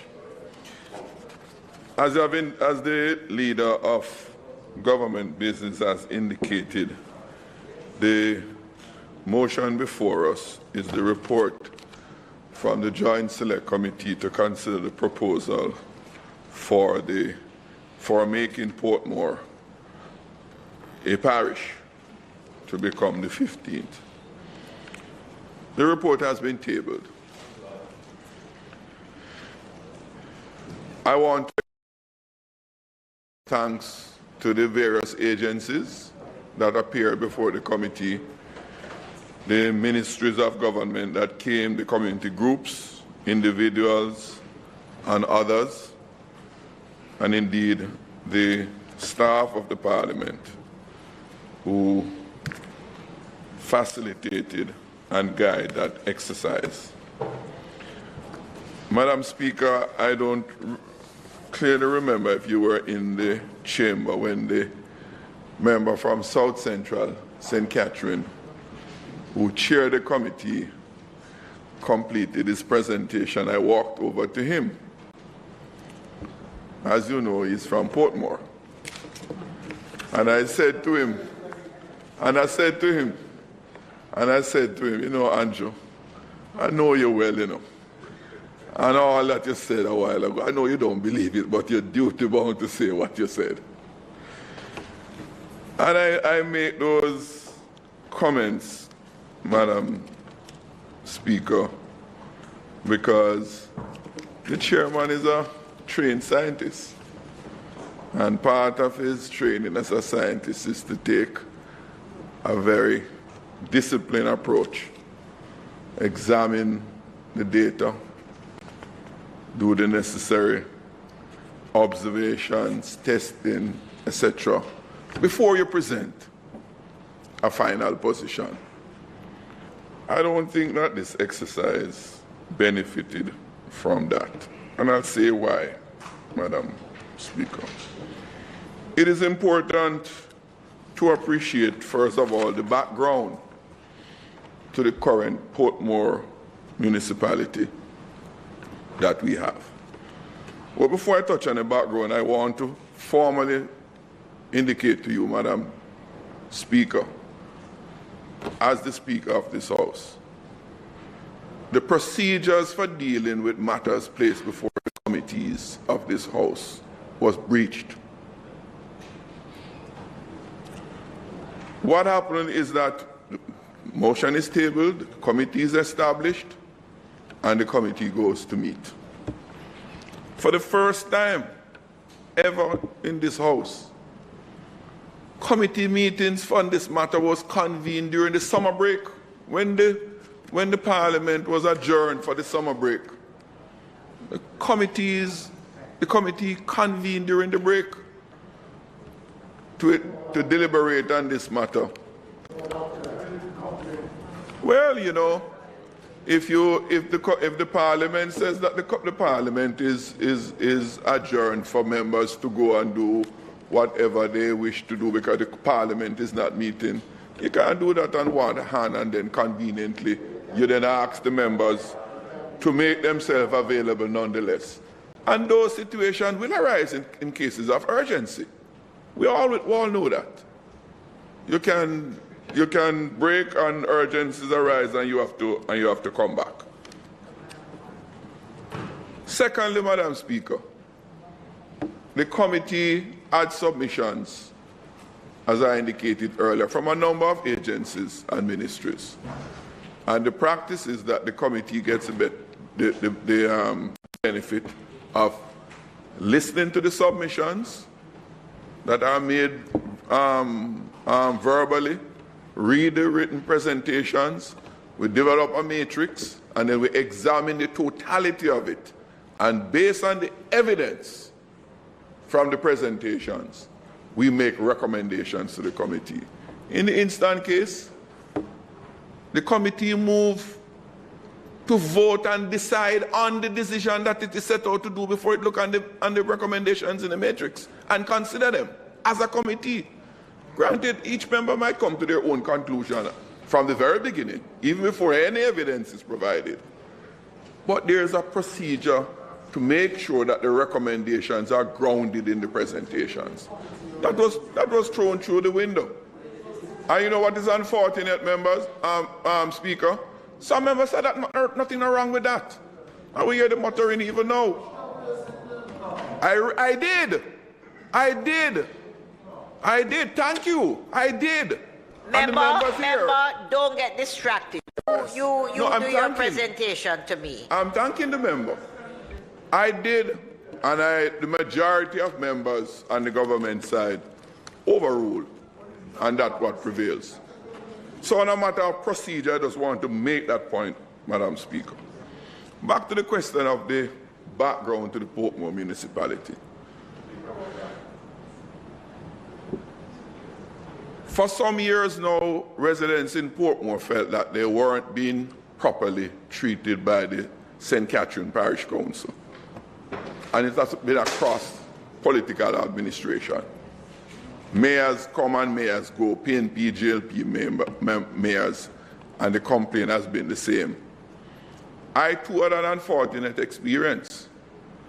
At one stage, there were only 2 divisions in my constituency. Most of the problems I had as a member of parliament were of a local government nature, not central government.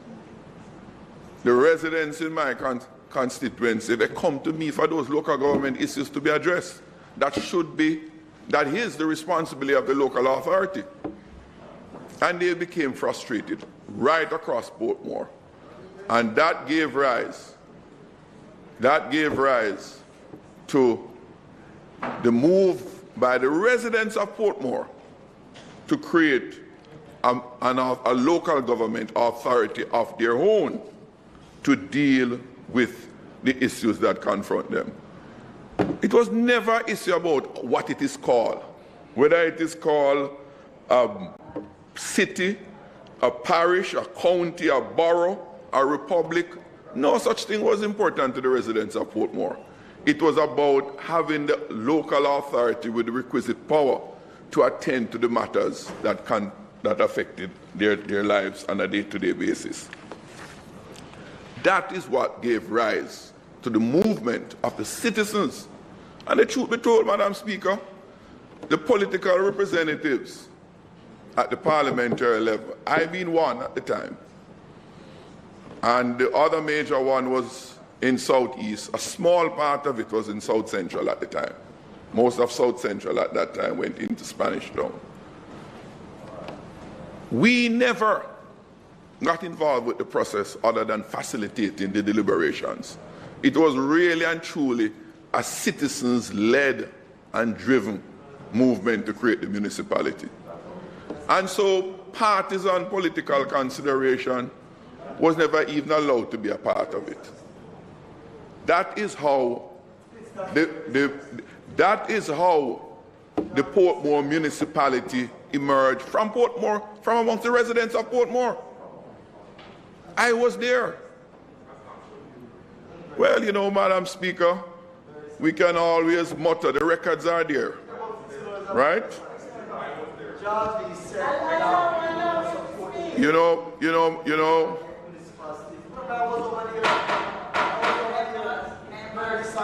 Members. No. Members. No. Members. No, I'm going to ask members on both sides. Member Jackson, you are addressing the parliament. I expect you to address me. Member on the government side, I'm going to ask you to just allow Member Jackson, as a senior member of parliament, to make his presentation. You know, well, you are going to get an opportunity, but we are going to ask, you know, members, I wonder if we remember what the Prime Minister said at the opening of Parliament. How we use our time wisely is important. It's 6:23. Please allow the member to make his presentation so that you can go home and the staff can go home and we can do the business of the country. Please. You know, Madam Speaker, sometimes there are some very uncomfortable facts that persons have to wrestle with. You're particularly soft today. I can't hear you. I was just saying, Madam Speaker, that sometimes the facts and the truth can be very uncomfortable to some persons, right? And we might be witnessing that this evening. But in every family, you know, my colleagues from Portmore, you have some unruly children sometime, you know, and I will forgive them. I won't make much of it. They are my friends and they will remain my friends regardless of the mistakes that they make along the way. The point I was making, Madam Speaker, to represent, and all that I say can be tested out there. Don't take my word for it. Go to Portmore. Speak to the persons who were in the forefront of that effort to create the Portmore municipality. The facts are there to speak for themselves. The point I'm making, Madam Speaker, is that the municipality was a purpose-driven institution that was created to serve the people of Portmore, to deal with the issues that affect their everyday lives. That movement, Madam Speaker, involved the leadership of the citizens associations across Portmore, the ministers fraternal, the Portmore business community through the Chamber of Commerce, the service clubs like the JCs then, the Kiwanis, the Rotary, and the Optimist Club. All those entities were involved in the process. There were extensive meetings at the Art Academy, which was a central meeting place, for months and years to frame out what they wanted to be. And you know, Madam Speaker, here, the interruption about what not being true. I'll share something with you. I remember at one stage near to the end of the framing of what the Portmore Authority to look like, and the question of boundary came up. And the members felt very strongly about a proposal to include an area of St. Andrew. That was withdrawn subsequently based on technical advice we got and another solution sought. The members felt so strongly about the boundaries of Portmore being changed unilaterally by the political directorate that they demanded that in the bill at the time being developed, that the political directorate does not have the final say in what the boundary is, but they must consult with at least 1/7 of the registered voters in Portmore. That is how strongly they felt. And I'll say this, member. One of the members I know was a strong PNP supporter, but insisted that it had nothing to do with party politics. It was all about Portmore residents. That was how deep the sentiments were. You know, the member from West Kingston, you know, though he was a constituent of mine, only by sleeping there at nights, but function outside, he never participated in none of the Portmore deliberations. He only kept the address as a residing address, but participated in no way in what was developing in Portmore. Madam Speaker, the motion that has been tabled in the House sets out to ask for two specific things. I want the chairman to note. One, and I'll read it, so we don't have to talk about what I think or what I feel and what I'm not representing.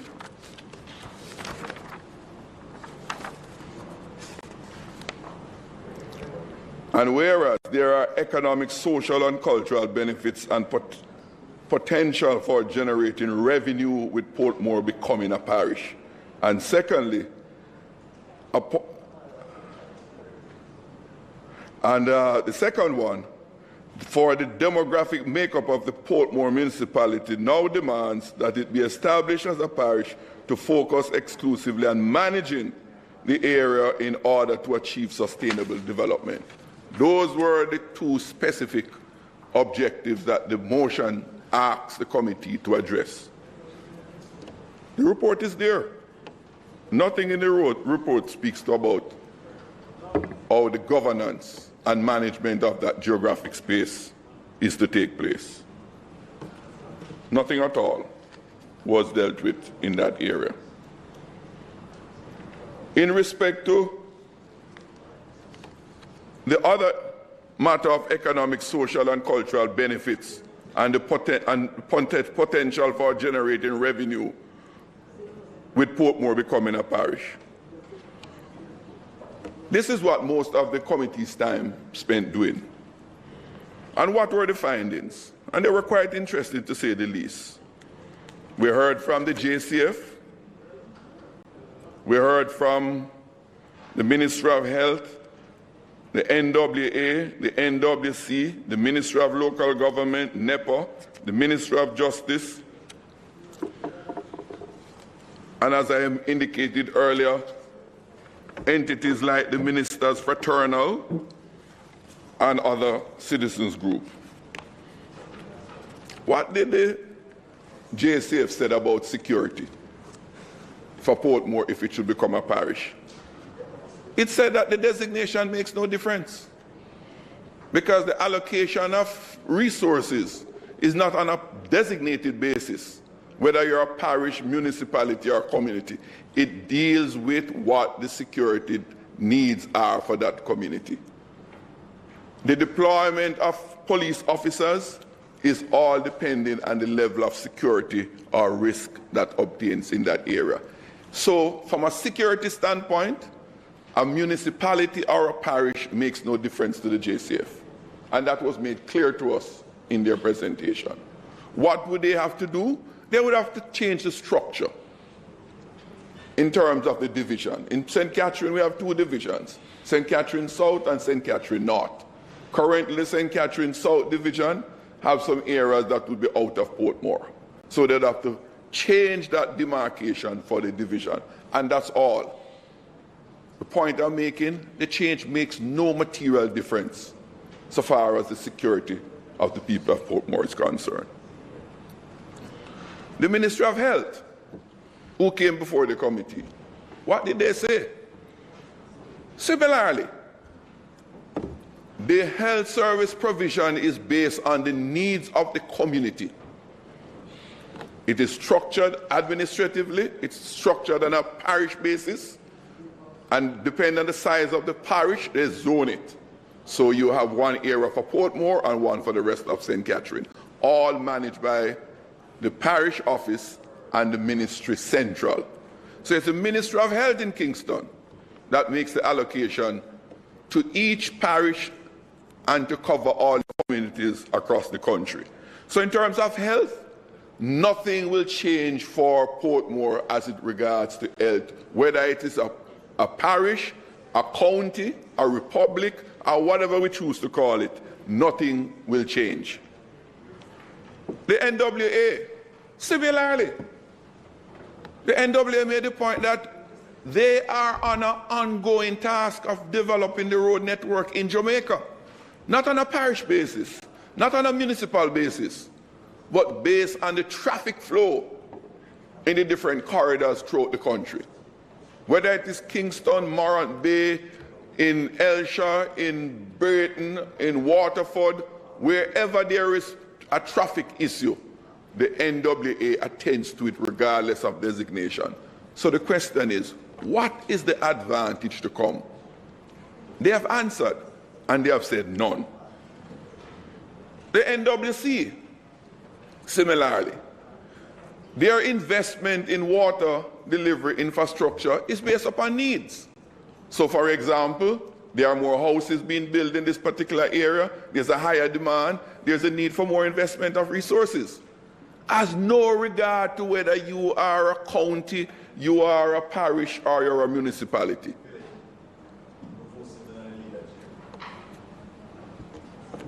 Interestingly, the Ministry of Local Government came before the committee, and what did they say? As it relates to revenues, and it was a bit interesting listening to the presentation from the Ministry of Local Government. And I read from the minutes of the meeting when the Ministry of Local Government came. The Permanent Secretary opined that the creation of Portmore as a parish, and by extension the 15th parish, would accrue benefits of strengthened service delivery, greater administrative responsibility, and enhanced community and local development, given the expanding population. I don't know what that really means. Right? This, she said, was especially important in an evolving environment where they are required to be more proactive and responsive to the needs of the populace, she concluded. And on the other hand, her senior officer, when asked about revenues being affected one way or the other for a change from a municipality to a parish, the response was, that elevating Portmore to a parish status would not have an impact on the amounts that come from the parochial revenue fund, because currently Portmore was getting its own source of funding independently of other municipalities. He clarified that Portmore was currently receiving its own property taxes and its own road maintenance funding. What's the point being made here, Madam Speaker?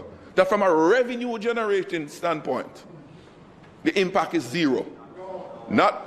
I am going by the report, Madam Speaker, that came to the committee. This is the committee's report that I am speaking to. And I'm reading from the minutes, right? So the argument would be, if you become a parish, will you earn more revenue to deal with the needs of the community? Right? Well, the officer said no. I didn't say so. Right?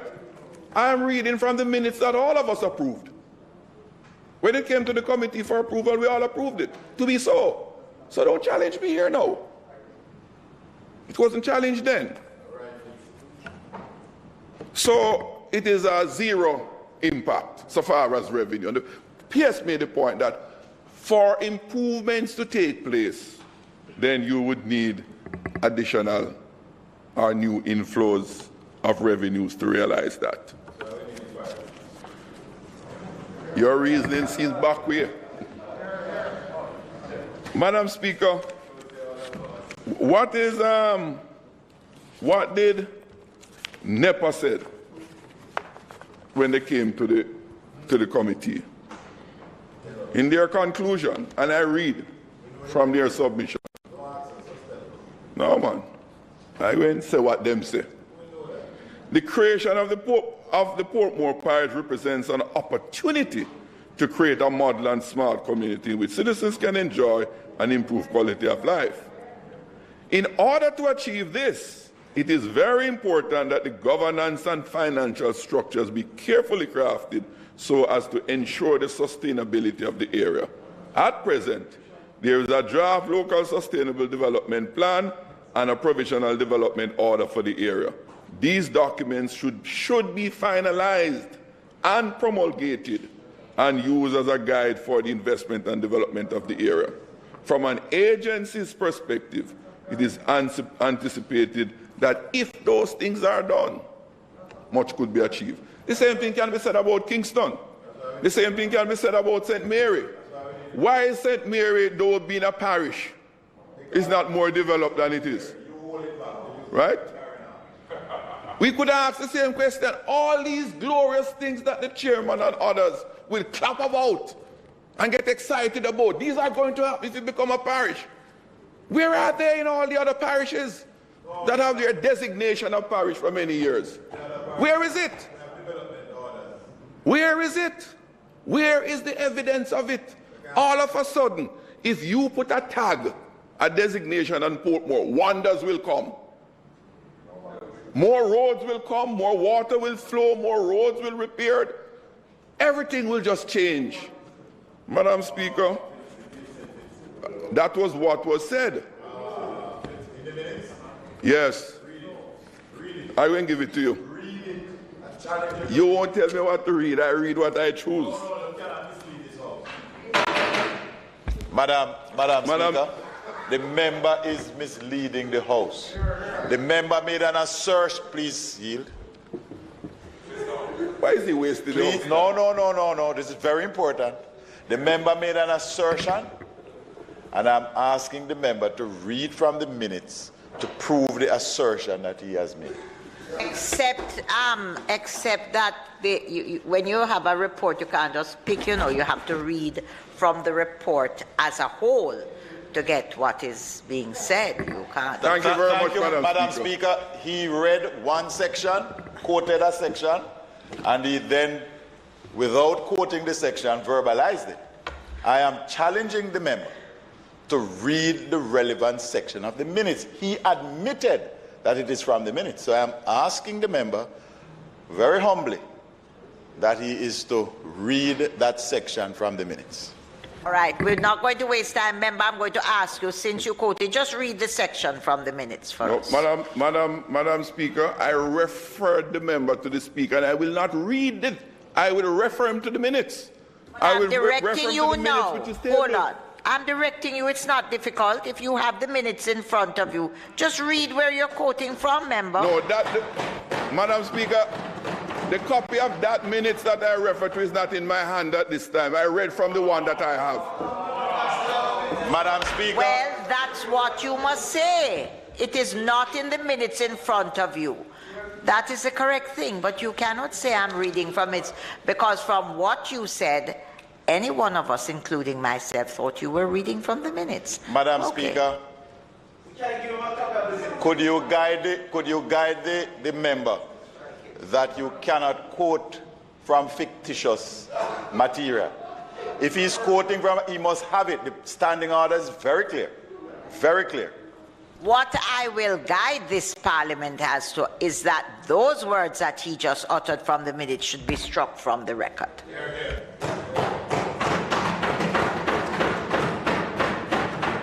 Madam Speaker,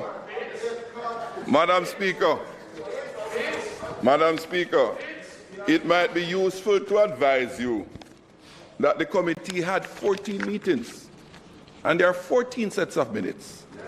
I do understand that, member, but there are 14 sets of minutes. So, member, the question before us is that as you spoke, I thought you were speaking. So if you have 14 minutes, which minutes are you quoting from now?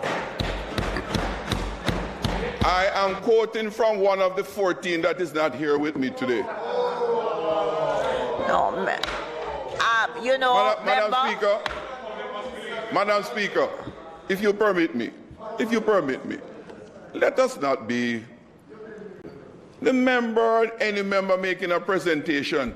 You pull from the body of reports what you want to put in your report. You don't bring the whole report to put all of the records of the meetings to bring here in a presentation. And to ask me to do that is ludicrous. Member, I agree with you, but what you said on your feet was it is in the minutes with the paper in front of you. And all I am saying is it could be there, but for what is in front of you, and you can't say which one, there's nothing wrong. Just ask for that, or rephrase, withdraw the comment and say, it is from one of the minutes that I read, but it certainly is not Madam Speaker, if the member was more respectful in asking which of the minutes, I could have directed him that one that I don't have I'm going to invite him to ask you respectfully. Madam Speaker, with a ton load of respect, the honourable member from South St. Catherine, I would like to ask him, quite humbly, which one of the 13 minutes you're quoting from, and could you read what you have quoted? As I've said, Madam Speaker, I'm reading from one of the other 13 minutes that I read from the one I have here, and I made reference to others that I don't have here. I read from the one I have here. Madam Speaker, if I may, the member is wasting your time, the House's time, and the country's time. The member asked me, made a specific request, I complied. The member misled the House, I challenged him, and he pointed us to 13 minutes. He then asked me that if I, with respect, make a request, I humbly did. And then the member is dancing around like he's at a dance hall, an illegal party. So, Madam Speaker, may I humbly request that the member apologizes to the House and to you. If not, he should take his seat and allow the debate to continue. Madam Speaker, I don't think you need to intervene any further. And the member knows that also. But we all know the member and his character, so we're not surprised. And I will not... No, Madam Speaker, not only is his comment unparliamentary, he's breaching the standing orders by attacking a member personally. So Madam Speaker, I am asking you to direct the member to not only withdraw his offensive remark, but to apologize. Because I didn't come here by mistake. I came here on the votes of thousands, twice the amount of voters that you got to be here. So don't be out of order. Don't be rude. You know, members, let me say it now. It's 6:44, almost 6:45. I don't want to waste any more time. I'm going to ask the member, because it is very clear to me as a speaker that when you spoke, you said I'm reading from the minutes. I've asked Hansard to remove those words from the thing, and I really do believe, in the interest of time, and I have a lot of confidence in you as a senior member, apologize and withdraw the comment, please.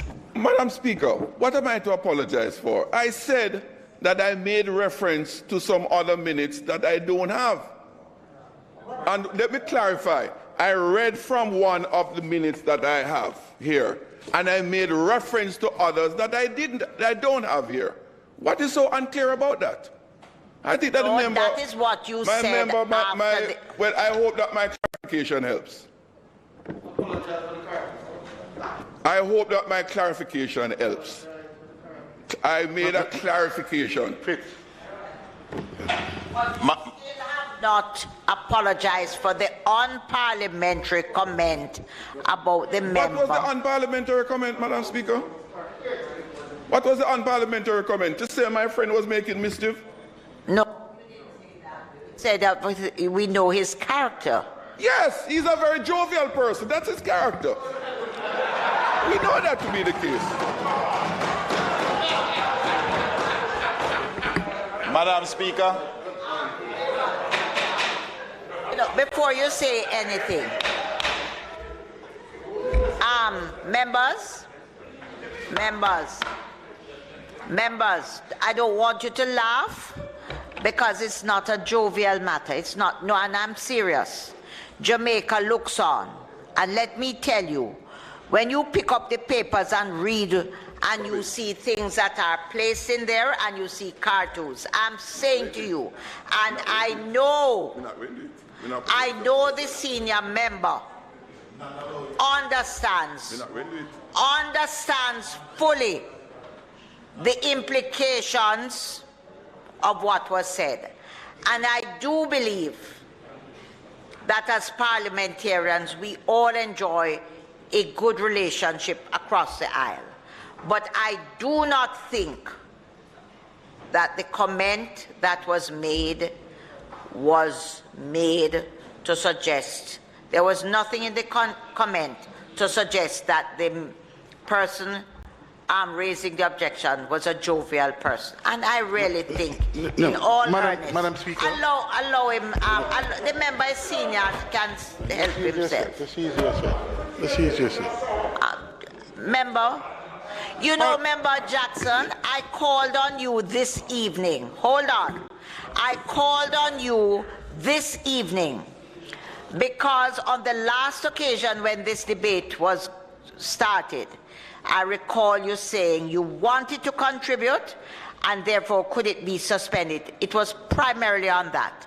And I thought, as a senior member of Parliament for whom I personally have a lot of respect, that you should be given the opportunity to start this afternoon. And I think you have done well up until now. And I really think, in earnest, that an apology is due. And I know the person I'm dealing with, and I expect you to.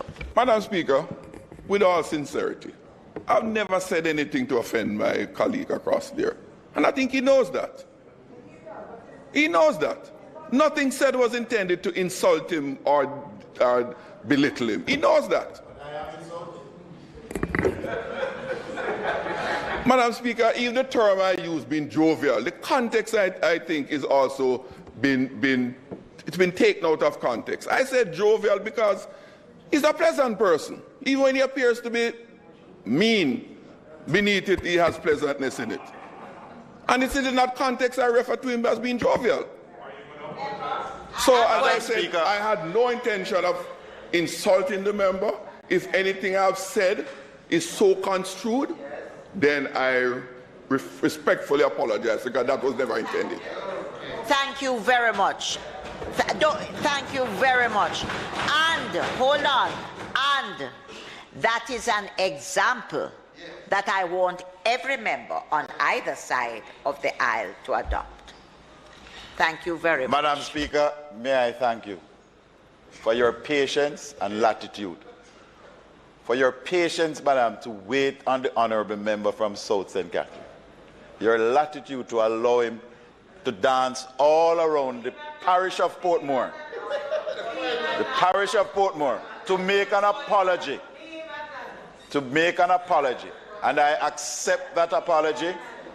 Madam, I hear a member from South. No, I accept the apology. And the matter is closed.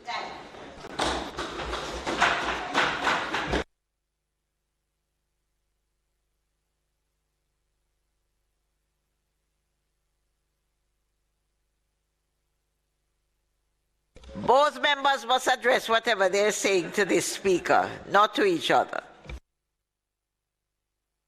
You can understand why I was a bit at a loss when I heard that he's offended. Really at a loss. And when I go outside, he will be offering me a drink and say, Fitz, I did that thing. Anyway, Madam Speaker, the opposition tabled a minority report which captured our position on the matter. And amongst those recommendations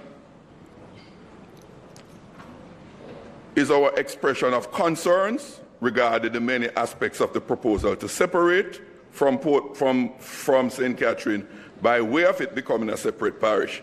Among these concerns are the following, Madam Speaker.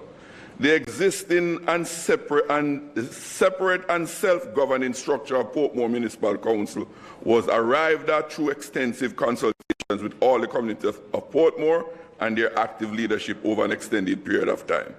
The level of the quality of consultation to adjust the current governance arrangement was extremely poor and devoid of any real participation.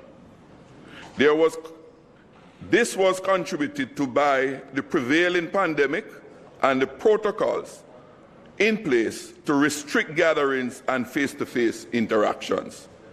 This temporal impediment significantly comprised the imperative inclusiveness for such long-term change.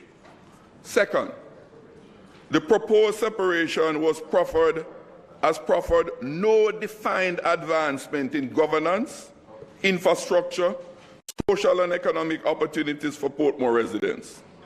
Such far-reaching steps should be afforded to the residents of Portmore by the opportunity to make a democratic decision via a referendum whether or not they want Portmore to become a parish.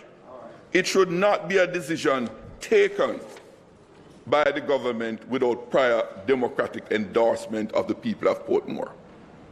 Thirdly, all the ministries, as I have indicated earlier, and departments and agencies that appeared before our committee and cited in this report indicated that their respective services to Portmore will not increase or decrease because of the change in designation to be a parish. This was underscored by the fact that the ongoing demands for the Portmore area, is not a function of the designation. And the resource generation will not increase beyond existing provisions to all the parishes that currently exist in Jamaica. Fourthly, as a city municipality, the residents of Portmore are entitled to a directly elected mayor. There is no other local authority that provides this legal right to its residents. In the parish councils, now called the municipal corporations, the mayors are chosen by the councillors, which is a form of electoral college. It would be a retrograde step to deprive the people of Portmore of this unique democratic power which has been guaranteed to them in law since 2003 and now enshrined in the Local Government Act. Fifth, the residents of Portmore are being asked to accept a designation of a parish without or before any clear indication by way of a map of the boundaries of such a parish, and for which they are being denied the opportunity to participate in.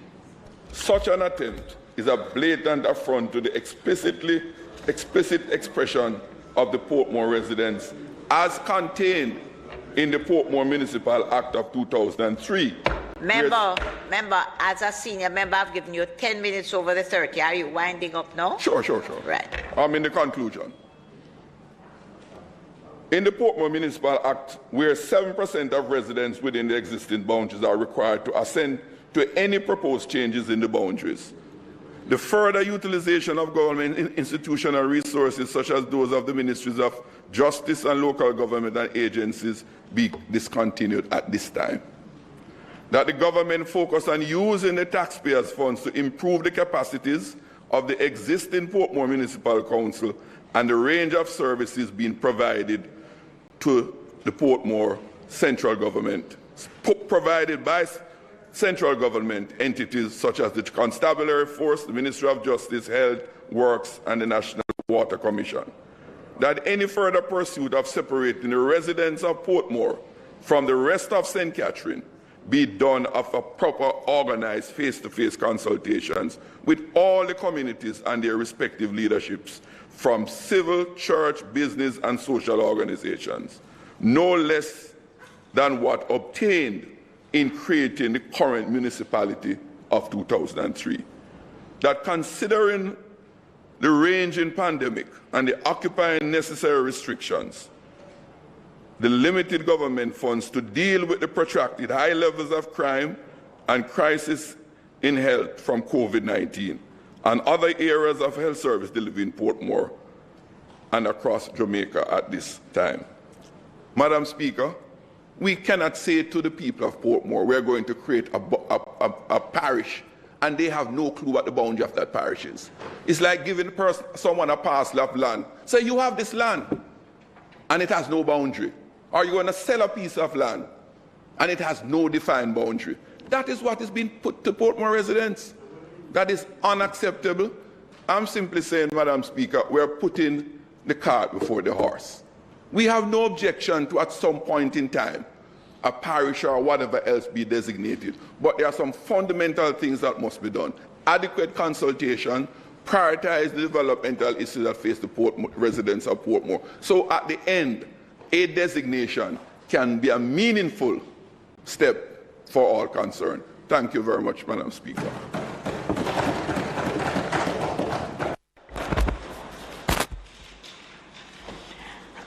Madam Speaker, at this point. Members, the question before the House is that the debate be suspended until another sitting of the House. Those in favor? Those against? The ayes have it. Madam Speaker, it's not intended to do any further business for the day, and so I ask for the adjournment of the House until next Tuesday, February, we can get the date. What's the date? 3? Huh? First. 2? First. Oh, yes.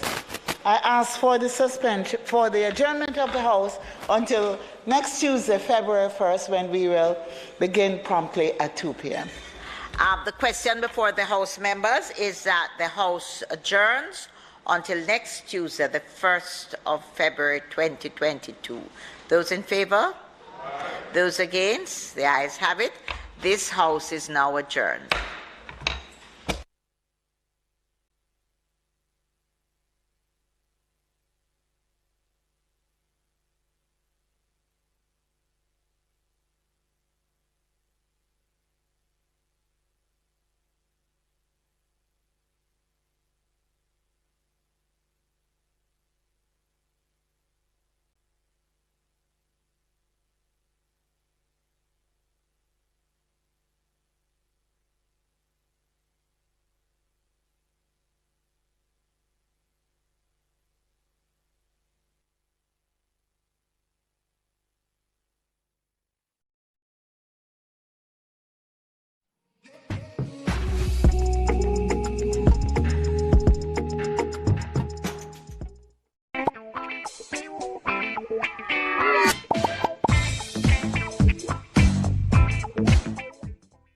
What a way you're full of our roots and culture. That was in Jamaica 60.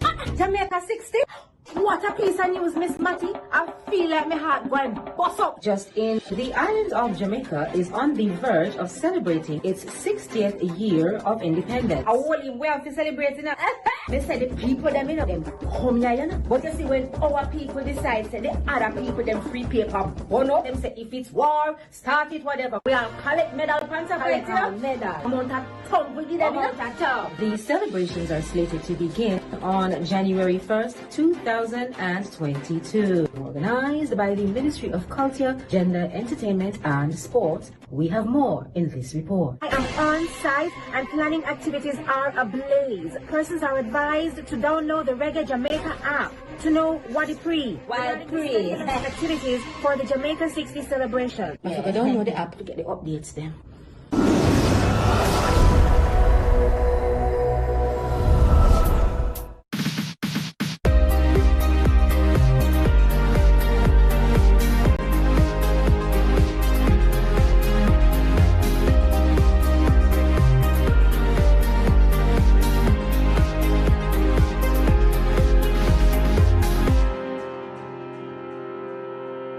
Coming up in today's Jamaica Magazine, a look back at the major achievements of the Ministry of Local Government in 2021, plus signs, symptoms and treatment options for bladder cancer.